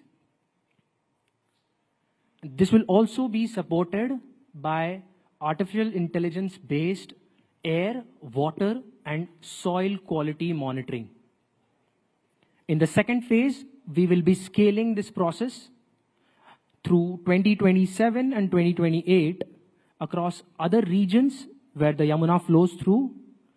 And we'll also include major parts of Delhi NCR, integrating Kalki with the existing STPs into their primary clarification and the aeration process, such that we can reduce the quantum of sludge that we have. And in the third phase, in the long-term sustainability phase in 2029 and 2030, we will be establishing a self-sustaining river management system where Kalki will be used as a preventive measure primarily at the source of the river.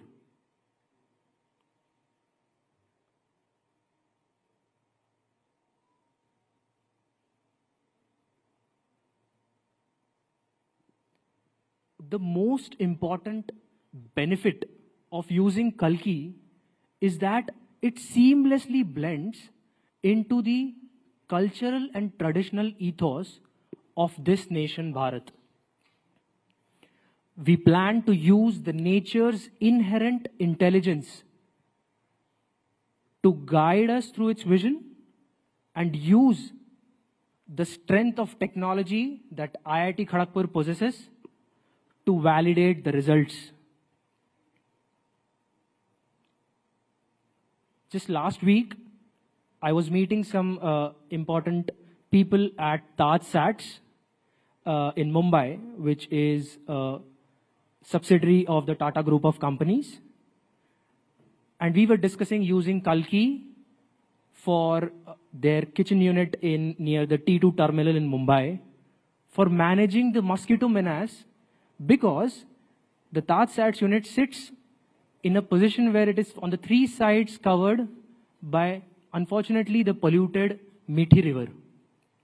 We were speaking with the head of quality assurance of multiple departments and the deputy general manager there, and they're extremely excited to use this product through the upcoming summers and monsoon as well. That said, we still require a lot of government backing and corporate support for a beautiful and bright future of Kalki in Bharat. We would like our Honorable Prime Minister Shri Narendra Modi ji to support us for the entire planning and stakeholder alignment for seamless permissions and approvals across different municipal corporations, because through the Ram Nadi project we had identified the whole hassles that get involved as soon as you start working with municipal corporations as well. We would also require support from NABL certified laboratories and nationally accredited institutions like NEERI for air, water and soil testing quality provisions.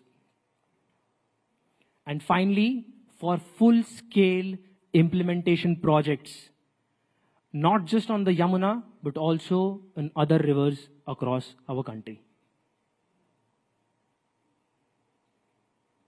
Now, I would also like to tell you why Kalki can be a game changer for Bharat. So let me tell you the good news. Kalki is not just effective for cleaning rivers and cleaning the pollutants, converting them into nutrients inside the river, but it can also be successfully used for clearing landfills.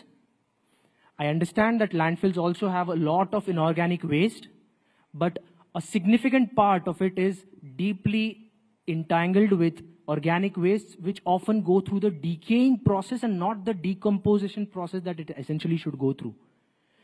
Kalki catalyzes this and makes the job easier and the life far better for those people who work in such environments. Kalki can also be very effectively used in public toilets, not just in stationary commercial stations, but also in moving trains. It can also be very effectively used in situations of oil spills, which can be catastrophic for the aquatic life. We saw a very miserable example of that a few years ago in Maldives. And finally, it can also be an excellent fertilizer. I would not essentially call it a fertilizer, but a replacement for fertilizers, insecticides, and pesticides. Today, honestly, Kalki is actually more popular as an organic replacement for fertilizers and pesticides, and there are countless farmers in Gujarat, Maharashtra, Goa, and Karnataka who are using this solution to go 100% organic and chemical-free. There are schools in Karnataka which have adopted Kalki as the only cleaning agent in their school, eliminating 100% of their synthetic chemical dependency. Things like phenyl causes massive nausea and headache to people if it is used as a cleaning agent. But on the other end, Kalki not just improves and cleans the surface, but also makes the life of the students and the ancillary staff equally better. Thank you everyone for your time. Here are some of the details that you can use if you would like to connect with us. And I would like to also urge to all the viewers who are sitting at home and watching us today, if any one of you wants to partner with us, you're most welcome.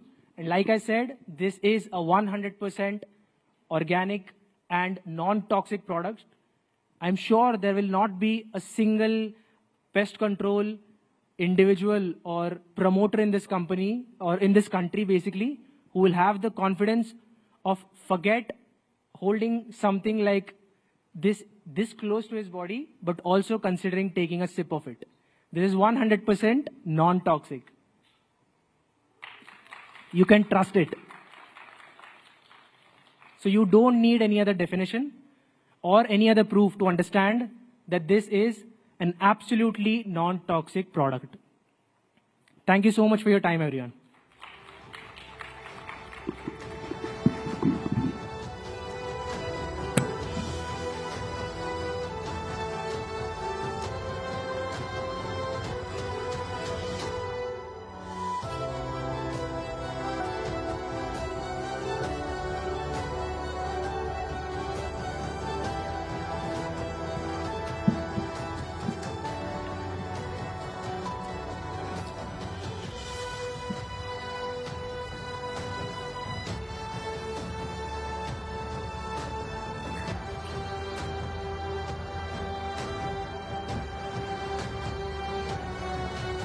Thank you, Team IIT Kharagpur. That was thought-provoking indeed. And now, ladies and gentlemen, it's time to discuss one of the most dynamic and transformative trends in India's digital landscape. How startups are winning the trust and loyalty of India's next billion users. The session will shed light on these strategies and on the insights that have enabled these startups to not only win over India's digital users, but also build lasting relationship with them. We'll talk about how they've tailored their products, their go-to market strategies, and the innovative ways they've tackled some of the most unique challenges that come with this growing user base. So let's deep dive in, explore the playbook for startups that are poised to capture the attention of India's next billion users and how we can all learn from their success stories. Joining us for this very special discussion this evening are Saurabh Munjal, co-founder and CEO, RKN Foods. Also joining him, Vinay Singhal, co-founder and CEO, Stage, and Satyam Dharmora, founder and CEO, Vyom. Chandra Shrikant will be moderating this conversation. The floor is yours.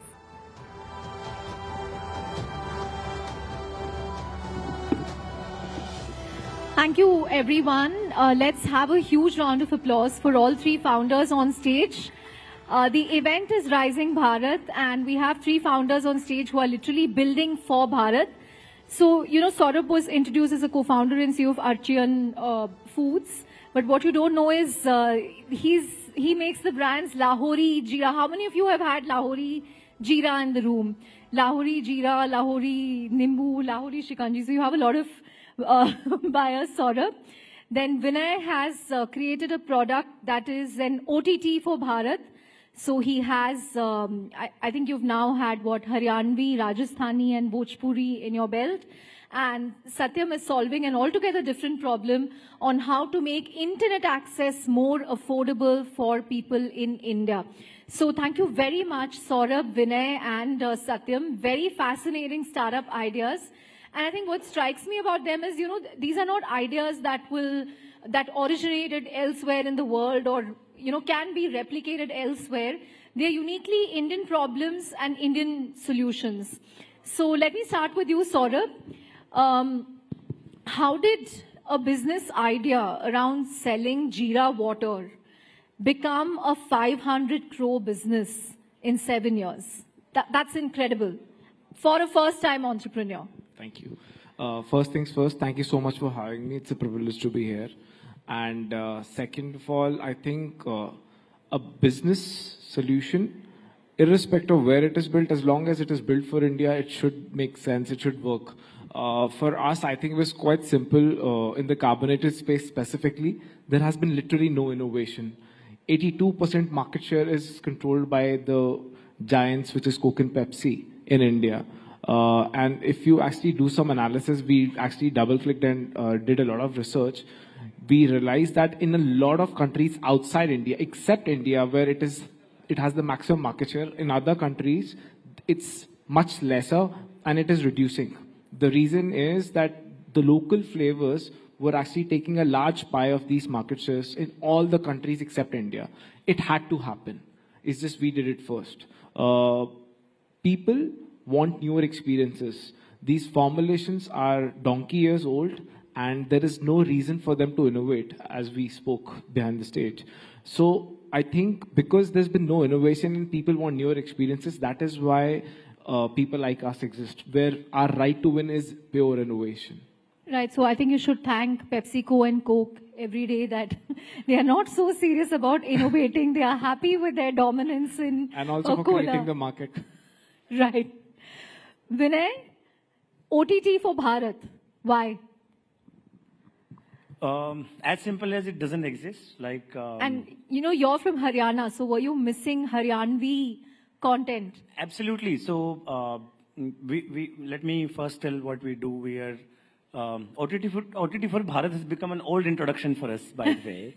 Like we were. It's also easier to pitch to investors if you say we are the Netflix. Probably for Bharat. that's why it still remains. That's why the line is sticky. OTT for Bharat, Netflix for Bharat, and investors like to fit you in their own predefined boxes, you know, and so probably these lines work. But what we do actually, the problem that we identified was that कि भारत में बहुत सारी cultures हैं, बहुत सारी अलग-अलग संस्कृति हैं, हम बहुत सारे अलग-अलग संस्कृतियों का समागम है, लेकिन हमारे देश में because of two things. One, we have such a huge colonial baggage that we keep feeling, you know, less about ourselves in the way we are, essentially, right? So हम अपने ही cultures को बहुत suppress करते हैं, inferiority complex carry करते हैं उसके around में, and so we never kind of promoted that.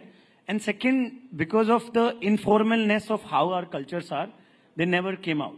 Right. And so I grew up in Haryana. I grew up speaking Haryanvi, and I was like, why is that there is no one who does Haryanvi content? Simply because Haryanvi is a dialect and not a language. Dialects don't have their own script, so they don't have their own literature, so there was no cinema as well. And I was like, today, that is not the case. Today, we as a you know, we don't need literature to make films, and we don't need theaters to release films and make them big and distribute them, right? So, which is where, as a way to promote cultures, we chose cinema, basically a constructive storytelling as a way to promote cultures, and OTT became the way then to basically distribute it. So that's how essentially the story came about. We are a company to promote India's regional cultures. And today we do that through making very high quality, incredible movies and web shows in those local cultures. Tomorrow, if it takes us to make Disneylands for each cultures, then we will make that and basically keep promoting those cultures. Right. So you literally had to create content in Haryanvi, in Rajasthani. Yes, absolutely. We are basically, so just to finish the last line and then answer this, we believe that we're building the confidence layer of this country. You know, once people start feeling the comfortable with the idea of who they are, they feel confident, and that's how societies thrive. And so, like there's an India stack, we are the confidence stack of this country is what we believe we are building. Confidence stack can be a good name for this panel as well. Absolutely, I think, yes. I invite both of you to join Confidence Stack. So yes, thank you. And yes, like you said, Haryanvi and Rajasthani are markets where there was no film industry that existed before us. We had to go and create an entire movie industry from scratch, which meant finding, you know, different form of artists, you know, poets, comedians, folk artists, theater artists, etc. And figuring out that all of them actually wanted to make a film at some point. And because there was no opportunity that existed for them, they had the talent, but the only way to make a movie was to go to Bombay, struggle there, and hopefully get a break at some point. And so they decided कि चलो और कुछ नहीं तो कविताएं लिख लेता हूँ, कॉमेडी कर लेता हूँ, शायद थोड़ा पैसा बनेगा, मेरा घर चलेगा उससे. We found all of these artists, funded their first ever movies and web show projects, and basically created an entire movie industry out of that. Haryana today has 150 production houses which work with us on a regular basis. Wow. And we produce 50 original movies in each of these three markets, Haryanvi, Rajasthani, and Bhojpuri, every year, which is basically almost half of the entire regional industry in this country. So you're like the Karan Johar of Haryana. Maybe that's... Minus the coffee show. maybe this is the coffee show. But yeah, yes. We are the producers as well as the distributors of Haryanvi content and Rajasthani content there. Right. Satyam, he spoke about confidence layer. Now that confidence layer will not work without your infrastructure, because you're making internet affordable, unlimited internet for 5 rupees on a daily basis. All of us need to know about this. So tell us a little about your startup. Sure. See, if you just go Yamuna Par and go to Gandhinagar, there would be a boy, Bharat. He wants to watch an IPL match. And all he can do is he can watch the entire ad of Dream11 and 1 over. Because in India, the average telecom ARPU is 170 rupees. For 170 rupees, you get 2 GB of internet for the entire month. Which means on a daily basis, you get 120 MB of internet for one user at an average of India. So if you saved those 120 MB from your morning WhatsApp forwards, which all of us like to do, they're literally not left with anything beyond 1 over and Dream11 that they can watch. Dream11 from Harsh will be here tomorrow, so I'll tell him. Yeah. But the fundamental to this is everybody deserves to dream, and we need to shift this whole narrative of India from poverty elevation to prosperity creation. Because that is what India is now ready to, right? So I think like Vinay said, it's the way we look at it is that confidence to dream also has to come. Between your dreams and you is this information. And that information is out there on internet. It cannot happen that 1.35 billion Indians, and you take the United States of India out of it, where most of us live, the rest of the India is data starved. They do not have enough internet to carry out half an hour of online class, probably even to watch, some awesome content which is being built. And that is where it is extremely important for us to solve that problem. We started, and today, yes, we offer in their homes unlimited internet for the entire day, as much as they want to do, for just 5 rupees. And that's an important part of, India models, that it can only operate at smaller sachet type cash economy, and it is not a P&L business anymore. Right. And your business model is also interesting, right? Because essentially what you're doing is, if we have excess internet, you buy that and sell it to someone who needs internet at an affordable price. So, this is, a lot of you guys might not know about it, but India is the only and the first country in the world which allows any individual to resell their extra internet. The only country in the world. There is no law in the world anywhere else. Right? So when we talk about this whole aspiration of India, I think we have to give it to various governments over the years that they've been very progressive about whether it's the idea of UPI or Vani, which is the protocol under which we make it enable. So we buy extra internet from people who are not using it and give it to people who need it on any given day. But what is important in doing that is that there is the right kind of framework and governance in place. So we just happen to be at the right time, at the right place, in the right country. Right. To make it done. Right. Saurabh, you're based in Chandigarh. So tell us a little about what it's like to build a business from, Chandigarh. Because the notion is that India's GDP per capita is still small compared to other countries. Most of the startups go after the top 30 million users who can afford to pay them. And I think we have, most of the startups, most of the unicorns go after that same 30 to 50 million cohort. But you run a revenue generating profitable business building from Chandigarh targeted at the Bharat market. So how is it building a company like that? What should one keep in mind for entrepreneurs who want to look at Bharat? So I think building it out of Chandigarh, the only difference is that most modern cities would have a very well-versed ecosystem that would really help the company blossom. Building out of Chandigarh or any tier 2, tier 3 town in the country is slightly more difficult. Having said that, it is very logical. The whole point is that the entire new age entrepreneur ecosystem is actually after the 12 or 15 crore people who are actually filing income tax returns. And I'm not sure if how many of you all know this, but out of the 15 crore people who actually file an income tax, half of them file for zero. So there are only about 7.5 crore people actually paying income tax. So technically, in our language, we call it South Bombay, South Delhi. So we said we want to build this brand not keeping in mind South Bombay, South Delhi, but anybody but them, because we feel India actually is the superset is the 100 crore population who are not part of that cohort. And that is what we went after. Because these guys, their sense of enjoyment, their sense of indulgence comes through these small decisions that they make on a regular basis, which is to buy these drinks or buy some food or do some small little things that bring happiness to their life. And that is what we were after. And that is what we want to do. We want to build India's preferred choice of beverage brand in the country.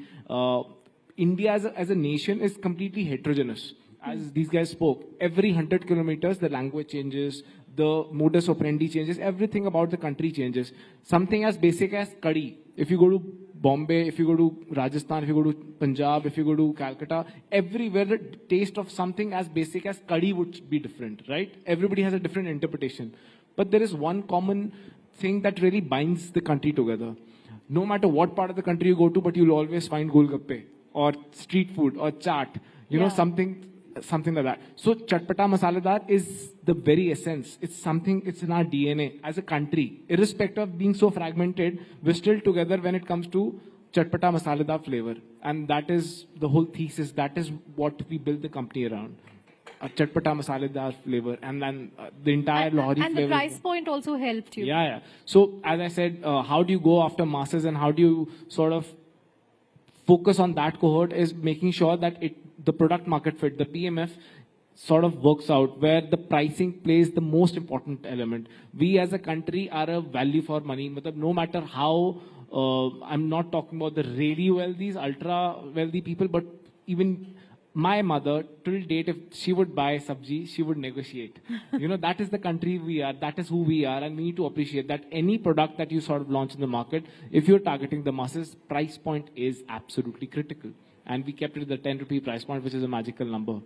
So, because you've succeeded with Jeera water, now everybody wants a Jeera in their portfolio, right? From Bisleri to Parle Agro to Dabur to Coke and Pepsi as well. Coke and Pepsi.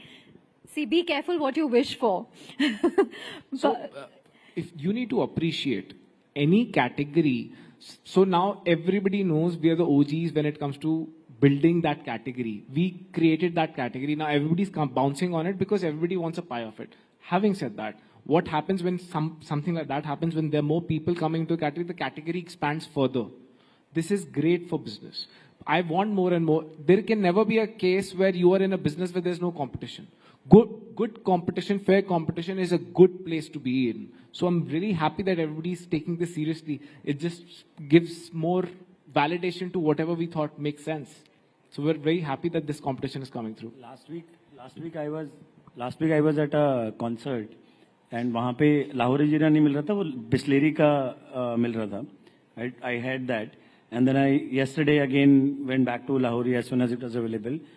I don't know if it's any consolation, but the tastes are not even in the ballpark.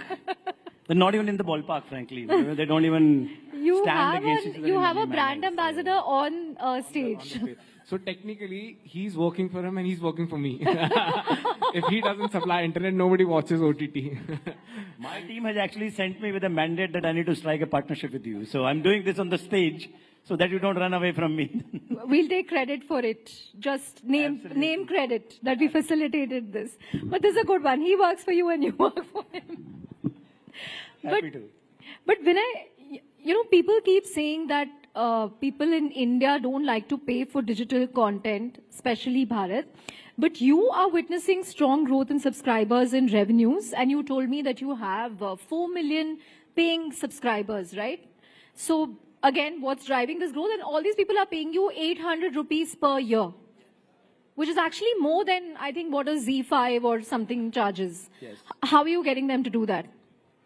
So first of all, I think people who say that India doesn't pay for content are their information is absolutely coming from bad sources, is what I can tell you.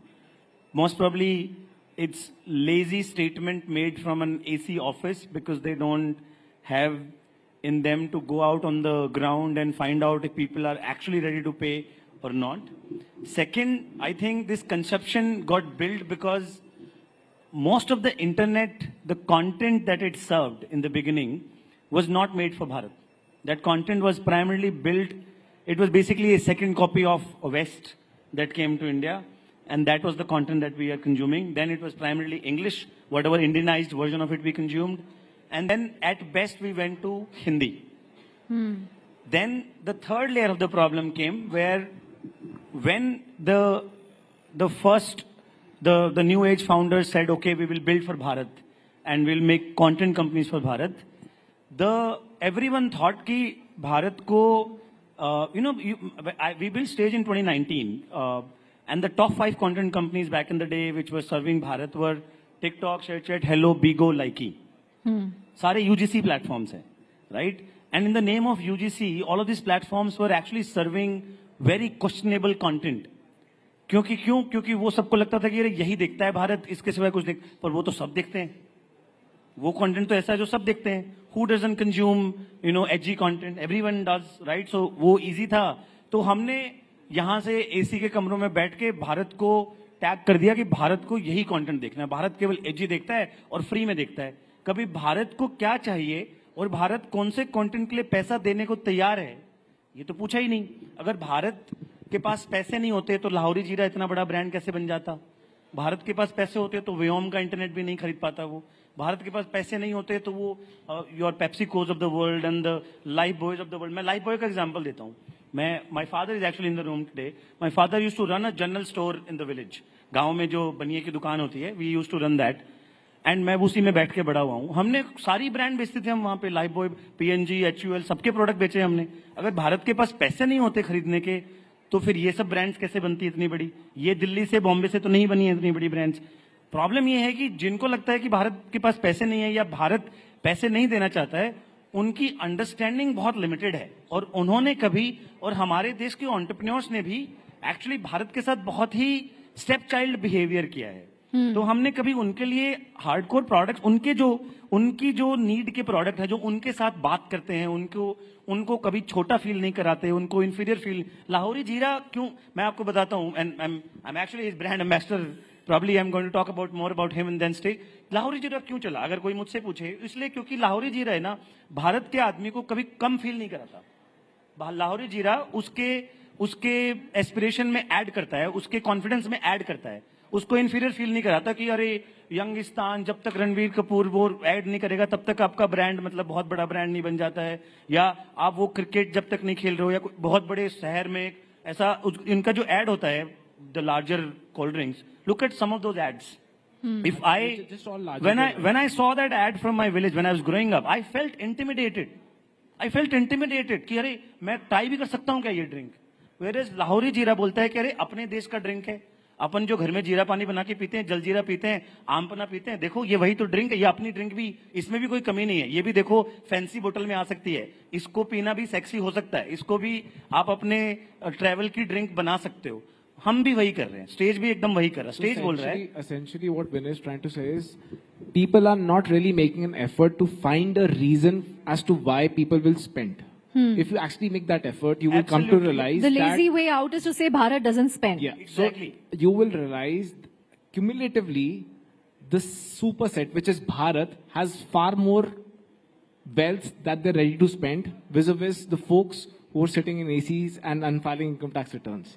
So these guys cumulatively are far more valuable as a cohort versus the 12 crore people who actually file income tax returns. इसका एक और example देता हूँ. ये थोड़ा टची topic है मेरे लिए, तो मैं इस पे थोड़ा इमोशनल हो जाता हूँ कि यहाँ पे शहर में, मैं नोएडा में रहता हूँ, यहाँ पे हम जीते हैं EMIs पे, है ना. गाड़ी खरीदी तो लोन ले लो, घर खरीदा तो लोन ले लो, फ्रिज खरीदा तो लोन ले लो, है ना. आजकल तो भांति प्रकार के छोटे छोटे लोन मिलने लग जाते हैं, हर चीज लोन पे ले लो. हम जहाँ पे जिन यूजर्स की बात कर रहे हैं, वहां पे लोन वोन का कॉन्सेप्ट है नहीं कोई, है ना. लोन लेना गलत बात समझी जाती है, इज्जत की बात हो जाती है लोन लेना. जितनी सेविंग इनकी सारी साल की होती है ना, उतनी सेविंग हमारी दादी नानी के आटे के डब्बे में मिल जाती है, क्योंकि सेविंग नाम का तो कोई कॉन्सेप्ट ही नहीं है इधर. तो पेइंग पावर, पेइंग कैपेसिटी बहुत है. बस कोई उनके लिए वो प्रोडक्ट बना दे जो उनका प्रोडक्ट है, जो ऐसा ना हो कि यार ये हमने यहाँ दिल्ली के लिए बनाया था, आप भी यही देख लो. Right. जो उनको ये कह दे कि ये हमने आपके लिए बनाया है, ये आपका प्रोडक्ट है, आप देखो, उसके लिए वो पैसा दे देंगे फिर basically. Right. Satyam, yeah, you want to weigh in? Yeah, so see, obviously these guys have talked about it. The 2 points to it, right? In our learning also, it's not about the cost, it is about the context that we need to get right. And most of the time, the conversation goes towards cost because it comes from very Western concepts of how businesses are seen. Now, in US, you buy more to save more. So you go to a Costco and they'll say, you know, you take 5 and you get 2 free. Now, this is a very US-based of value pricing. In India, you save more so that you can buy. And therefore, 96% of cigarettes in this country, people would take 1 stick at a time. Because it has to match my cash flow. I've got 20 rupees in my pocket. You cannot tell me that buy the entire box of cigarette and I will give you 25% discount. Now, till the time we get the context of India right, the solutions would not be primed to this. So if India can sell so many cigarettes, and if even a beggar can afford to buy tea, which is nothing else but a commercial transaction, you would see somebody actually asking you, chai ke paise de do, right? Which means a drink which didn't even exist in this country 200 years back, which Britishers brought it in, became a business model over time because somewhere the context clicked. Right. So if we start to put Indian lens, shift from, let's say, rather than build in India, we have to be born in India products now. Because build in India were actually seen in US, copied in Europe, and then they were built in India. Right? But if India ke liye banana hai, they have to be born in India. They have to probably come from people who are as passionate. Born in India is a good construct. Yeah. I think just to add to what he said, it's actually logical and it is validated. You will realize that it is the mindset I'm talking about. Costco's and all these modern trade stores across the world, they have like massive sales and they work really well. In India, it's an inferior experience. That is why quick commerce is actually rising and taking over the modern trade. People in the Western countries, they like to buy in bulk, store and then consume over a period of time. Whereas India mein kehta cash flow, aaj cash sambhal, saving kar, aaj solve kar, and that's why quick commerce solves for it. वो आज solve कर देता है और जब कल की requirement आएगी तो वो फिर buy करेगा. Nobody likes to buy in bulk and store in India because they prefer cash. So the mindset is not to buy in volumes. Buy, just solve for today and save on money. Right. So that thought process is coming through. I'll just add, one interesting example of, so when we look at India lens, right, then it is not only about tech. Trust has to go with tech to bake it for India. So in our call centers, for example, we realize when you call, people say, sir, आपको हम 2 minute के hold कर सकते हैं, ma'am आपके साथ हम ऐसा कर सकते हैं. And we just made a small shift. So if you call to our call center, they will say, मैं आपका भाई सत्यम बोल रहा हूँ, आज मैं आपकी कैसे मदद कर सकता हूँ. And the conversation from there on fundamentally changes. And we've seen, some female calling and then saying, कि आप भैया तो बोलते हो लेकिन कभी रक्षाबंधन पे क्यों नहीं आते? Now, can you believe a transactional statement which was about a complaint actually ending up in a very, very different context because instead of calling sirs and madams, we've started just calling ourselves bhaiya and didi. Now, that's where probably it has to be seen from a different lens. It's a huge opportunity. I mean, a billion Indians, $100 is a $100 billion business. Right? How many businesses in India can aspire to be $100 billion, right?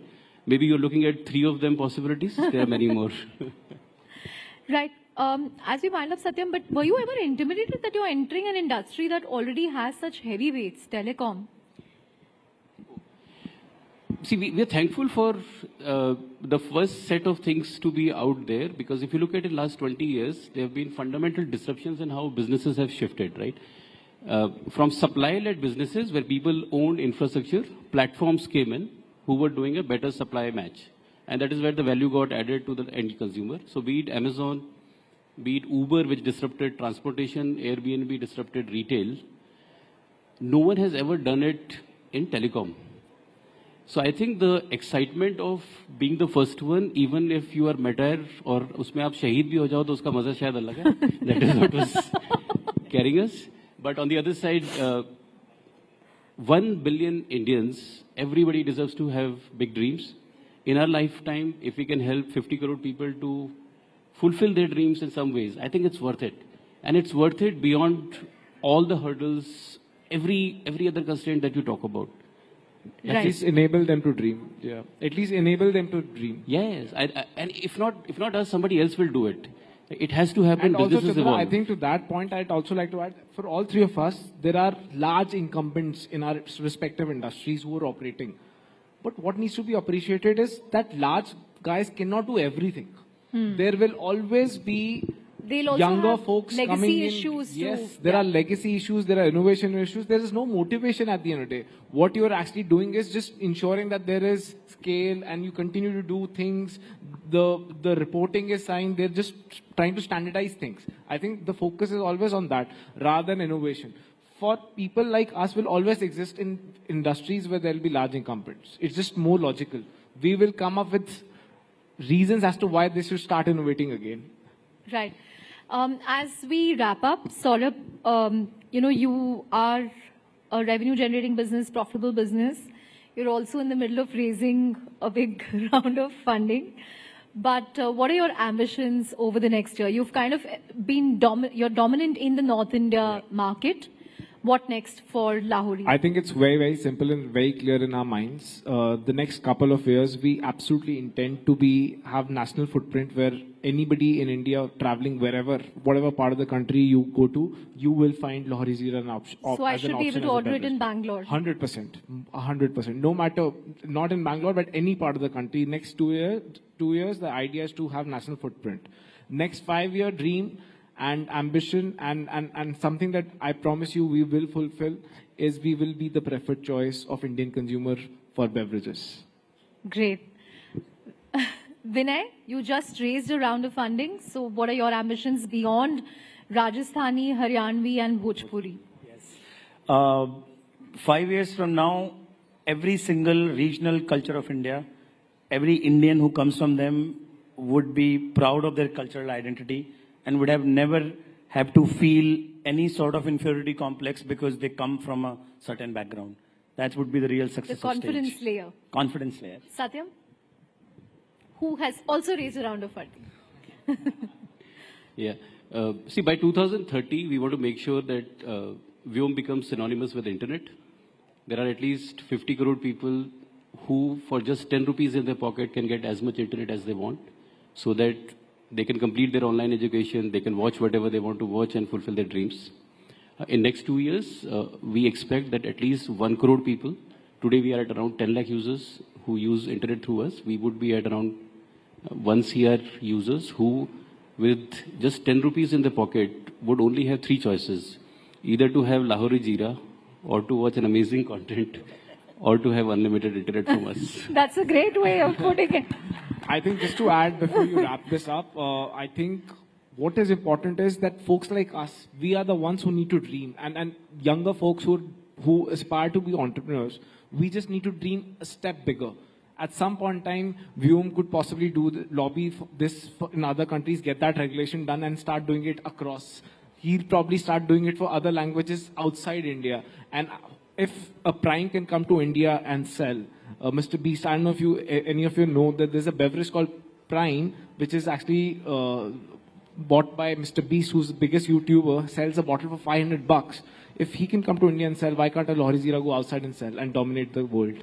It is just for us to dream. Once we dream, we will be able to do it. I promise you.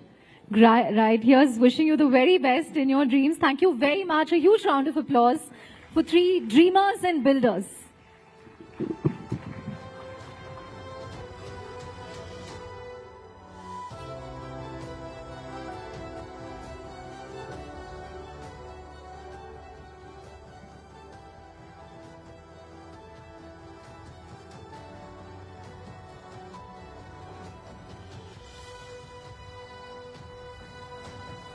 Well, that indeed was like the much needed coffee shot this evening for all of us, or should I say the much needed soda drink. Thank you, gentlemen, for putting out those very interesting ideas for the young entrepreneurs in our country. And now, ladies and gentlemen, it's time to shift our attention to one of the most pressing issues confronting the nation today, which is air pollution in the national capital. As we all know, Delhi's air quality has reached critical levels in recent years, impacting the health, impacting the well-being of millions of its residents. It has become a health crisis that affects not only the physical environment, but also the economic and social fabric of the city. And to take this conversation ahead, I would like to invite a team from IIT Delhi who will present a white paper on the issue which will outline comprehensive data-driven solutions to tackle this growing problem. Team IIT Delhi. Can we please have a huge round of applause?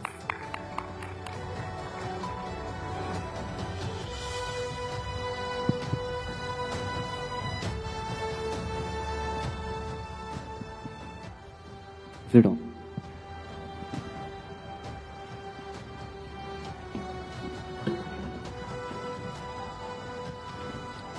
Hello everyone, I'm Sparsh. I'm currently pursuing my BTech in third year in Department of Biotechnology and Biochemical Engineering at IIT Delhi. Hello everyone, I'm Utkarsh Singhwal and I'm currently pursuing Bachelor's of Design from IIT Delhi.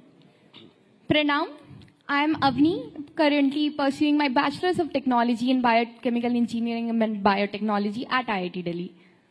So, here we are to discuss the strategies for air pollution mitigation for Delhi. Here we'll be discussing about biopellets, dust mitigation, and urban planning and beyond. So, the crisis of air pollution in Delhi NCR are grave, right? The Delhi pollution crisis has reached to the level that PM 2.5 has been nearly 20 times of the WHO guidelines, right? What are the major contributors in this issue? The major contributors are vehicle emissions, industrial activities, construction dust, and agriculture residues. Solutions already exist. We need to make a systemic change to implement them. One of these solutions is urban ventilation. Urban ventilation with strategic planning and green infrastructure. What is the problem over here? The problem is that Delhi is today currently facing an urban island effect, due to which it is facing an elevation of temperature up to 4 to 5 degrees relative to its rural areas near it. Right? It happens because the construction and all the development projects absorb a lot of heat. Right? The solution of this is urban ventilation. Urban ventilation corridors essentially allows the air to flow, which in turn moves the pollutants and do not allow it to collect at the same place and gets fresh air in the region, right? And we have the result of a survey where in the city of Hangzhou, China, has been able to find a reduction of around 25.2% of PM 2.5. Now let's have a look at case study from Hong Kong. So Hong Kong's air ventilation assessment, it emphasizes on breezeways, podium designs, and also on the varying height of buildings and how can we improve ventilation using it. So looking at the first example, as we can see that improper spacing of buildings can lead to blockage of sea breeze. So we can place the buildings apart by up to 30 meters of spaces. Now let's look at how streets plays a major role in this area. So as we can see in the second example, zones like stagnant zones gets created that has very low AQI because of improper layout of streets in respect to the prevailing wind. So as we can see in the horizontal layout, it has more stagnant zones in comparison to the parallel orientation in respect to the prevailing wind. In the third example, it shows how we can have the varying height of the building and how can we get the air to the street level by keeping the height of building up to 160 meters, as height more than 160 meters can lead to downdraft effect that pushes the wind down. Now these are the changes that we can do in the mid to long term, but let's discuss what we can do in the short term, and here we have an example that can be implemented as soon as we start working on it. So here's an example of signboards where we can see that we can either start with changing the layout of horizontal signboards to vertical signboards, or we can also place the horizontal signboards in parallel to the roads. That can help in less blockage of air. We can also have wind passage areas in cases when it's crucial to have horizontal signboards. We can move to the next. So let's discuss about what Singapore has done. So Singapore, along with the Urban Redevelopment Authority, they worked on to align all the major roads parallel to the monsoon winds to create a natural ventilation corridor. They were able to make these changes and bring down the and they were able to bring down moving forward. They also worked with National University of Singapore, where they worked on energy efficient buildings, green spaces, and also they made some major infrastructure changes like terrace farming and wind passages through the building. And it's fascinating to note that they were able to bring down the urban heat by 1 degree Celsius, and they were also able to cut down the energy needed for cooling by 5%. Now, despite all the complexities of urban areas in Delhi and its high population, we can also work on major roads and create some air corridors, and we can also work on the riverfront of River Yamuna. So I'll be talking about biomass pellet manufacturing and parali. During the month of November, it is always all across the headlines कि पराली की वजह से ये हो रहा है, पराली की वजह से ये हो रहा है. If you talk about, this is the recurring issue which has been in public discourse every time, especially contributing to the winter air pollution in Delhi. Now we'll be talking about what does parali actually does. So 85% of the rice residue is burnt in Punjab, 40% in Haryana, and 29% in Western UP is burnt openly. Farmer faces a compressed sowing season because of the shift in the sowing season between the kharif crops and the rabi crops. So basically farmers के पास कुछ ऐसा वो system नहीं है, क्योंकि उनके पास 15 से 20 दिन होते हैं, उसमें से उनको पूरा का पूरा स्टबल निकालना है. अगर वो नहीं निकाल पाते हैं तो वो पीनलाइज्ड हो जाएंगे. उसके लिए we need to create a sustainable ecosystem जहां पे हम फार्मर्स को इंसेंटिवाइज कर सके. So here comes our solution where we propose to facilitate the farmers with biopellet manufacturing faculties over the most efficient location by optimizing the cost and the supply of biomass wherever we can have. So basically what we are proposing is कि हम farmers से उनकी पूरे के पूरा stubble लेंगे and then we'll convert it into pellet and then we'll supply it to thermal power plants. Now, why will thermal power plants take the parali from us or the biopellet from us? Because government has mandated the use of 5% of biofuel in financial year of 2024 and 2025, and this has increased to 7%. The co-firing of biofuel has increased to 7% in the financial year of 2025 and 2026. So this is the solution we are proposing. Now, talking about the advanced dust separation technologies. So, around 38% of the Delhi air pollution comes from the construction sites, the dust which is there across the roads. So, we propose to use natural polymers like lignosulfate and MgCl2, which acts as dust aggregator and binds the dust. We can use fog cannons, mist cannons, and here we have represented a global example where Australia does all this hydromulching, uses the biodegradable natural polymer, and uses fog cannon to reduce their air pollution and decrease in SPM levels. Now talking about what can we adopt as of now. We can adopt for sustainable future and breathable air in Delhi, we can adopt the Japan's monitoring system. We can use their dual monitoring system of ambient air quality monitoring and the roadside air quality monitoring systems. So we can install at ITOs, at Anand Vihar, where the major air pollution occurs. We can integrate the data in real-time apps so that public advisory comes to the public health and public knows and conduct the informed decisions.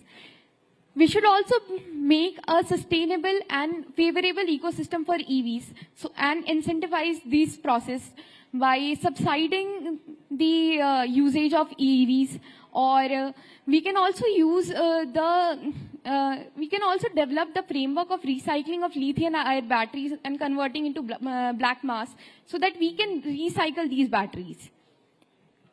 This is what we have presented. We should not only focus on the challenges we are facing, but also that we all together can create a breathable future. We all can contribute to this cause and make Delhi breathable. This is what we have presented in our white paper. Thank you, everybody. Thank you. Thank you.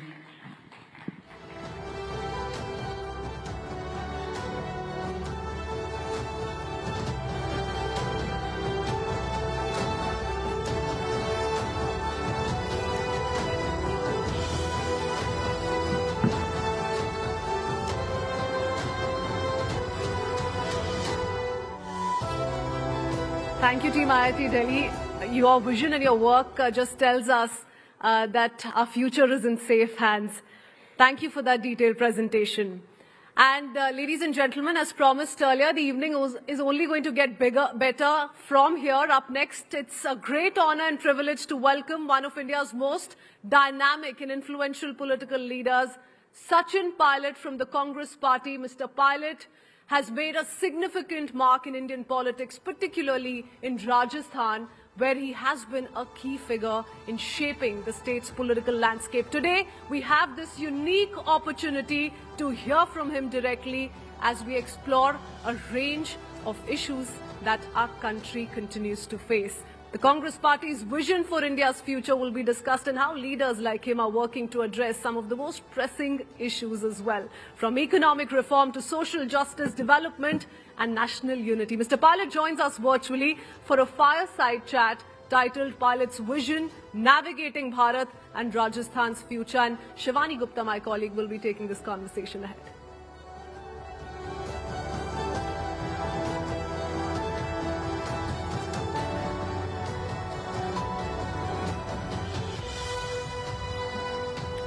Thank you. Thank you everyone for being with us, and thank you Sachin Pilot for your time. It's a pleasure to have you here on Rising Bharat because our theme is youth. And who better than one of the young faces of the Congress Party, the oldest political party in India, to talk to it about. Let me begin by asking you, Sachin, if you were asked to describe what vision you have as an individual, as a political leader for the youth of the country, how would you describe it?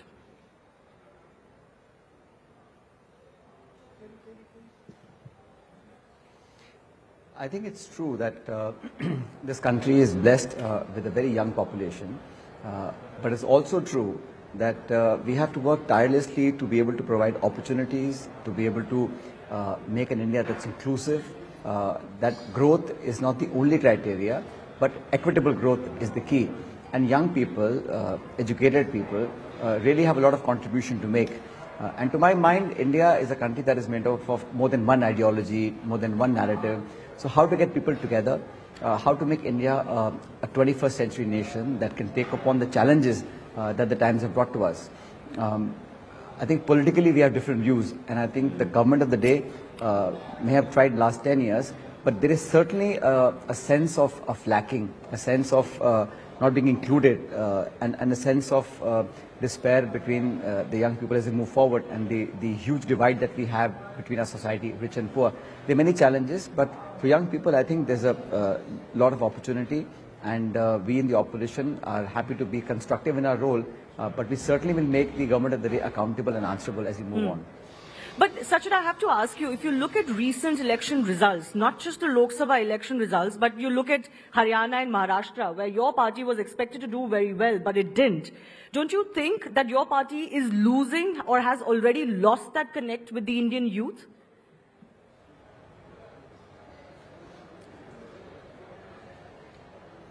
I think that's a very sweeping statement. We have won elections in the past, we have lost some elections. But I don't think one or two wins or losses actually define a political party. We have a commitment to the people of India, whether we've been in government or not. Don't forget, we were in government for 10 years, and now we have been in opposition for 10 years. That's part of how Indian politics plays. But we've remained true to what we feel is our commitment. That is that we must, when I was in government with Dr. Manmohan Singh, we used to work aggressively in being able to provide jobs. I think that's something that this government has miserably failed. And I'm not trying to be critical, but the facts speak for themselves. We have the highest recorded unemployment ever. But the narrative, the media, the perception, the communication tries to hide away all those facts. And I'm not being critical for the sake of being critical. But I believe that as we move forward, India is growing. But are we growing to our potential? Are we able to punch above our weight? Are we doing justice to the tens of millions of educated young men and women who are running from corner to corner, can't find a reasonable job? And not just unemployment. I think underemployment is as much of a problem. So, when you say winning and losing elections, we have won a few states, we lost a few states. But I'm sitting here in Ahmedabad today. We have a party convention, and we once again taken upon the challenge to lock horns in the battlefield. We are ready to face any challenge. Our commitment and our resolve to be able to serve the people, to be able to connect with them, and very soon we are launching a mass contact program, a door-to-door program, to make sure that more and more people are able to connect with the ideology. I have to ask you this. You're talking about, that lag or that lack of opportunity for the Indian youth. It may be a trend that wasn't started by your party, but your party, the Congress party, has also co-opted in the freebie culture. The BJP is also guilty of co-opting in the freebie culture. How do we solve the problem of the young today if all we are willing to offer them are freebies? Is your party also not guilty of doing this for the sake of winning elections, and still you're not winning elections? What does that say?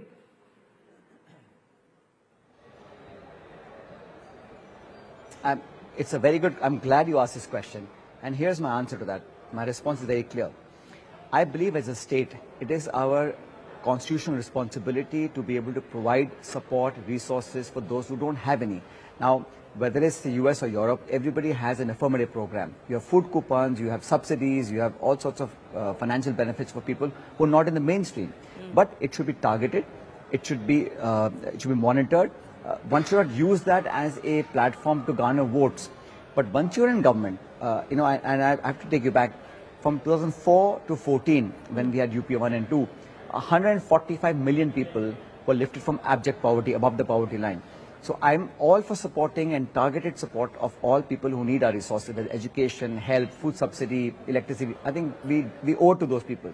But it can't be a race to the bottom. It can't be that I'm giving 200 units and you give 400 units. That's not how it is. And there are many political parties who don't have the governance historical record of delivery. Our party has been in power for a few decades. We've been in opposition. We talk with responsibility. And I can tell you one thing, whatever election promises the Congress party makes, it's done with a thorough due diligence of what the resources are, what we can manage, and what we're able to deliver. There are some people who are getting into this competitive game and are promising things which then becomes problematic post-elections. So I'm against that. But I think people who deserve the support and help of the government should get that support. Okay, then let me ask you, your leader, the leader of the Congress party, or the biggest face of the Congress party today, Rahul Gandhi, he's been talking about caste-based reservations. He wants to expand it beyond the 50% limit legally prescribed today. He talks about jitni abadi utna hak, that it should be on the basis of the proportion that one has in population.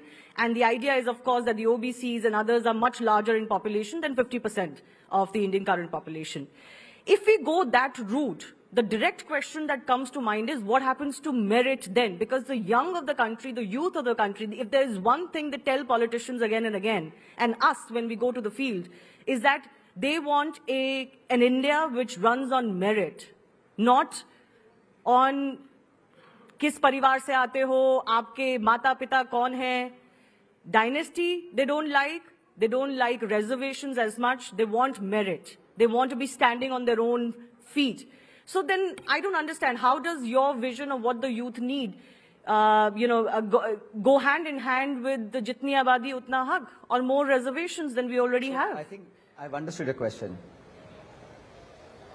No, so let me start by saying that I am fully in agreement with you that we have to have a competitive merit-based system in our country. There is no question about it. But on the flip side, if the argument you made, I have only this to say.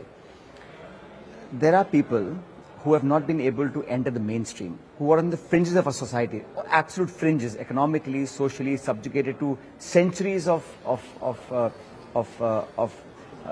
suppression. And when I say, and when the Congress party says we must have a head count, it is only to make sure that we have the adequate budgetary allocations to those sections who need it. After the survey is done, maybe we'll find that some people are getting it, but they don't deserve it. Move that. Be scientific. Unless we know the extent of the population or the geographical area which they inhabit, how do I know how much money to give? And incidentally, you said 50%. Who said 50%? Why not 40 or 55? This limit is arbitrary because it is set, some decades ago. India has changed. I think we must have a head count to see the socio-economical background of everybody in this country, and then take a considered view of how much to allocate where. It's very scientific. Now we have technology, we have bank accounts, we have direct benefit transfer, we have technology at our disposal to figure out which areas, which sections, and which part of our society needs such support. Right now it's done ad hoc.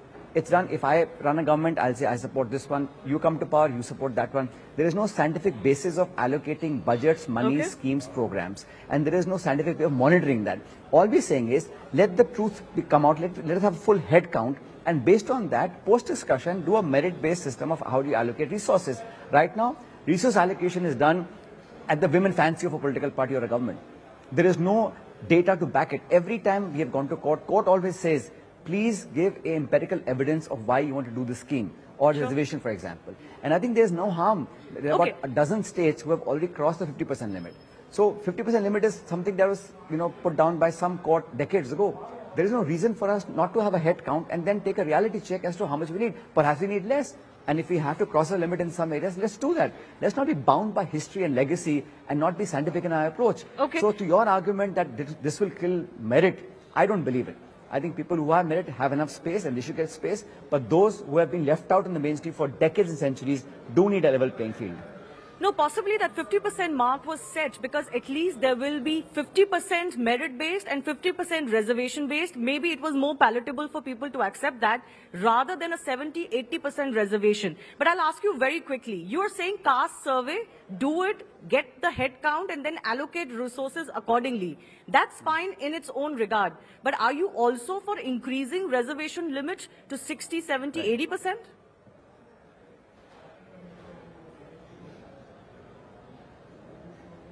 There are areas in the country where 90% population is tribals and Dalits. Where do they go? I mean, I think what we should do actually is to make the supply so abundant that the demand matches it. Right now, there is less number of seats available, less jobs available, and that's why there is a hue and cry of how many seats we can give. If you make the supply abundant, if you put resources in creating jobs, if you increase the number of seats for engineering, for college, for education, they will not have this problem. I mean, we have to work in tandem. And when you say that 50% should be merit, I think it should be 100% merit. But what about a large chunk of our country that has not moved as quickly as some of us have? What about those people who don't have access to money, resource, connections, who can't get to a college, who can't get education, and are living in abject poverty? And this country cannot grow and get its place under the sun in the global world unless that half of our country is brought to the front line. And the way to do it is not giving money, is giving opportunity. And I'm asking for level playing field, but you cannot ignore those who have all access, studying in the best schools and colleges, competing with people in villages who have hardly anything. So you have to have a balance. But having a head count, how does it hurt? Let's get the facts out. Let's not do, tera, mera, I know better, you know better. Let's get scientific proof of what the numbers are, and then we'll figure out how to move forward. Okay, fair enough. Head count at least can be a start for a rational debate. I have to ask you one final question, Sachin, before I let you go. We're talking about the youth. I don't want to make it too personal, but, there are several leaders of your age bracket who have lost the Congress party recently. Your fellow former congressman, there was a time when there were, movement linked to you as well. Why is it that that the Congress party, your party, is failing to retain its young talent?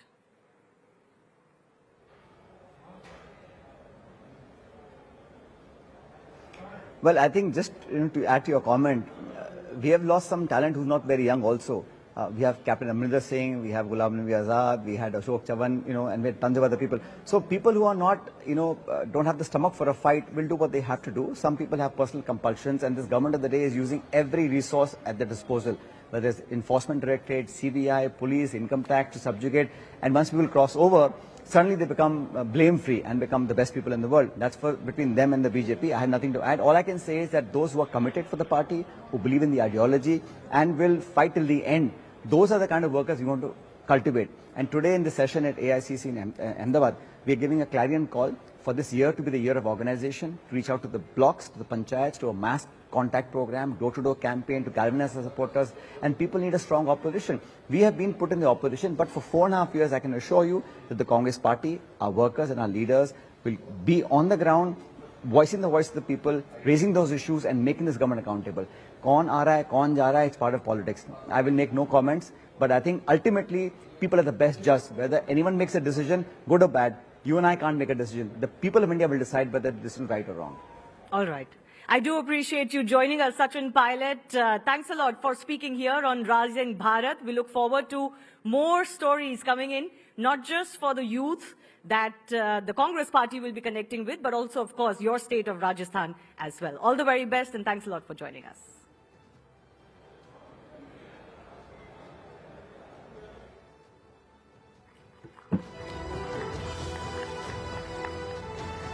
Thank you, everyone, for being such a lovely, patient audience. I will invite my colleague Christine back.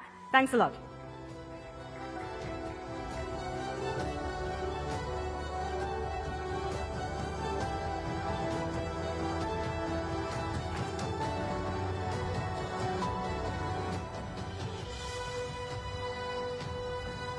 Well, thank you, Mr. Pilot, if you're hearing this, for this most candid and very engaging conversation. Well, ladies and gentlemen, up next, allow me to welcome a remarkable leader and a visionary who is helping shape the future of the global economy. Mr. Borj Brenda, the President and CEO of World Economic Forum. As the CEO of the World Economic Forum, Mr. Brenda has played a pivotal role in bringing together leaders from business, government, academia, and civil society to address the world's most urgent issues. In this very special session, we'll explore what it means for countries, for companies, and even individuals to chart a successful economic course towards becoming global superstars.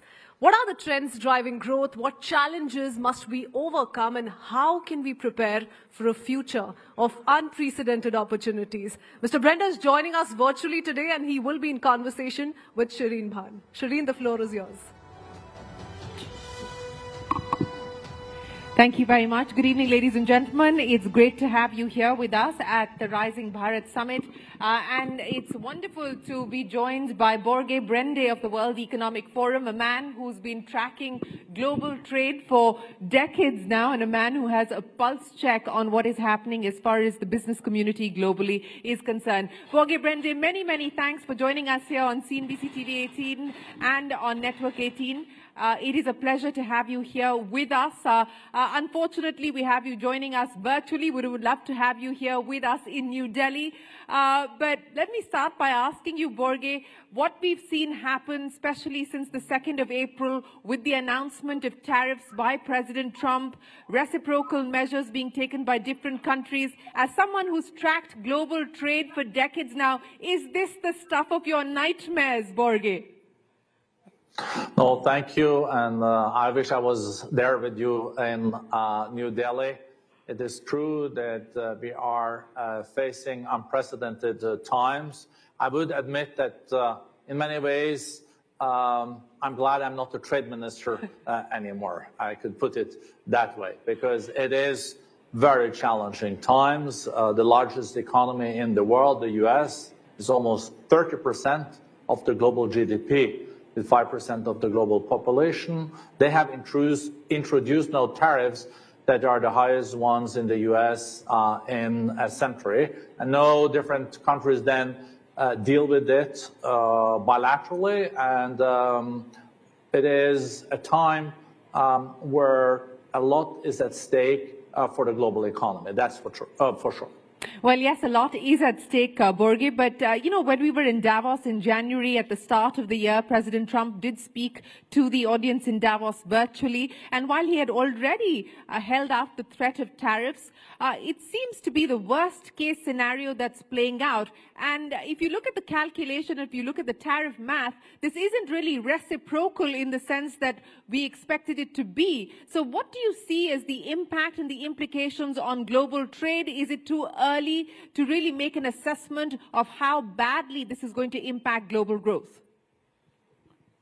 So the discussion about reciprocity, that's a political discussion. The reality, if you look just at the numbers, the U.S. used to have tariffs around 3%, and now they will have tariffs with the latest proposal in the mid-20s. This is one of the highest, if not the highest, among all industrialized countries. So it is a major change. How this will influence the global economy depends also on what's happening in the coming weeks.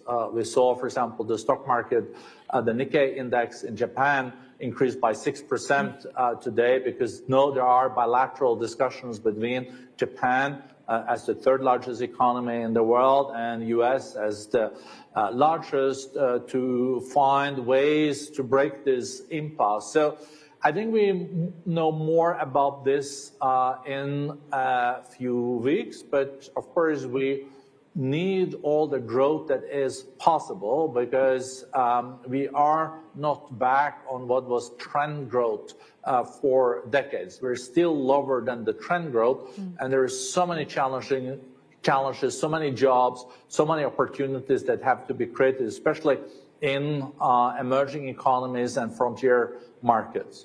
Yes, speaking of opportunities as well as the road ahead, I want to build a little bit more on the retaliatory action and now the possible retaliatory action on China with President Trump threatening another 50% tariff on China. China responding, saying that they will take countermeasures if the U.S. were to go forward with that.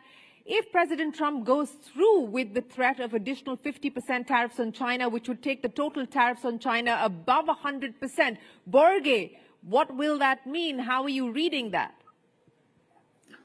This will all be speculation, so I don't want to go into that because we will know the answer to this in a few weeks, at least most likely. But it is significant when the two largest economies in the world also are not seeing eye to eye on how to then deal with trade and investment between each other. So as I mentioned, the U.S. economy is the largest. China is the second largest. Together, they're almost 45% of the global economy. So if we see a decoupling between these two economies, that is serious because there are also areas where they depend on trading with each other. It is though important to underline that China, that is a big exporter and a big manufacturer, has reduced also their reliance on the U.S. market during the last years. It used to be 20% of the Chinese export used to go to the U.S. Today, they're down to 12%. So even if the trade was going to stop, 88% of what China exports today could continue. And the U.S. is not that relying on China either in some areas, but in other areas it is. And the challenge will be, of course, for American companies that the input factors, what they price, what they pay for what they put into their production will increase. And that can also lead to increased inflation, something that they, of course, want to avoid because increased inflation will also, over time, lead to higher interest rates. Yes, inflation expected to move higher and interest rates unlikely to be cut anytime soon. That's the expectation at this point in time. But Borge, let's talk about Europe. That's where you are currently. We've already heard from the EU Commissioner, Ursula von der Leyen, saying that the EU is willing to negotiate, sit across the table with President Trump and the US administration, and even look at a possibility of zero tariffs. Now, What do you believe the European response is likely to be? While they have talked about taking countermeasures if the US were not to come to the negotiating table, at this point in time, do you believe the EU is essentially waiting and watching how this plays out domestically for President Trump's administration? I think that's a good summing up of the situation. We know from Mexico-Canada situation that the tariff did change over weeks, and there were different possible outcomes. For the EU, the US market is incredibly important, and instead of then going directly into a retaliation situation, I think the Commission wants to also have a dialogue with the US administration. It's true, if you look at manufactured goods, there is a surplus on the EU side. But what the EU also then mentions is they want to bring in services and digital trade in this picture. And then they say it's a more balanced picture.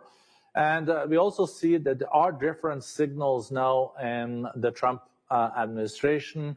I saw that Elon Musk, that is still in the White House, he said that why don't we create like a customs union or zero tariffs between the EU and the US, if I interpreted it rightly. So there might be some movements there. Maybe that's also why the market in Europe today also has strengthened a little bit. And we see also that the market in the US before trading is also in green. So I think there is still some hopes that this can lead to some negotiated results that can be in all countries' favor, and also in this respect in EU and the US favor. You talked about the relief that we are seeing across global markets. Yes, after the kind of severe beating they've taken over the last few trading sessions with, trillions of dollars being wiped out in global market cap, there is a little bit of relief on the screen at this point in time. But, I want to stick with what's happening in Europe, Borge. And when we last spoke, you did believe that perhaps this was going to be the time when Europe would do more to push difficult reforms, would do more to try and bolster economic growth. In light of the actions taken by the US, in light of this reinforcement of the EU and the grouping, do you believe that now is the time to do or die, really, so to speak? A bit dramatic, but is that the moment we're at as far as Europe is concerned? I don't think one should write off Europe at all. Europe has shown in the past to be the comeback kid. Remember in 2012, people said that Greece was bust, the euro was gone as a currency. Today, Greece is one of the fastest growing economies in Europe. And look at Spain, that also had trouble with high unemployment, especially for youth, is now the fastest growing of the OECD countries, the developed economies. The euro is still the second strongest currency in the world. But of course, Europe also has its challenges. Inflation is on its way down. That's good.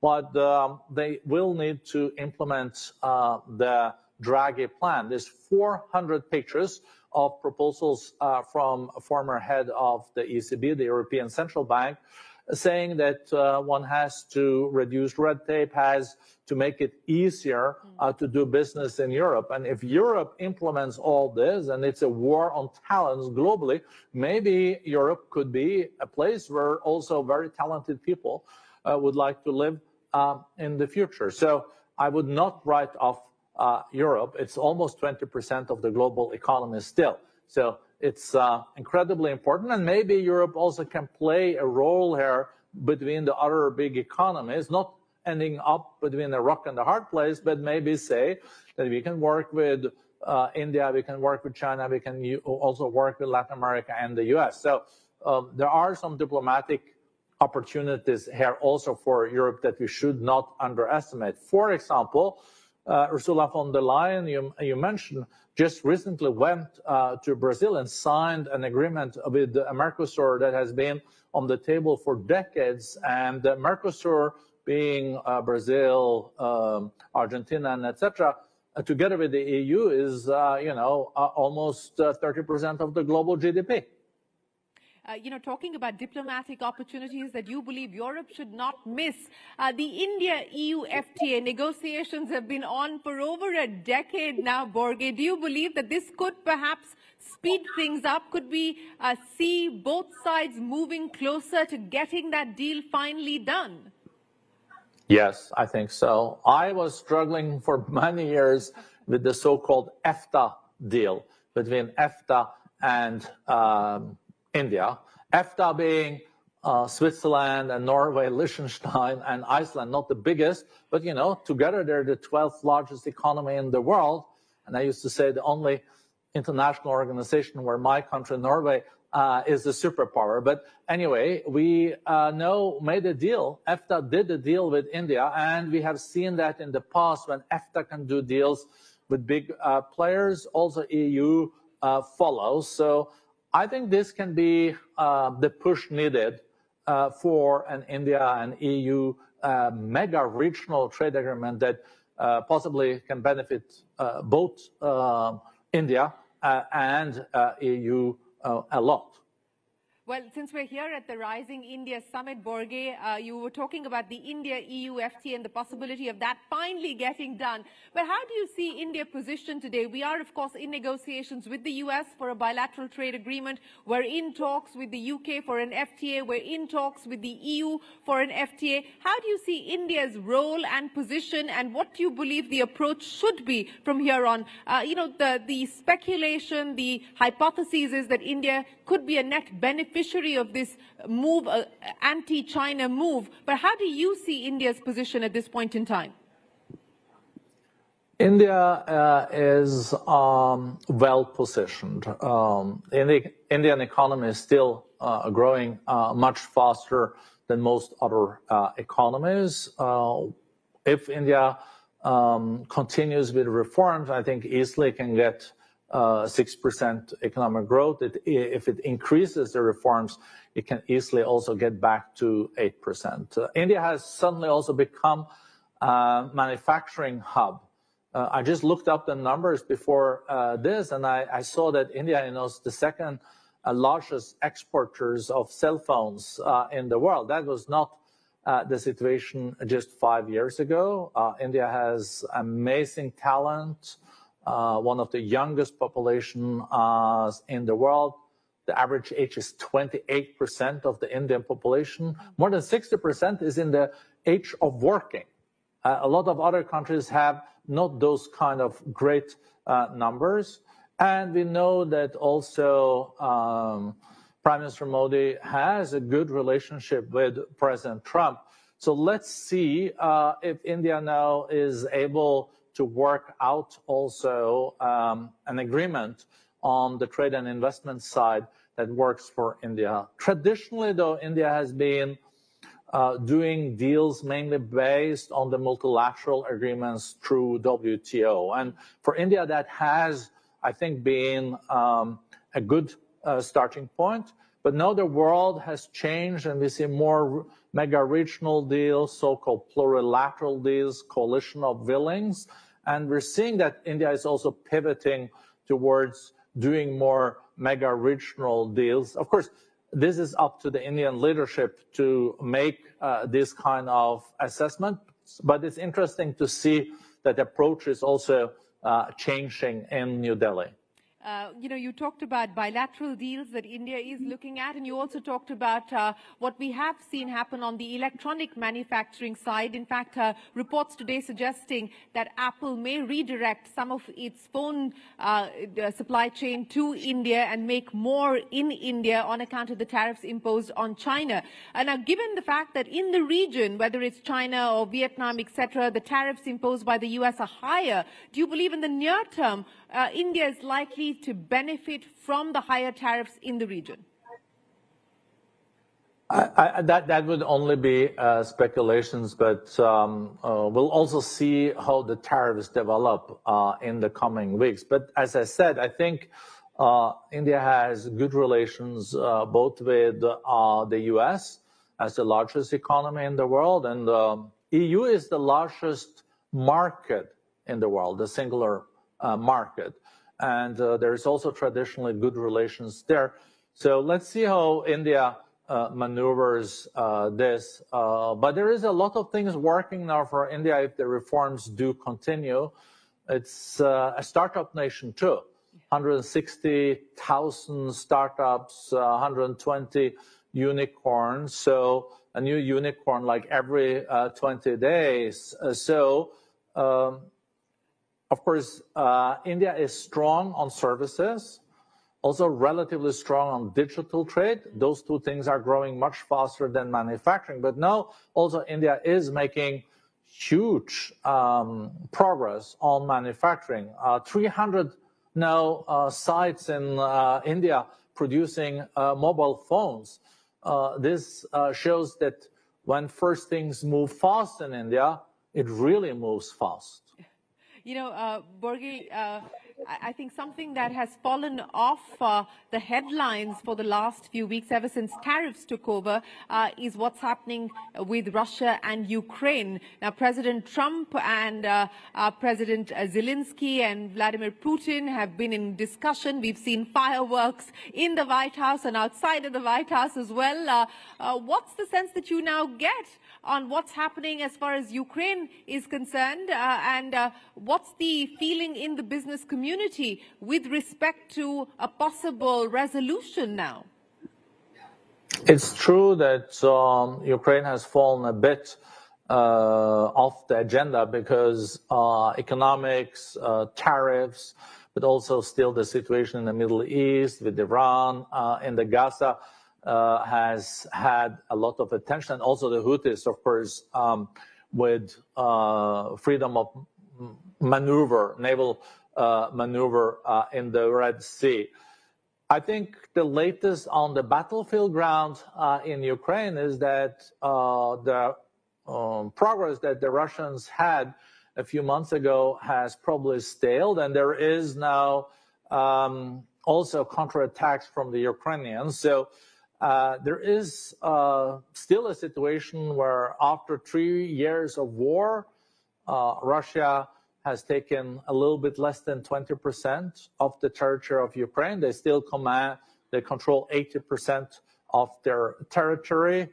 Russia went into Ukraine in the hope of taking the whole country in a week. And now after 3 years, they have 20%. So hopefully there is also now a willingness from Mr. Putin and the Russians to take up on this invitation from President Trump to then get a ceasefire and later on a peace agreement. But it seems like now that ball is in the Russian camp, and it seems like President Trump is also getting a little bit impatient if you read his body language on this.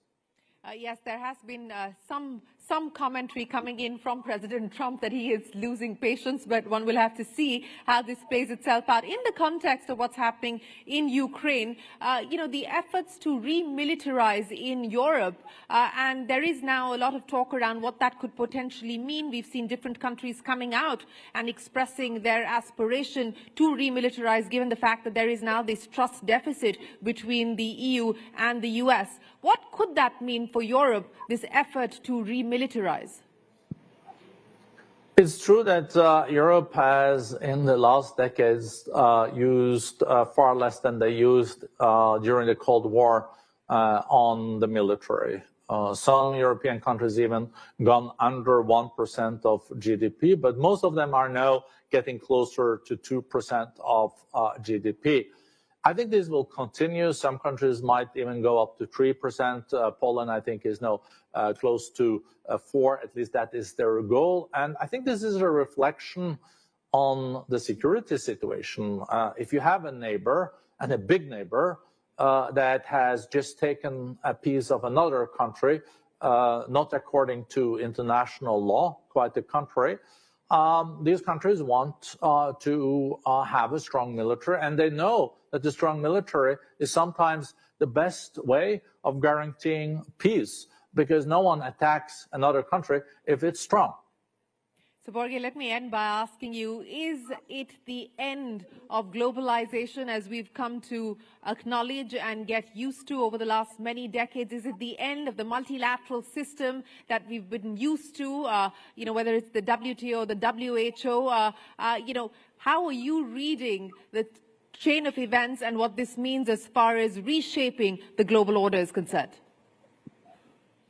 No, thank you. It can be looked at from different angles. Still, we should remember, though, that 70% of the global trade do happen under the rules of the World Trade Organization, the WTO. And trade is still growing, at least until the last week. We have so far this year had a growth in trade around 3%. The global growth has been around 3.2. So it's not even been shrinking. So we're trading more with each other now than at any other time in history. But with the new tariffs, it can represent also something new. And it's true that trade is not growing as fast as it used to do in decades. Trade used to be the engine behind growth. Now the growth is also coming also from other areas. I would say that we are not seeing a deglobalization, but I say that we are seeing a re-globalization or a different globalization than in the past. There is more nearshoring, producing closer to where the products are consumed, to put it that way. There's also some friendshoring going on, that some countries say, oh, we want to then buy from the countries that we perceive as our friends. So there is also this age of nationalism. So there are countries, especially the big ones, that said, oh, this we want to produce at home due to security reasons. What we have to hope, though, is that not this end in a total decoupling, because a decoupling and disintegration of global trade will lead to contraction of the global economy. And the least thing we need now is a recession, because there is no ammunition to fight a new recession, because the countries are more indebted now than since at any other time since 1945. So let's hope that we'll continue to trade. The trade might be looking different, or some adjustments, but let's not lose the baby with the bathwater. That would be my last appeal. Well, let's not lose the baby with the bathwater. Let's ensure that trade continues, and let's also ensure that the world doesn't head back into contraction. It's been a difficult time through COVID, and we don't want to go right back there. Borge Brende, it's been an absolute pleasure. Thank you very, very much for joining us here at the Rising Bharat Summit. Appreciate your time. We look forward to seeing you here in India, and we hope to be able to discuss how these events of the last few days are going to shape global growth and the global economy. Always a pleasure. Many thanks for joining us. Ladies and gentlemen, big round of applause for Borge Brende of the World Economic Forum. Thank you. Thank you so much for such a powerful session. और मैं चाहूंगी एक बार फिर से जोरदार तालियां, ताकि हम आगे के सेशन के लिए बढ़ सके। अब तक का दमदार शानदार सेशन रहा है राइजिंग भारत को लेकर, और अब आगे बहुत ज्यादा खास सेशन आपका इंतजार कर रहा है, क्योंकि जैसे जैसे हम इस हिस्टोरिक समिट में भारत के इकोनॉमिक रोड मैप पर ब्रेनस्टॉर्मिंग कर रहे हैं, वैसे ही अब वक्त है एक और खास टॉपिक पर बातचीत करने का, चर्चा करने का, ताकि इसे और गहराई से आप समझ सकें कि कैसे ये राइजिंग भारत का एक बहुत इंपॉर्टेंट हिस्सा है। दरअसल ये टॉपिक है फाइनेंशियल इंक्लूजन का एक इंपॉर्टेंट एस्पेक्ट, इंश्योरेंस। आज हमारे साथ एक ऐसे लीडर हैं जो इंडिया को, इंश्योरेंस सेक्टर को पूरी तरह से बदलने के फोर फ्रंट पर है। Aman Batra, chief strategy officer, insurance देखो। जोरदार तालियां आप जरूर बजाएं, ताकि जो ये सेशन है आपको बहुत कुछ बताएगा। इस फायरसाइड चैट का टॉपिक है democratise insurance and enabling livelihood. और अभी का जो ये वक्त है, ये जो समय है, बिल्कुल परफेक्ट है। क्योंकि एक ऐसे देश में जहां डाइवर्सिटी और स्केल इतना बड़ा है, इंश्योरेंस का एक्सेस सिर्फ लिमिटेड लोगों तक ही होता है। लेकिन अमन बत्रा और उनकी शानदार टीम, दमदार टीम, इंश्योरेंस देखो के जरिए ये पूरा नैरेटिव बहुत तेजी के साथ और शानदार तरीके से बदल रहे हैं। जी हां, ऐसे इंश्योरेंस प्रोडक्ट्स वो बना रहे हैं जो ज्यादा एक्सेसिबल, अफोर्डेबल और रेलेवेंट हैं, और हमारे आपके लिए नहीं बल्कि भारत के हर एक नागरिक के लिए। अब हम सुनेंगे, जानेंगे, देखेंगे उनकी उस सोच को कि कैसे इंश्योरेंस भारत के फ्यूचर को ट्रांसफॉर्म कर सकता है और करोड़ों करोड़ों लोगों की जिंदगी को यह अपलिफ्ट भी कर सकता है। अमन बत्रा से बातचीत करने के लिए मैं स्टेज पर बुलाना चाहूंगी चंद्रा श्रीकांत को, ताकि एक और दमदार सेशन का हिस्सा आप सभी बन सके।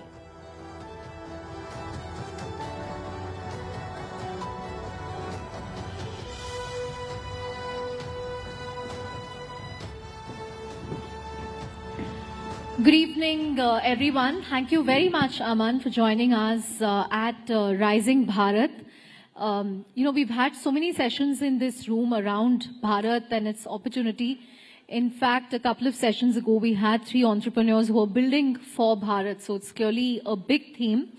We will delve into that in a while, but just give us some perspective on insurance, the opportunity that you see today, because India's insurance penetration is still just 4.2% of GDP.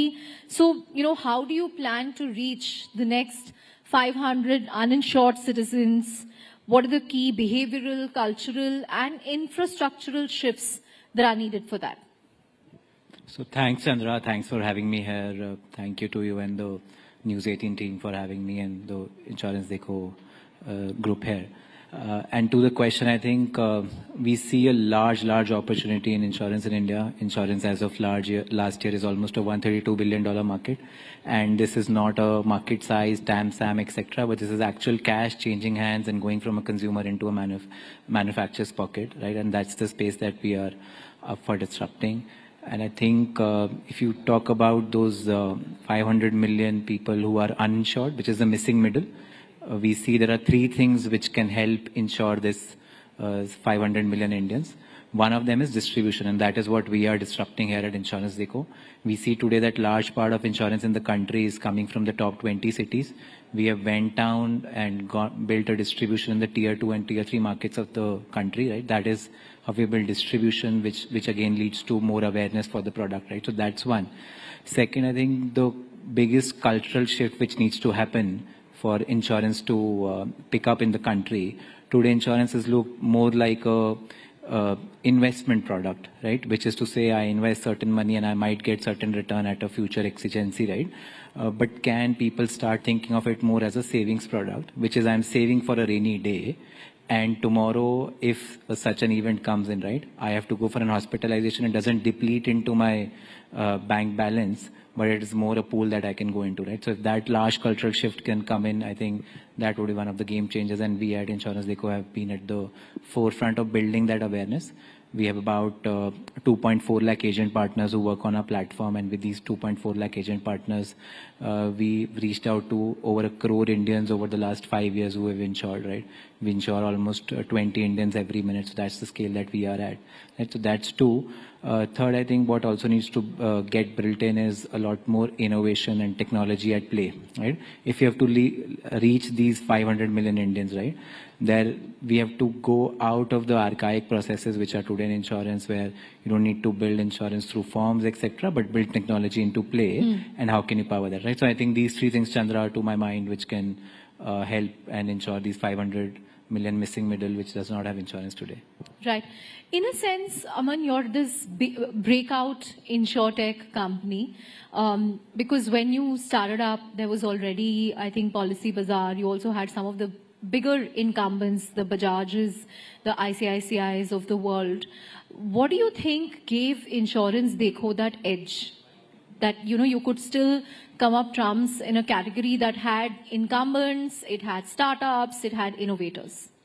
Correct. Thanks, Chandra. Great question. So I think, yes, you're right. When we started, we were the 6th player in the market, right? Today, we are the first and foremost by size. And I think three things which have again come and helped us. One is just our approach on GTM, right? As I was mentioning earlier, we saw that the tier 1 market is saturated, right? There is a lot of distributors, manufacturers which are already there. The penetration in the next phase of growth needs to come from tier 2, tier 3 markets, and these are under-tapped, underserved, right? So that's where we went out of. Today, 90% of our agent partners, almost a similar amount of our top line comes from the tier 2, tier 3 markets. A good 50% comes from tier 3 and beyond, right? So this was a greenfield area, right? We could go in there and build a distribution. The second key thing that we did was when we were entering into these markets, what we understood was that there was no steady set of insurance agents who existed, right? They were also there in the tier 1 markets. And on that, we have done a good bit of innovation to go out and have students, housewives, kirana shops, pollution check centers as the insurance agents who work with Insurance Deco on the platform, right? And with these specific personas of insurance agents, there is an imminent trust with the end customer, right? Customers, they go to the same kirana shop, the same pollution check center, petrol pump every month, every week at a regular frequency, and there's already an imminent trust, right? And insurance, the biggest thing in insurance is trust, right? So we could piggyback on that insurance to go and distribute a product like insurance. Third has been disrupting different parts of the insurance value chain through technology. Right? And say when we were entering into the market, I joined the organization 5 years back. At that point of time, just to onboard an insurance agent would take us 5 days, multiple emails, etc. But the tech product team could bring in digitization thanks to the government and different bodies for bringing in India's tag, where onboarding has become much more easier. Today, if insurance agents has to get onboarded, they can get onboarded in 60 seconds flat. Second, what we also saw was that, say, a large amount of trust that we build with insurance agents who are the micro-influencers to get customers on the platform, right? That is our ability to pay them their commission on time and accurately, right? Earlier, these used to be done over Excel, but now today what we can do is we have something called anytime commission. Any of our insurance agents who source insurance policies or platform can come in and withdraw their commission in real time. So it's almost an ATM equivalent. So technology coming at play and bringing that trust, right? But a large part of the disruption has also happened around claims and servicing, right? That is also how trust gets built for the existing customer. They come back to renew the policy. They also go in their friends and family circle and give us a lot of referral, right? So those are some of the plays, Chandra, that we have done on this focus. Right. Aman, you know, in the previous session, we had entrepreneurs who I said were building for Bharat. They are getting those users to pay for their services. How did you go about doing that? Because you said that, you know, we decided that tier 1 was saturated, so we went after tier 2, and now we are going after tier 3. But insurance at some level is still an expense. I mean, one can argue that, okay, it's an investment, but, you know, you don't see the tangible benefits immediately. So, I mean, mentally, it's still an expense that you have to do every year. So how did you sort of go about convincing people, you know, what was in it for them? Are people willing to pay for this in the Bharat market?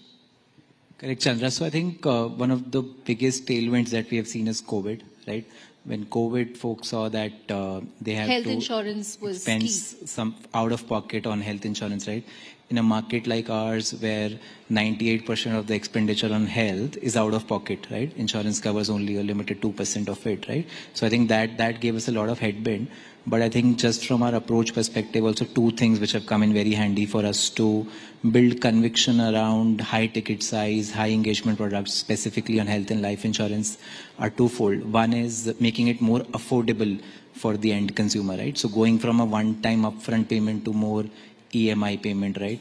Now we're also working with different manufacturers to say, is there a pay per day program that you can bring on insurance? So making it more affordable and you can spend it out of, right? So just make it equivalent to say that an insurance expense per day is equivalent to your 1 cup of tea at a chai shop near your office or something, right? So I think that is one thing on affordability.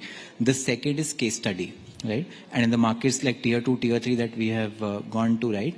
Just convincing and building awareness with case studies. And a case in point is, hypothetically speaking, Aman is a consumer, right? Who took health insurance, went through a certain instance, right? Where they had to expense about 10 lakhs, which was say almost 3x, 4x of their annual salary, and insurance could come and help them, right? Similarly, people who were invested into products like savings product on insurance side, which is for a future event, to send their kids to college, to help them plan for a future event that they have, right?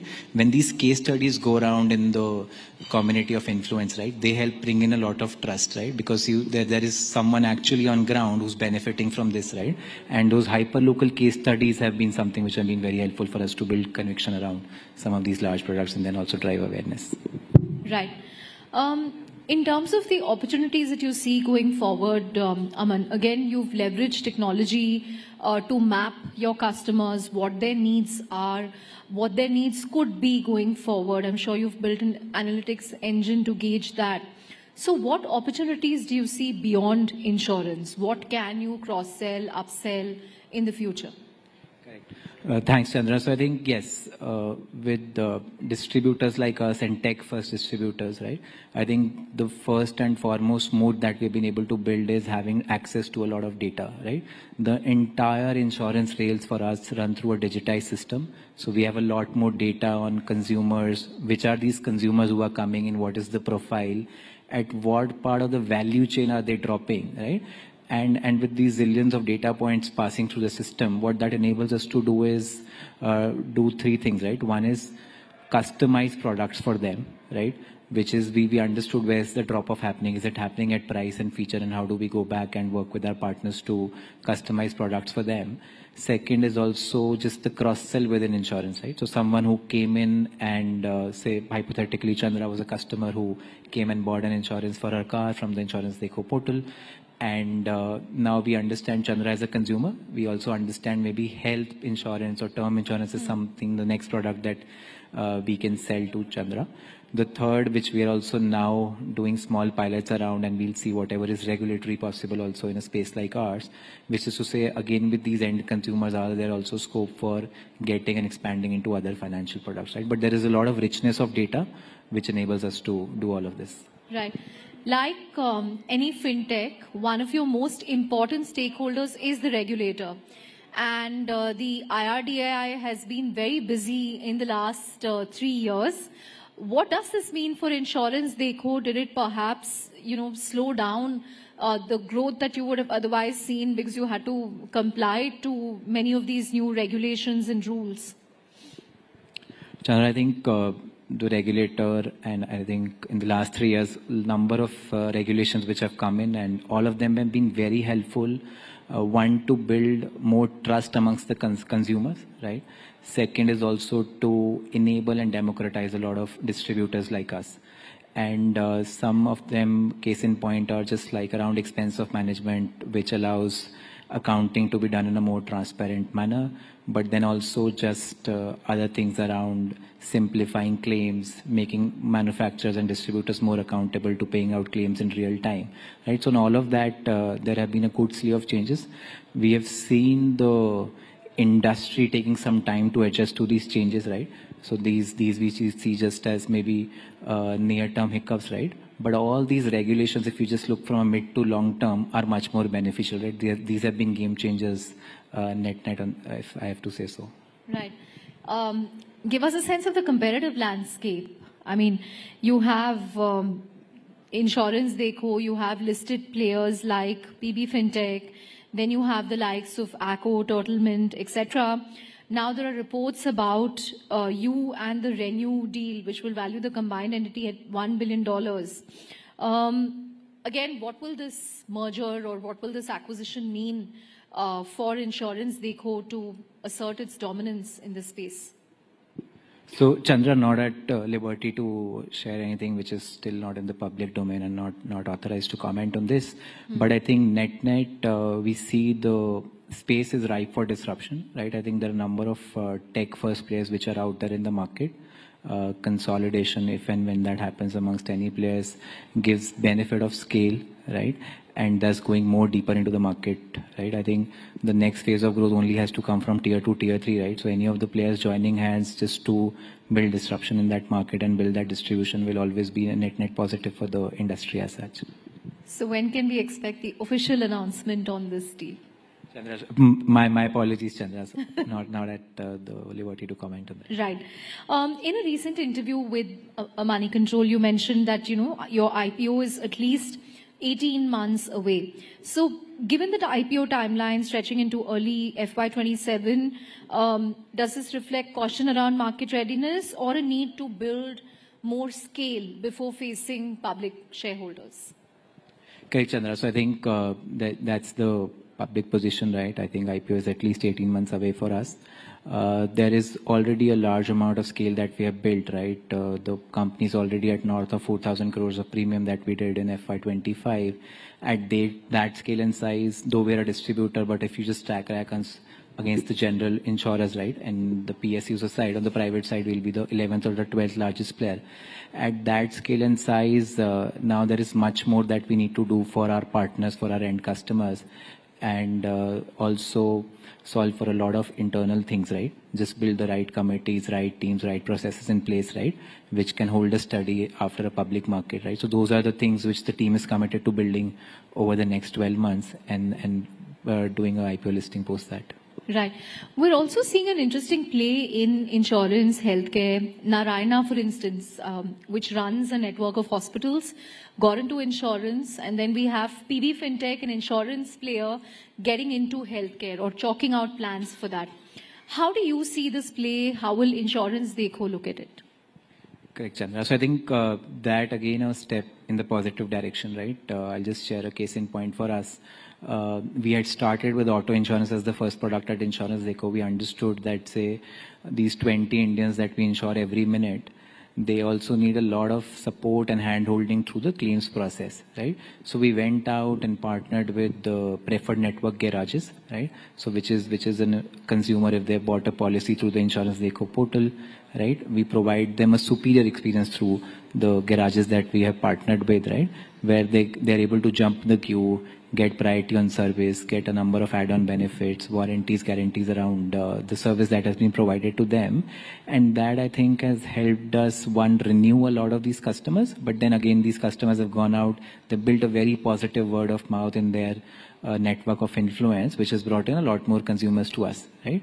So anything like this, where distributors like us are also getting into pseudo-fulfillment of sorts, right, always helps build customer trust, right, and thus just increasing the entire penetration in the industry as such. Right. So what are your moonshots over the next 18 months apart from an IPO? So Chandra, I think one thing which I and the entire team internally is focused is with the advent of Gen AI, right? The entire landscape that we service today, right? It's just ripe for disruption, right? We as a team have made a lot of progress. We have bought in AI in different parts of the value chain. I'll just share an example.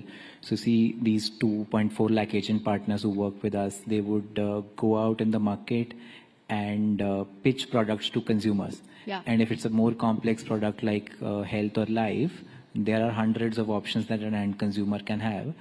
It is not possible for our agent partners to remember the intricacies of each of these products, right? And each of these products differ from one another. But our tech product team got together to build a chat GPT enabled chatbot for our agent partners. And say when they're going and meeting customers, they're able to put all these queries into the bot and get a response in real time. While they might have to call someone at the corporate office, look into the application, do other steps to find that answer. And now with that, what is also happening is there is a lot more data that is coming back into the system, which is enabling us to nudge these partners on how to pitch the products to end customers, right? So one, it is leading to a very transparent process from a sales perspective, but then also helping drive conversion for our agent partners, right? So while our agent partners would go and meet 10 customers and convert 3 of them, now that conversions or numbers are jumping almost by 20-25% as we have started bringing AI-enabled chatbots into the system, and that's just this beginning, right? There are other parts around renewal nudges, etc., where another AI has been able to help us bring voice bots around this and put smart nudges, right? Which is again a benefit, right? Both in providing a superior experience to end customers, but then also driving scale for players like us. Right. So just a follow up to that, do you see the need to kind of resize your engineering team because of AI? Because there's this whole trend around vibe coding and, a lot of code writing is getting automated. So are you seeing engineering teams getting restructured because of that?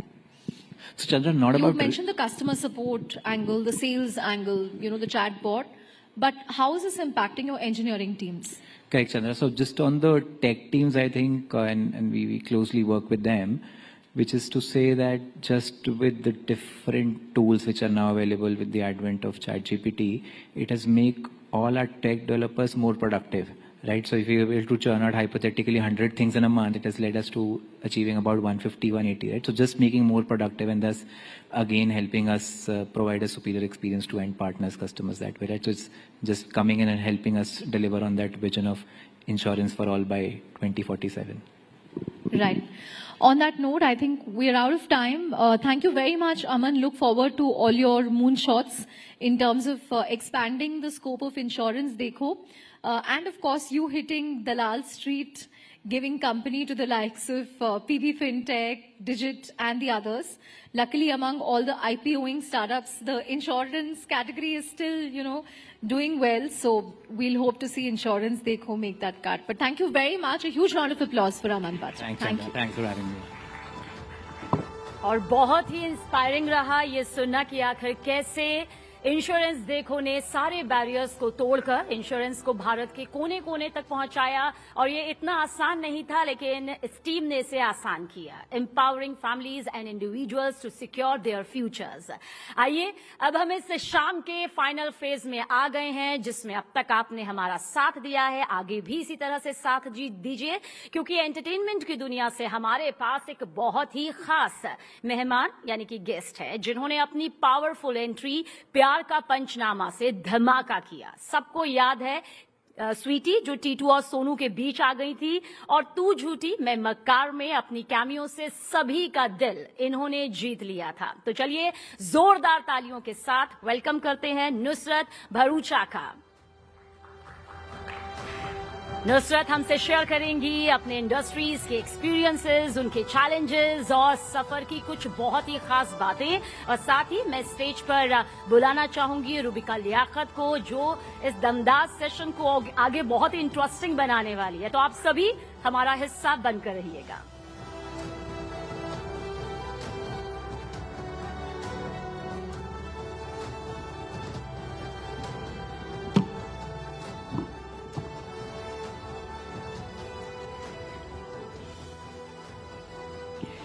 आप सबको प्यार भरा नमस्कार।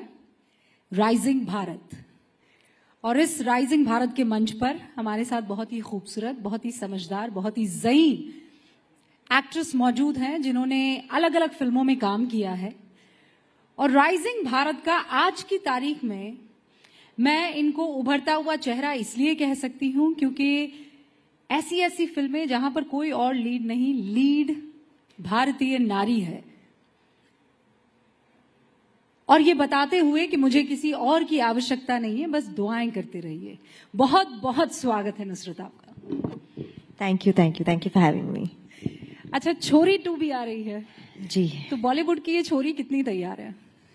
ये I think born ready थी and I think that's why Chhorii is come into my life because I was allowed to be born and I was allowed to have a life and I was allowed to have choices and a voice. Even though I was the only girl child, I was very well supported and nurtured, and I thank my family and I thank everybody who brought me up for that. तो कैसे अलग है छोरी 2 से? ये और ताकतवर है, she's more powerful. मुद्दा अलग है। छोरी 1 में हमने फीमेल फीटिसाइड भ्रूण हत्या पे फिल्म बनाई थी और छोरी 2 में अब क्योंकि मैं माँ थी, मैं 8 मंथ्स प्रेग्नेंट थी, मैंने अपनी बच्ची को मरने नहीं दिया, सैक्रिफाइस होने नहीं दिया, उसे बचाया। तो पार्ट 2 में मैं उसे जन्म देती हूँ but just like in a girl's life the atrocities, the evil practices don't end just there. और ये बड़ा एक इंटरेस्टिंग थॉट हाल ही आया in all the interviews that I have done कि पहले तो उसे पैदा करने के लिए फाइट है, फिर वो पैदा हो जाए तो जब वो कुछ साल की हो जाती है तो बाल विवाह हो जाता है। हमारी छोरी 2 उस मुद्दे पे है, चाइल्ड मैरिज पर है and the numbers are very scary. It's almost 3 children are forced to get married every minute in India. So it's a very stark number. Even though we have a legalized age of marriage, ये illegal है, but ये फिर भी हो रहा है. And of course numbers कम होते जाते हैं, but it's not completely gone. तो छोरी 2 में हमने बाल विवाह को एक मुद्दा बना के उसके अराउंड फिल्म बनाई है कि कैसे मैं वो अब अपनी बच्ची को उस चीज से बचाती हूँ. मैं जब आप ये बातें कह रही थी तब मैं ऑडियंस के बारे में सोच रही थी जी. जब इस तरीके के सोशल इश्यूज आप रखते हैं तो ऑडियंस एक समस्या होती है या हिंदुस्तान की ऑडियंस बहुत जागरूक है, समझदार है और वो खिंची चली आती है? नहीं, इनफैक्ट मुझे जो मेरा एक्सपीरियंस रहा है छोरी 1 और अब छोरी 2 के ट्रेलर के इस पे कि बहुत ही ज्यादा जागरूक है.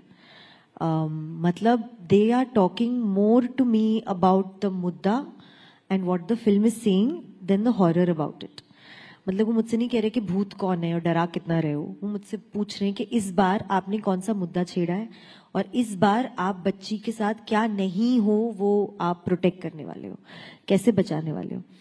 तो वो बड़े ही ओपन माइंडेड तरीके से इस फिल्म को एक्सेप्ट किया उन्होंने. छोरी 1 पे हमें कोई बैकलैश नहीं मिला. बाय दैट आई मीन किसी ने नहीं बोला कि ये तो होता ही नहीं है. अब people like to live in ignorance, but I think when you say Jagrat, I genuinely mean our audiences are woke because they are accepting of the fact कि ये evil practices अभी भी exist करती है. Absolutely. And acceptance is the first step. कि पहले आप accept तो करो कि चलो यहाँ नहीं वहाँ तो हो रहा है ना. Atleast वहाँ देख लो, उसे सवाल पूछ लो, उसे रोकने की कोशिश कर लो. That's what's happened with us in छोरी 1. And trailer के response से तो छोरी 2 में मुझे लग रहा है उतना ही होगा. अब क्योंकि मुद्दा थोड़ा और बड़ा है and most of the girls who get married at that age they are playing with dolls. उनकी शादी कर दी जाती है, उनको आइडिया भी नहीं उनकी लाइफ आगे क्या होने वाली है. It's very scary the things that can go wrong in a child marriage. It's a power game. I mean, they could be abused sexually. They could be put under human trafficking. There could be underage pregnancy, which could be a very great risk to their health. कैसे बचाओगे उसे इन सब चीजों से? आप ऐसे किसी victim से मिले जब आप रिसर्च कर रही थी? But during the course of this film promotion and release that is my agenda. That is what I want to do. I think one of the reasons why मैं इस फिल्म से जुड़ी हूँ बिकॉज मैं इन मुद्दों को जाके पर्सनली देखना चाहती हूँ. तो अगर आप देखोगे तो we don't have too many other promotion events. I am actually travelling on my own with my team to go and find people and talk to them. We've reached out to some NGOs across the states and see who's willing to at least just have a dialogue with me. मैं बस जानना चाहती हूँ कि होता क्या है और हुआ क्या. Just for myself. उससे ज़्यादा मुझे उससे कुछ लेना देना नहीं है. But I just feel कि अगर मैं किसी चीज़ को आवाज़ दे रही हूँ तो उसके पीछे के चेहरों को थोड़ा तो मुझे भी सुनना चाहिए. तो आपको नहीं लगा कि ये पहले होमवर्क होना चाहिए था ताकि आप उनके दर्द को समझ सके? नहीं एक्चुअली, क्योंकि हम ये फिल्म हॉरर के थ्रू कह रहे हैं. अब हॉरर में मैं आपको एक्सप्लेन करती हूँ. थोड़ा सा ट्रिक है of film making. It's a little bit different audience here but I will still give it. अच्छा. When you are making a film which is on human horror, देखिए भूत होता है तो भूत होता है, उसको आप भूत ही है वो. बट जब एक इंसान दूसरे इंसान को मारने के लिए आता है उसमें कोई जस्टिफिकेशन नहीं होती है. वो इंसान इविल हो जाता है खुद से. अब अगर मैं आपको एग्जैक्ट जैसे क्राइम हुआ है वैसे के वैसे दिखाऊं तो आप बैठ के देख नहीं पाओगे. हमें उसको थोड़ा सा सॉफ्ट करना पड़ता है, हमें उसे थोड़ा सा एक्सेप्टेबल करना पड़ता है. इसलिए हम काल्पनिक कहानियां बनाते हैं, इसलिए हम गोस्ट डालते हैं, इसलिए हम दासी माँ डालते हैं कि कोई बहुत पुरानी प्रथा है, इविल प्रैक्टिस है, ये आपकी दुनिया में एग्जिस्ट नहीं करता. But there is a part. Of course. हम बस उसको थोड़ा सा ढक के, थोड़ा सा छुपा के आपको परोसते हैं ताकि आप उसे खा सको. वरना आप बोलोगे मिर्ची बहुत ज्यादा है, ये मेरे से हजम नहीं होगा. It's just that. So because we have chosen a medium of horror, the whole plot is काल्पनिक. द मुद्दा इज वेरी रियल, बट किसने लिया, कहाँ हो रहा है, कौन है प्रधान जी, कौन है दासी माँ, ये कोई रियल कैरेक्टर्स नहीं है. ये फिगमेंट्स ऑफ आवर इमेजिनेशन है. मतलब वो बिल्कुल ऐसे कि माँ अपने बच्चे को एक हेल्दी खाना खिलाने की कोशिश कर रही है पर वो नहीं खा रहा है, सो उसको हाइड करके जी रैप करके और वो जी अपने बच्चे को दे रही है. So this is what you are trying. यही करने की कोशिश है. Okay, wonderful. लेकिन ये OTT पर आ रही है। हाँ जी, पहली वन भी OTT पर ही थी। मेरी टीम जब रिसर्च कर रही थी तो एक आपका स्टेटमेंट निकाला जिसमें था कि OTT की जो ऑडियंस बन गई है उसे आप मिटा नहीं सकते। अब ये संतुलन कैसे बनेगा कि OTT भी चलता रहे, दर्शक भी सिनेमा घर में आए, तो इस बारे में जरूर विचार करना होगा। अब 2 साल बाद 2025 में OTT और थिएटर, इन दोनों में बैलेंस आपको दिखाई दे रहा है या अब थिएटर जा चुके हैं?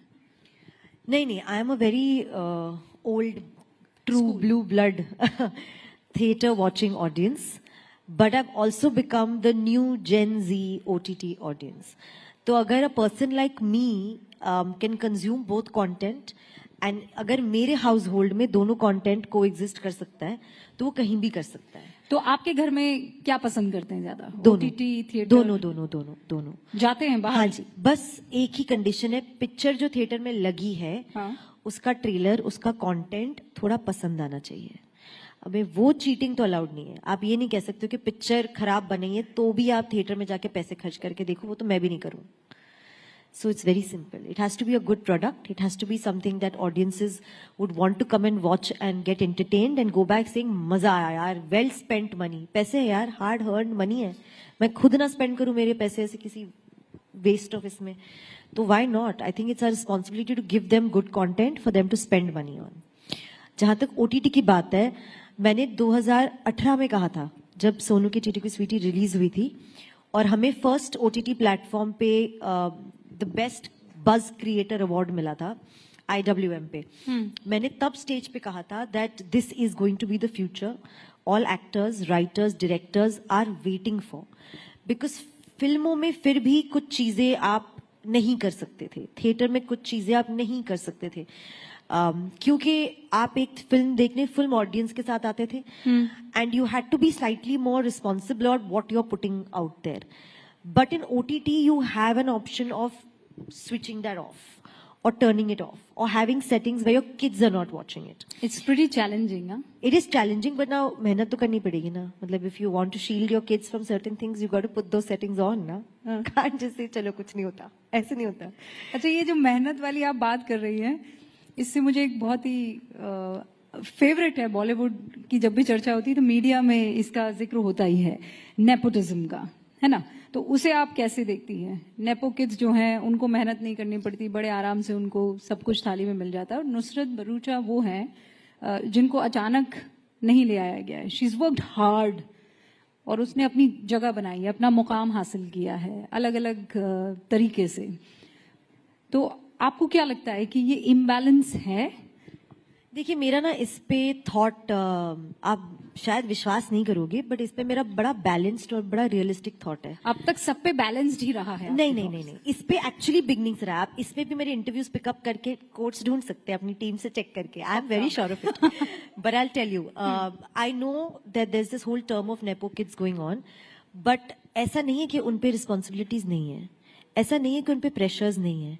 अगर मेरे पापा या मेरी मम्मी का बड़ा नाम होता तो मैं बहुत स्ट्रेस्ड होती।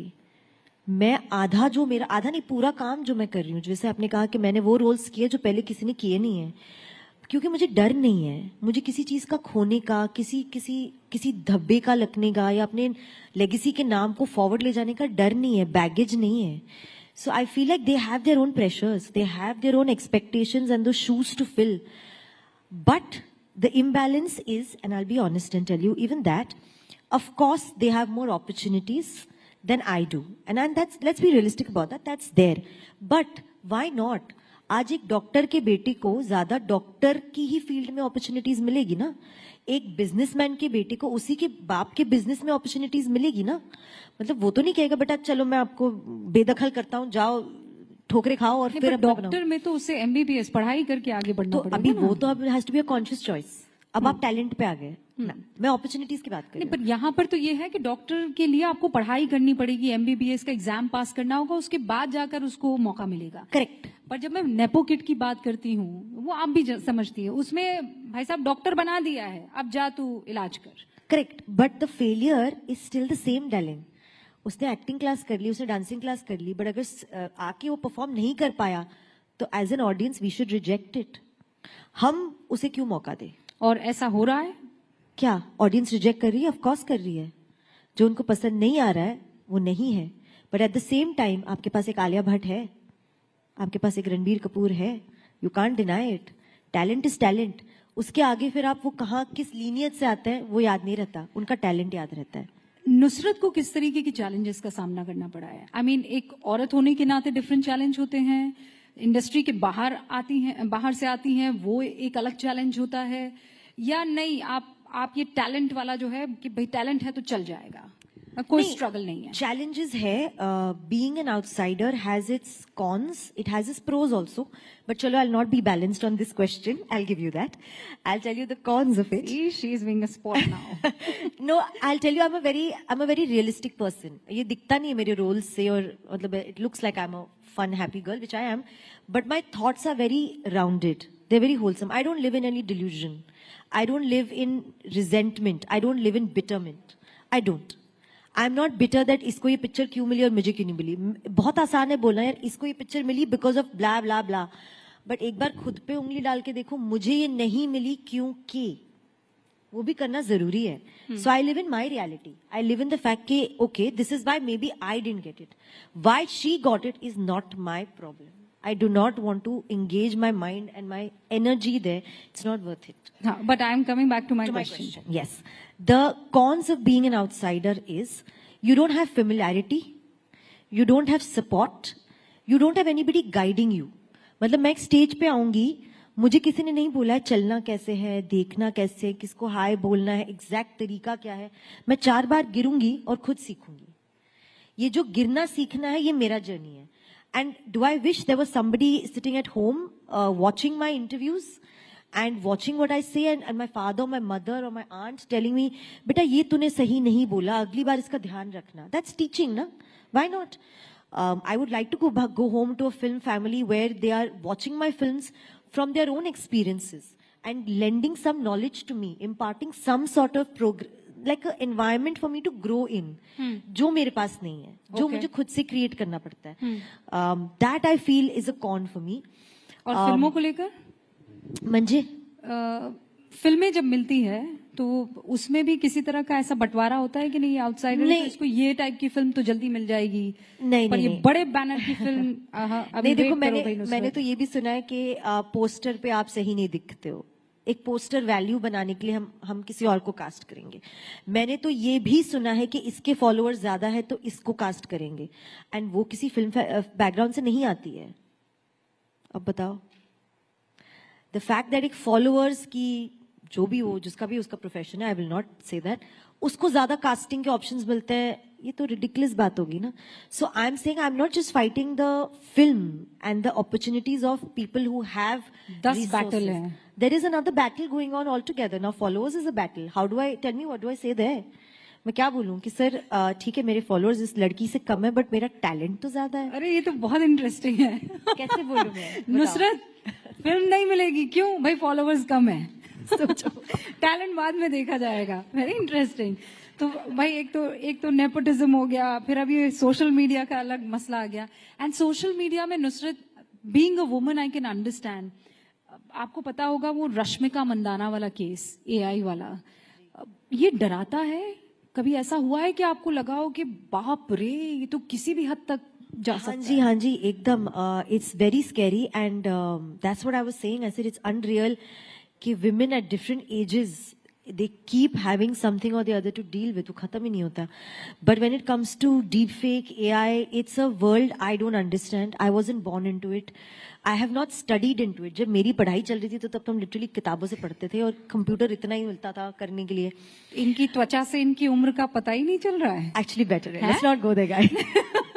ऐसे थोड़ी होगा. जब मैं पढ़ती थी तब किताबें थी, मत कहिए ऐसा भाई. अच्छा फिर भी मान लिया. Okay. No it's very scary. And I if you ask me कि मुझे क्या लगता है, आई हैव नो आइडिया. अगर मेरे साथ ऐसा कुछ हुआ तो I have no set course of steps or action to take to be able to deal with it. I think we are in a time and space where internet has boomed so much, these technologies have boomed so much, and हमें तो सिर पैर भी नहीं पता है कि किस हद तक ये जा सकता है. In a situation like this, I feel, if you personally ask me, I would want to rely on cybercrime, on people to help me to understand it, to stop it, to find the culprit. मतलब I need that support and I hope that we are going to have that in large नहीं, इसकी numbers. Literacy, इसके बारे में information बहुत जरूरी Correct, है. हम correct. मतलब हमें लगता है जो भी व्हाट्सएप पर आ रहा है वो सही है. नहीं, बिल्कुल भी नहीं, बिल्कुल भी. और सोशल मीडिया के किसी भी प्लेटफॉर्म पर. अब मुझे कहा जा रहा है कि वक्त की कमी, और मेरे पास इतने क्वेश्चंस हैं नुसरत. तो कहा गया बहुत वक्त है, क्या हो गया? हो सकता है टाइम यार. लेकिन इसीलिए मैं I would want to fire एक के बाद एक सवाल. पॉलिटिक्स में आपका इंटरेस्ट है कि आप कहती है this is not my cup of T? I don't think it'll be right for me to say that. So I'll be politically correct. And of course है. अच्छा, जब इस वक्त आप राइजिंग भारत के मंच पर है, और अगर मैं इससे जुड़ा आपसे सवाल ना पूछूं तो मजा नहीं आएगा. भारत को इस वक्त आप कहाँ खड़ा देख रही है? नुसरत अपने चश्मे से, अपने जहन से, अपने दिमाग से कहाँ भारत को पाती है? I think it's fast forwarded and progressed to a place where I am so glad that I am part of an India today, where we have such a global reach and presence. मतलब आप travel करके देख लो, आपको और countries में क्या respect मिलती है क्योंकि आप इंडियन हो, और ये पहले नहीं था. I just feel being an Indian is so respected now. What we do, where we come from, our culture, our businesses, our ideas, our inventions, that whole idea of being Atmanirbhar is something I personally resonate with so much. कि नहीं चाहिए आपका, हम अपने घर में बनाएंगे और अपने घर का खरीदेंगे और अपने घर से बेचेंगे. I love that idea. It is so enterprising. It's not funny. It's of course done under Modi ji's leadership. So I'm again lending that and saying that I'm part of a very progressive, proud India. अभी आप जब Israel में shoot कर रही थी, film promote कर रही थी, हाँ, फिल्म प्रमोशन के लिए आप गई हुई थी. वो वाकया अगर आप समझाना चाहे, बताना चाहे, क्या हुआ था? और हालांकि आपने इसके बारे में बहुत बातें की हैं, पर चूंकि इस मंच पर है, मैं चाहती हूँ छोटा सा ही सही, लेकिन उस वक्त सच में आपको लगा था कि किसी तरह की कोई मदद आ जाएगी? क्योंकि पूरी दुनिया में उस वक्त यही सब चल रहा था कि कौन आएगा, कहाँ से आएगा, कैसे आएगा. Did you have faith in your leadership then and वो हो पाया? या एक्चुअली मैंने इसके बारे में बात नहीं की है. This is actually one of the first few stages that I am going to be speaking on this. You know, it's a situation nobody can prepare you for. Even किताबों में आप पढ़ के किसी को नहीं समझा सकते हो कि ऐसे सिचुएशन में क्या करना चाहिए. फीलिंग लॉस्ट, फीलिंग हेल्पलेस का मतलब क्या है, मैं उस एक दिन के 12 घंटे या 20 घंटे में अपनी लाइफ टाइम का सीख गई हूँ. क्योंकि कितना भी कर लो, फोन है, टेक्नोलॉजी है, लोग है, दिमाग है, समझ है, सब आपको लगता है I am a very smart, well read, educated person, and जिंदगी आपको ऐसी जगह पे लाके रखती है जहां आपका एजुकेशन, आपकी समझ कुछ नहीं काम करता. I give you a very ground root example of that day. हम जहाँ I was on the television strip, तो I have woken up from my bed with sirens and bomb वहां तो हर गोइंग 15 ऑफ. मिनट में. सो उन sound से हमें basement में भगा के छुपाया गया. That is basic protocol. अब जब बेसमेंट में छुपी हूँ, मुझे आइडिया ही नहीं है करना क्या है, मुझे आइडिया ही नहीं है मैं कितने घंटे यहाँ बैठूं, एंड क्या गारंटी है बेसमेंट में नहीं होगा कुछ, क्या गारंटी. एंड बाय देन तो they were already on streets, they had come down to just taking left right and shooting people on streets. मैं उस बेसमेंट की छोटी सी विंडो या डोर से अपना सिर ऊपर डाल के भी देखने की भी हिम्मत नहीं थी कि यहाँ कोई है या नहीं है. सो it was the most unreal situation of my life. I was sitting there and I didn't know how many hours I had to sit here. I didn't know whether I should go left or right. I didn't know anything. It seemed like even if you made a sound, आपने गलत कर दिया और आपको गोली लग जाएगी. So there was pin drop silence in that whole basement. And there were people from different nationalities also over there, जो tourists थे. किसी को कुछ नहीं समझ आ रहा था. Like age no bar, country no bar, culture no bar. जब वो डर रियल होता है ना, तो एक ही लैंग्वेज है वहां, साइलेंस. किसी को नहीं पता कहाँ देखे और क्या करे. But having said that, those were the toughest few hours of my life. I really didn't think I would see my family or friends again. I was really going through those flashes कि this is it, ये हो गया, अब यहाँ से निकलना तो कैसे होगा. But anyway, coming to how I came and how we kind of got out of there is a very long story. Cutting it short, at a moment like that, even though people are miles away from you, but when you have a leadership and you have an Indian embassy who says, don't worry, we'll get you home. Don't worry, nothing will happen to you. Don't worry, we are right there, is enough. I can't tell you the sigh of relief I have breathed in that moment there in that basement where I'm like, okay guys, kuch nahi hone wala. I don't know what that faith is. I don't know what that oneness is. But I guess that's what it is when you say India is my home or my home is my home, is when in a country so far away, in a war conflicted place under attack, you're feeling like you are going to be fine because they have told you you're going to be fine. It's a belief and faith that I didn't think in my lifetime I would be able to experience, but I have. No, it's almost like ये तुम जानते नहीं हो मेरा बाप कौन है. हाँ जी जब तक नहीं होता तब तक नहीं जागता. Okay, moving forward, एक बहुत ही महत्वपूर्ण सवाल इसलिए भी क्योंकि आप कह रही हैं कि हिंदुस्तान में जब आप रहते हैं तो वो एक फख्र की बात अलग होती है, लेकिन देयर आर मेनी पॉलिटिशियंस. आप प्रैक्टिसिंग मुस्लिम हैं जी. आपने गणपति पूजा की थी, आप बहुत बैकलैश झेलना पड़ गया था जी, है ना. कई बार ये कहते हैं, मैं चाहती थी कि इन दोनों सवालों को अलग अलग पूछूं, पर मैं इसे क्लब कर रही हूं कि मुसलमानों के लिए हिंदुस्तान अभी मुफीद नहीं है. करंट गवर्नमेंट मुसलमानों के लिए इस तरीके का माहौल क्रिएट कर रही है, चाहे वो सीए हो, 370 हो, चाहे वो अब वक्फ में जो चेंजेस लाए हो. Nusrat as a Muslim, practicing Muslim, क्या फील करती है? यार, you know, for me, I'm again whole enough, grounded enough, intelligent enough to keep one out of the other. My faith in my belief in my God is mine. And my understanding of how a country is run and how people are being governed is completely different. मैं उन दोनों को नहीं mix कर सकती. Personally नहीं कर सकती. Which is why I am a devout practicing Muslim also, and I am equally going to wherever I get called दिल से to my mandirs and I do my pujas. आज Tuesday है guys, मैंने already बाहर बोल रखा है, हनुमान जी के मंदिर जाके ही घर जाना है. क्योंकि religion मेरा faith है. जो मेरा फेथ एक ऑलमाइटी पे, एक फोर्स ऑफ नेचर पे है ऊपर, और people who run the government and people who run positions of power are managing a lot of other people and are dealing with a lot of practical issues for which I have only elected them and trusted them and voted for them. For me, those are two separate things. Separate है. Practice them separately. लेकिन because you're very daring, तो मैं ये सवाल आपसे कर सकती हूँ. आपको लगता है कि ये like I said, I'm very wholesome, not daring guys. आपको ये लगता है कि ये गवर्नमेंट जो है वो biased है towards any religion, और जैसा बार बार आरोप लगाया जाता है. देखिए, मैं समझ गई हूँ कि पक्ष और विपक्ष ये लड़ाइयाँ चलती रहती है. जैसे मैंने कहा, I am not in the government. I am not the पक्ष एंड विपक्ष. तो उनके जो रीजंस है और उनके जो आरोप है वो बेटर जाने. मुझे अपनी जिंदगी बतानी है, मुझे अपनी जिंदगी जीनी है, and I live with clarity. I live with clarity. This is mine and this is not mine. That is where it ends. अपने को उस गली में जाना ही नहीं. गली हमारी है ही नहीं ना. ओके, गली को पार करते हुए घर है, वहां पहुंच गई हूँ, बस है. और अभी तो बहुत आगे आपको जाना है. अब मैं दोबारा आपको जो है कुछ ट्रिकी सवाल पूछने वाली हूँ, and this is going to be rapid fire.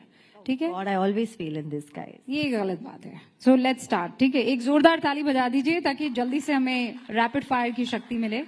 Alright. Nusrat की फेवरेट एक्ट्रेस कौन है? दीपिका पादुकोण या कंगना? ऑप्शन 2 ये चूज करना है. बट एक सेकेंड, ऑप्शन क्यों है? ये क्या बात हुई? अरे, do you know how many actresses there are? And over how many years? It's not fair to give me a choice between two. आधा पॉइंट किसी को ज्यादा मिल जाता है, आधा कम मिल जाता है, ऐसे ही होता है ना. यार, मेरी all time favourite actress Smita Patil ji है, क्योंकि I saw very little of her and I lost her. चुनाव क्यों नहीं लड़ लेती हैं? इतना पॉलिटिकली करेक्ट आंसर कौन देता है? मैं कह रही हूँ दीपिका और कंगना. जिंदगी लड़ लूं, स्मिता पाटिल, उतना काफी है, चुनाव तक नहीं जा सकती. स्मिता पाटिल ओके अंडरस्टूड, लेकिन दीपिका और कंगना दोनों में से किसकी एक्टिंग ज्यादा पसंद है नुसरत को? अगर मुझे दोनों में से चूज ही करना पड़ा तो as an actor I will not choose either but choose both. बहु बदमाश थी हाँ छोरी. Favourite politician Narendra Modi, Rahul Gandhi? ये कैसा सवाल हो गया है आपका, बट चलिए वो मेरा कल्चर और मतलब मेरा पैशन और एथिक्स था. यहाँ एक्चुअली मेरी चॉइस है. I would definitely want to say our honourable prime minister Narendra Modi ji. Okay, favourite actor Shahrukh Khan, Akshay Kumar? Again as an actor I am not going to pick between the two. It's not fair दोनों, but ठीक है चलो दे देते हैं आपको. मैंने Akshay sir के साथ काम किया है. I love him for his comedy and the person he is. So for that Akshay sir. But I have idolized and looked up to Shahrukh sir and I want to be his heroine now and every day. So for his romance, Shahrukh Khan. Wow. Okay, favorite tourist destination? Maldives, Dubai? Australia. क्योंकि मेरा भाई रहता है वहाँ and I would rather go to a country where I have family and enjoy with them. ये क्या दो destination, यहाँ तो ऐसे ही हम काम के लिए चलते रहते हैं. अच्छा ठीक है ठीक है. Not even interesting destination. Australia, Lakshadweep? ये गलत ऑप्शन थे भाई. With my brother from Australia to Lakshadweep. Very interesting. ले लो ना आज अवार्ड अगर कोई इधर पड़ा है तो. थैंक्स. ऑन दिस नोट जोरदार तालियां नुसरत भरूचा के लिए. बहुत मजा आया आपके साथ. Thank you so much. All the best छोरी 2 के लिए.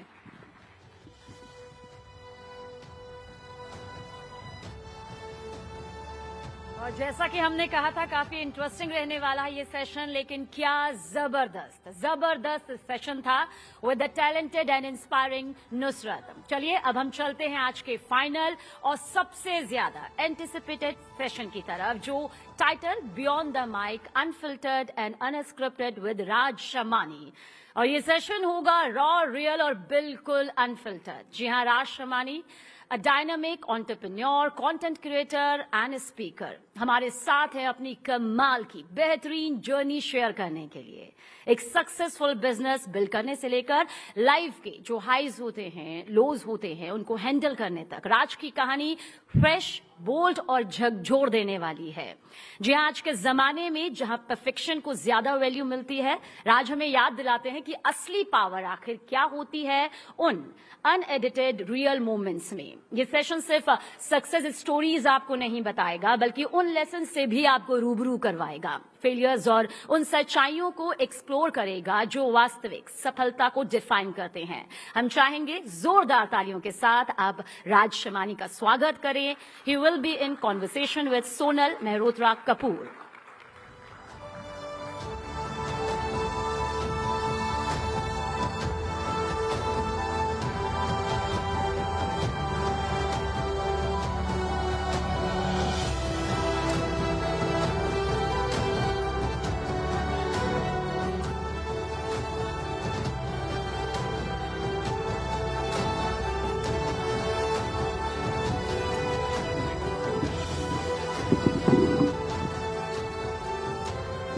Hello, hello.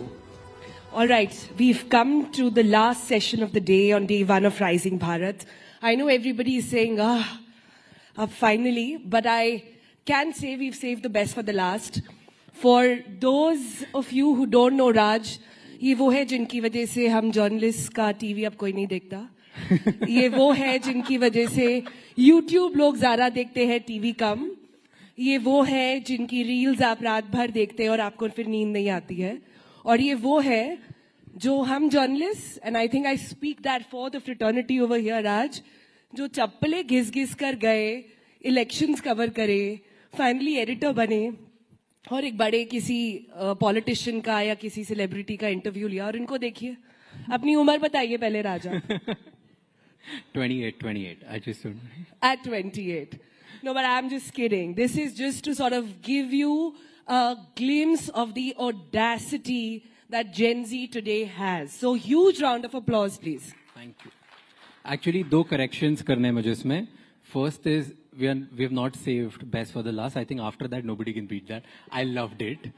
And second is journalist का काम हम लोग देखते हैं और हम वही सोशल मीडिया पे बताते हैं. So I don't think journalist are like वो हट रहे हैं, हम देख रहे हैं उनका content. Reel it right now, tag me now. But Raj, how does it feel to be on the other side now? I love it. I was waiting for it. I worked because I could be interviewed by you one day. Okay. So we have lots of interesting bits to talk about, very little time, but let me start by this. You have built a very massive digital presence. You have captured the minds of young India.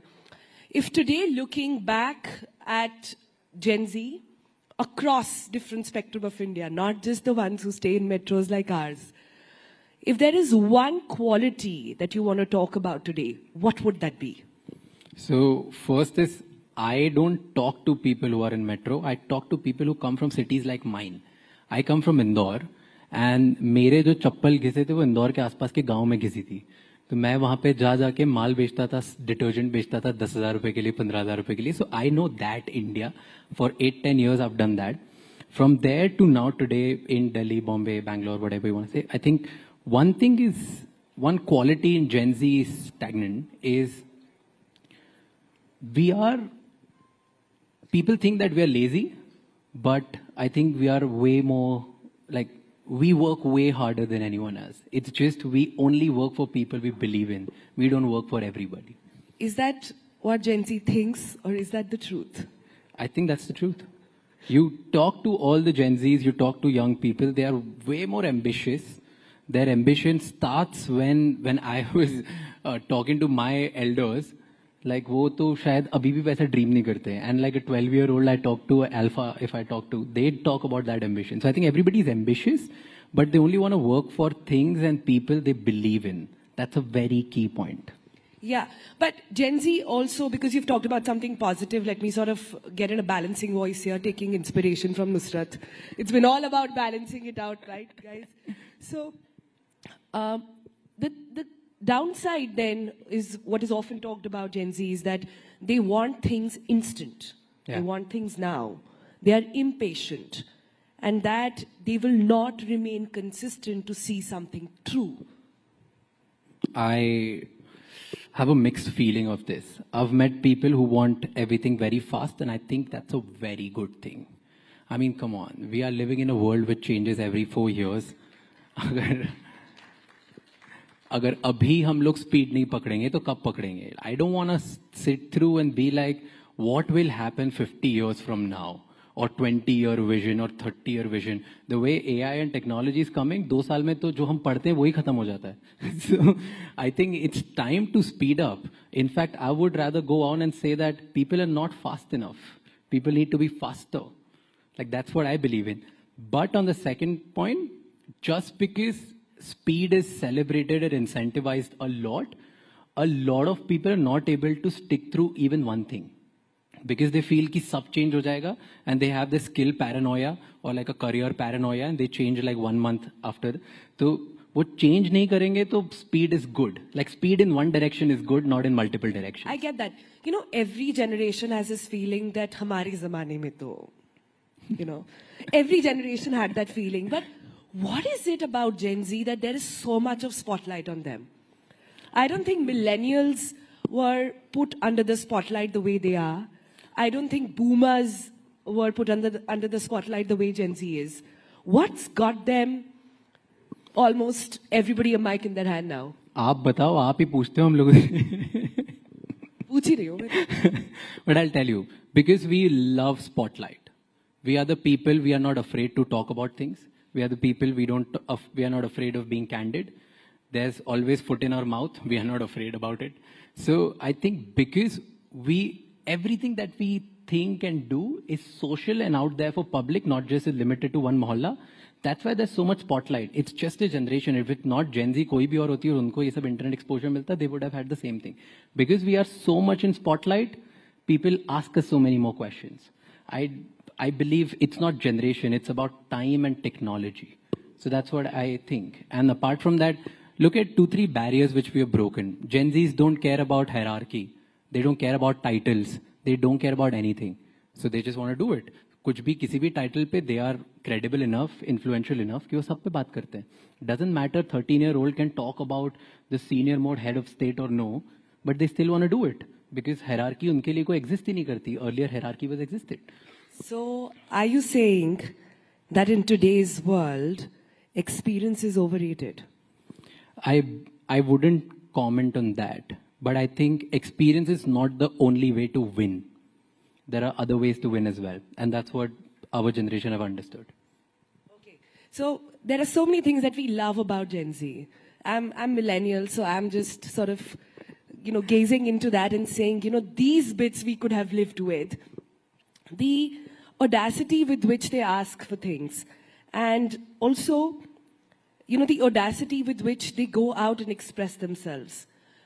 Mental health has been such a central focus of that. Today, when constantly people are talking about why is Gen Z so depressed, then do you have an answer? Do you have a solution? I don't know that yet, but I'll tell you based on my anecdotes and the situations I've gone through and the people who I lead in my organization, I've seen them going through ups and downs. I think because there are two reasons why a lot of people are feeling like certainly low in their lives. First is there's so much exposure of the world. You see somebody doing way better than you, even who's younger than you. And then you hear your parents comparing you with that person. So you start feeling, what am I doing? Like, am I even doing good or bad or not? Like, what am I doing? But ये शर्मा जी का बेटा syndrome तो पहले भी था ना. पर अब खुद देख रहा हूँ ना, पहले तो मम्मी पापा देखते थे शर्मा जी के बेटे को. अब तो मैं देख रहा हूँ शर्मा जी का बेटा फोड़ रहा है यार. पहले नहीं दिखता था.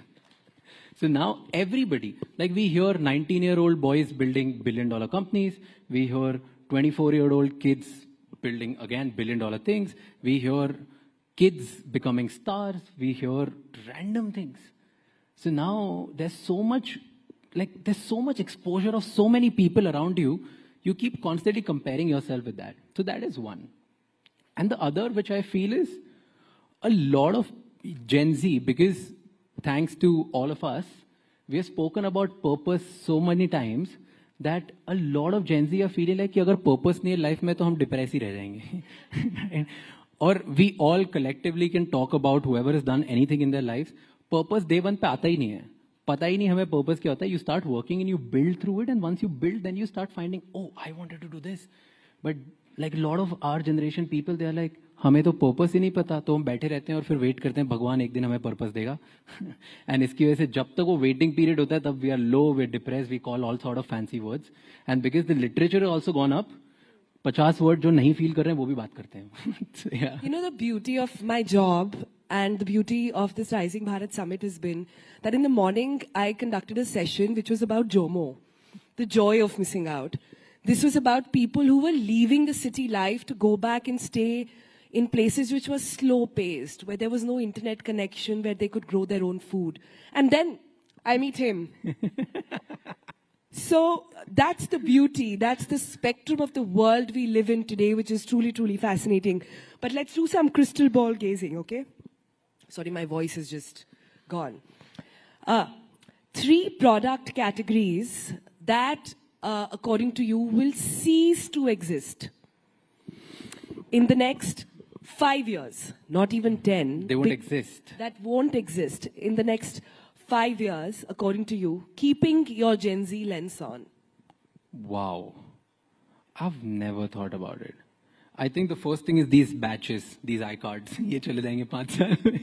Because you will rather walk in with some biometric or facial recognition, so that will go. That's what I believe in. Second is,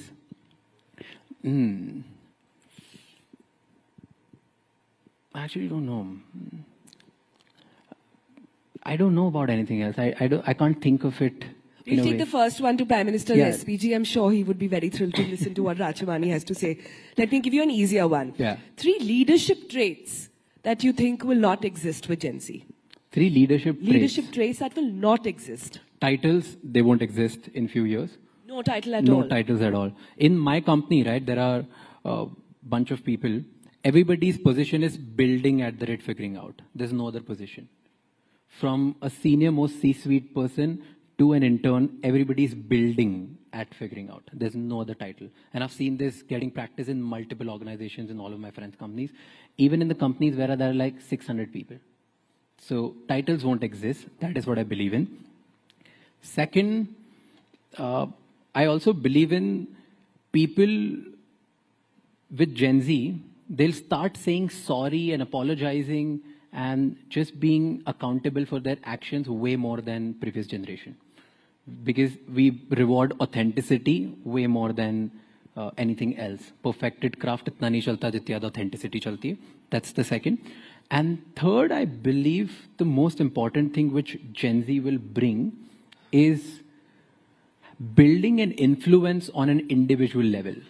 We won't be waiting for someone else or a community leader to go out and speak for us.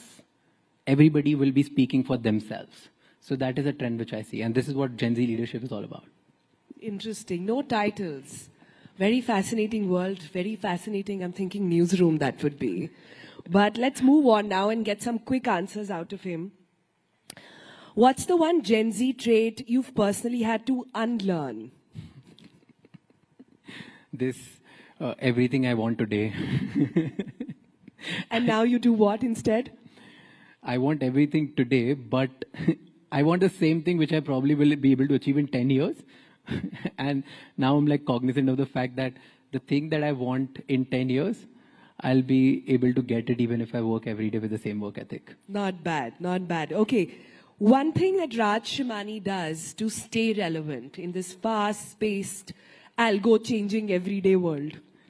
I have never focused on trends or views ever in my life. So I've stayed focused on one thing, that's value. I genuinely want to learn from people who come on my podcast or wherever I meet them. That's it. I think that's the only thing I'll focus on, and that's what keeps you real and relevant forever. You're learning and you're teaching people. I don't think that's going out of fashion ever. Okay, let's get a little personal and understand you. What is something about Raj that's not Gen Z at all? Wow. I think I'm too Gen Z, but I think I don't take breaks. That's like in my organization, when I talk to other people, everyone, they all have this, they want to take breaks, they want to take naps, they want to like break out in the middle of the work, they have their own timings. I'm like a proper army kind of lifestyle. I get up, I read, work, meetings, and I sleep. And I've been doing this for years. क्या खाते हो? जो सब खाते हैं. Huh? क्या खा रहे हो? What diet are you on? Ambition. The diet is called ambition. Whoa. Okay, do you think, true or false, that the creator economy is overhyped, or is it just getting started? It's just getting started. It's all right. Just getting started. Talking about that, do you think creators today have to be more careful about what they say or about what they don't say? No. I don't think anything has changed at all. And I've been saying this again and again. Look at anyone influential over generations. Every time they say something which people don't like, they get bashed down. Earlier, they used to get bashed by newspapers. Then they started getting bashed by TV anchors. Now they're getting bashed by trolls and memes. Anyone at any point in any generation will speak about something that is not a popular or a democratic word or choice or like a sentiment, will get bashed. And in this scene, I've seen good people saying good things and getting bashed. I've seen bad people saying bad things and still getting bashed. So I don't think anybody needs to be careful. The more influential you become, you definitely get more scrutinized. That's the price you pay for becoming influential. And this has been over the generation. I don't think anything's changed today. Raj, but I have to address the elephant in the room then. Yeah. That means, are you saying, despite everything that's happened in the recent past, with creators in India, there is still no thought within to be more careful, to choose more carefully? See, the more influential when you become, whether you're a creator, an anchor, a politician, or an entrepreneur, or a star, whenever the eyeballs are on you, you will get scrutinized. Now at every generation, every 5 years, the sentiment of the generation and the people who are the masses, that sentiment changes. Sometimes it favors a certain religion, sometimes it favors a certain personality, sometimes it favors a certain country, sometimes it favors some certain kind of political party. But I don't think it has changed. It was always there. If it was not creator, it would have been someone else years ago. Okay, that's powerful. That's interesting. Let's move on and make you wear your entrepreneur hat for a minute, okay? Okay. Is the future of branding going to be built by influencers or CMOs? I think CMOs will become influencers. A lot of them are sitting in the audience, are listening to you, so be careful. सारे brand deals वहीं से आते हैं राज. हाँ तो बोल रहा हूँ CMOs बनेंगे influencers. I believe in this. जो मुझे पैसे देगा या नहीं देगा मैं दोनों को यही बोलता हूँ. Okay. So quickly then, coming to your podcast journey, your favorite person that you have had on your show so far? ऐसे नहीं बोल सकते हो, ये तो ढूंढ ही नहीं सकता.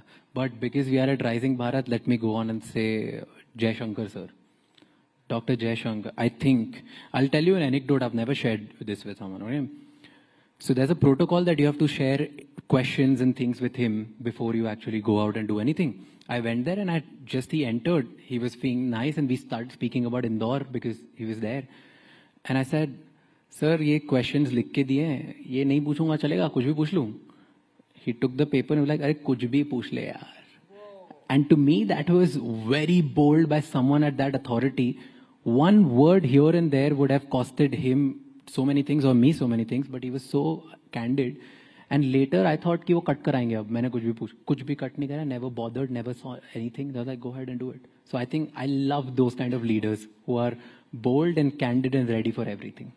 Actually, that's true. A lot of people who've interviewed Dr. Jaishankar will agree to it, that he's one of the most honest, the most transparent people you can come across and doesn't mince his words. So you're absolutely bang on about that. But one person you've perhaps regretted doing a podcast with? No comments.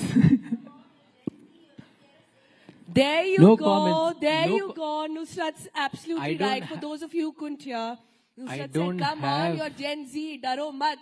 Muh khol ke bolo. I don't have anyone I regret because everybody I've chased a lot to be on my podcast and it put so much effort for me to get it. Just because I don't like somebody or somebody who's not come out as good as I thought to be, I don't want to embarrass my team who has put in so much effort to get them.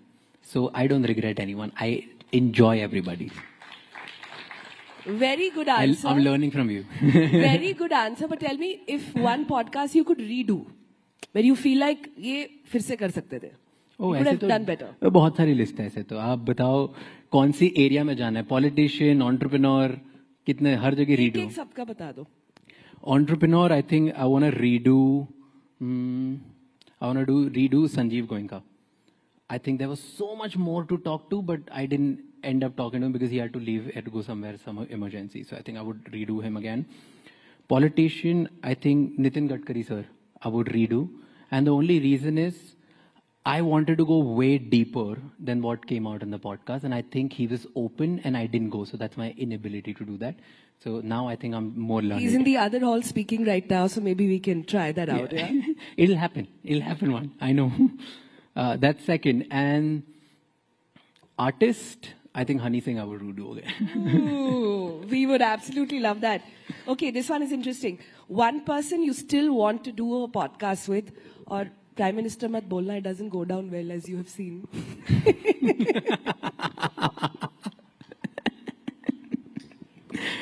Okay.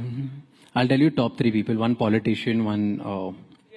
So, politician, of course, Prime Minister, because you just said Gen Zs aren't afraid to go out and take a shot. So yes, I would do that. Business owner, I would love to do MDA, Mukesh Ambani. I would really want to go inside his head and talk about what he's planning with his kids now. And number three, with celebrities, Shah Rukh Khan. Like, he's on my list. I study him like a subject. And I've studied more books on him than I've studied on any other person. So probably I'll do him. You know what's striking me right now in all your answers? You've not mentioned Sanjeev Goenka's son, who's now very active.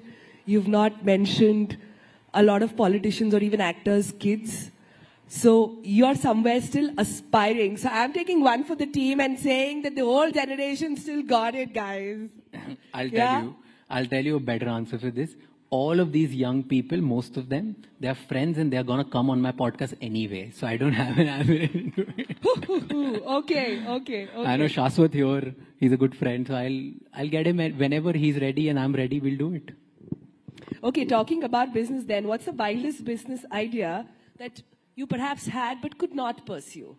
And for those watching right now who say, ki, this is something interesting, or a space that perhaps Raj is watching out for? So I wanted to do it. It's very personal that my dad's diabetic and unki raat ko na sugar kam ho jati and sometimes it gets very hectic. So I wanted to build some device which I could put in him so that I get a notification that this uski sugar kam ho rahi hai ki zyada ho rahi hai. So that's an idea which I really wanted to pursue. It's already there now. Yeah. Oh, so but I don't think it gives you a notification. It does. Wow, which one is it? I have no idea. I'll give you all the details. I was not paid for this. Okay. Later you tell me. After this you just tell me because I really want that. I will give you all the details after the show off camera because nobody paid us to sort of take the name of the app. Okay, coming towards the end.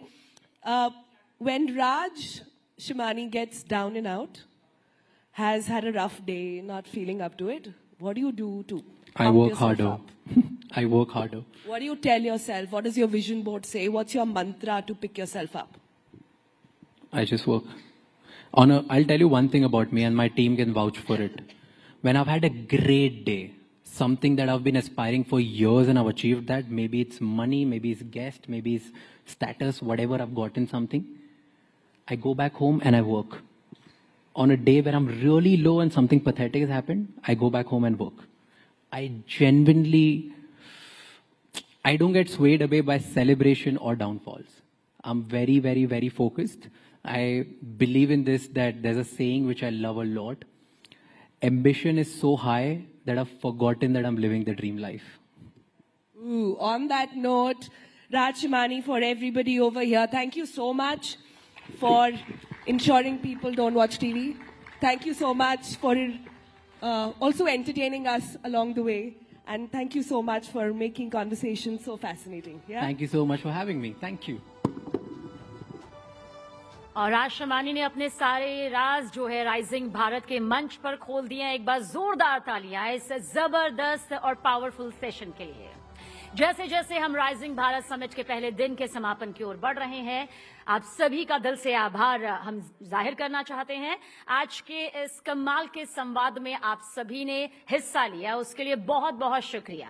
आज हमने कई पहलुओं पर चर्चा की, नेतृत्व, innovation, सामाजिक परिवर्तन और आर्थिक प्रगति। और इन सभी चर्चाओं का देखिए एक ही मकसद था, ये समझना कि हम सब मिलकर कैसे एक समावेशी भारत के निर्माण में अपनी अपनी भूमिका यहाँ पर निभा सकते हैं। और इस समृद्ध अनुभव से भरपूर इस समिट के समापन पर हम अपने सभी पार्टनर्स का धन्यवाद करना चाहते हैं। आपकी अटूट विश्वास से भरी साझेदारी ने हमें ये मौका दिया कि हम देश के सबसे उज्जवल विचारों, क्रिएटिव सुझावों को इस मंच पर एक साथ इतने बखूबी तरीके से ला सके। देखिए, हम विशेष तौर से धन्यवाद देना चाहते हैं हमारे को पावरिंग पार्टनर ड्रीम स्पोर्ट्स का, हमारे एसोसिएट पार्टनर मैक्स एस्टेट का और हमारे associate partners Vikram solar, central avionics और रिलायंस इंडस्ट्रीज लिमिटेड, जिनका सहयोग बेशकीमती रहा, अमूल्य रहा। और साथ ही हम थैंक यू कहना चाहेंगे work space partner IndiQube, exchange partner national stock exchange, logistic partner DT DC, energy partner crown, LNG, बीमा पार्टनर इंश्योरेंस देखो और हमारे स्टेट पार्टनर उत्तर प्रदेश और मध्य प्रदेश का जो News18 नेटवर्क के राइजिंग भारत समिट का अभिन्न हिस्सा बने। थैंक यू सो मच और उम्मीद है कि कल फिर आपसे इसी जोश के साथ मुलाकात होगी।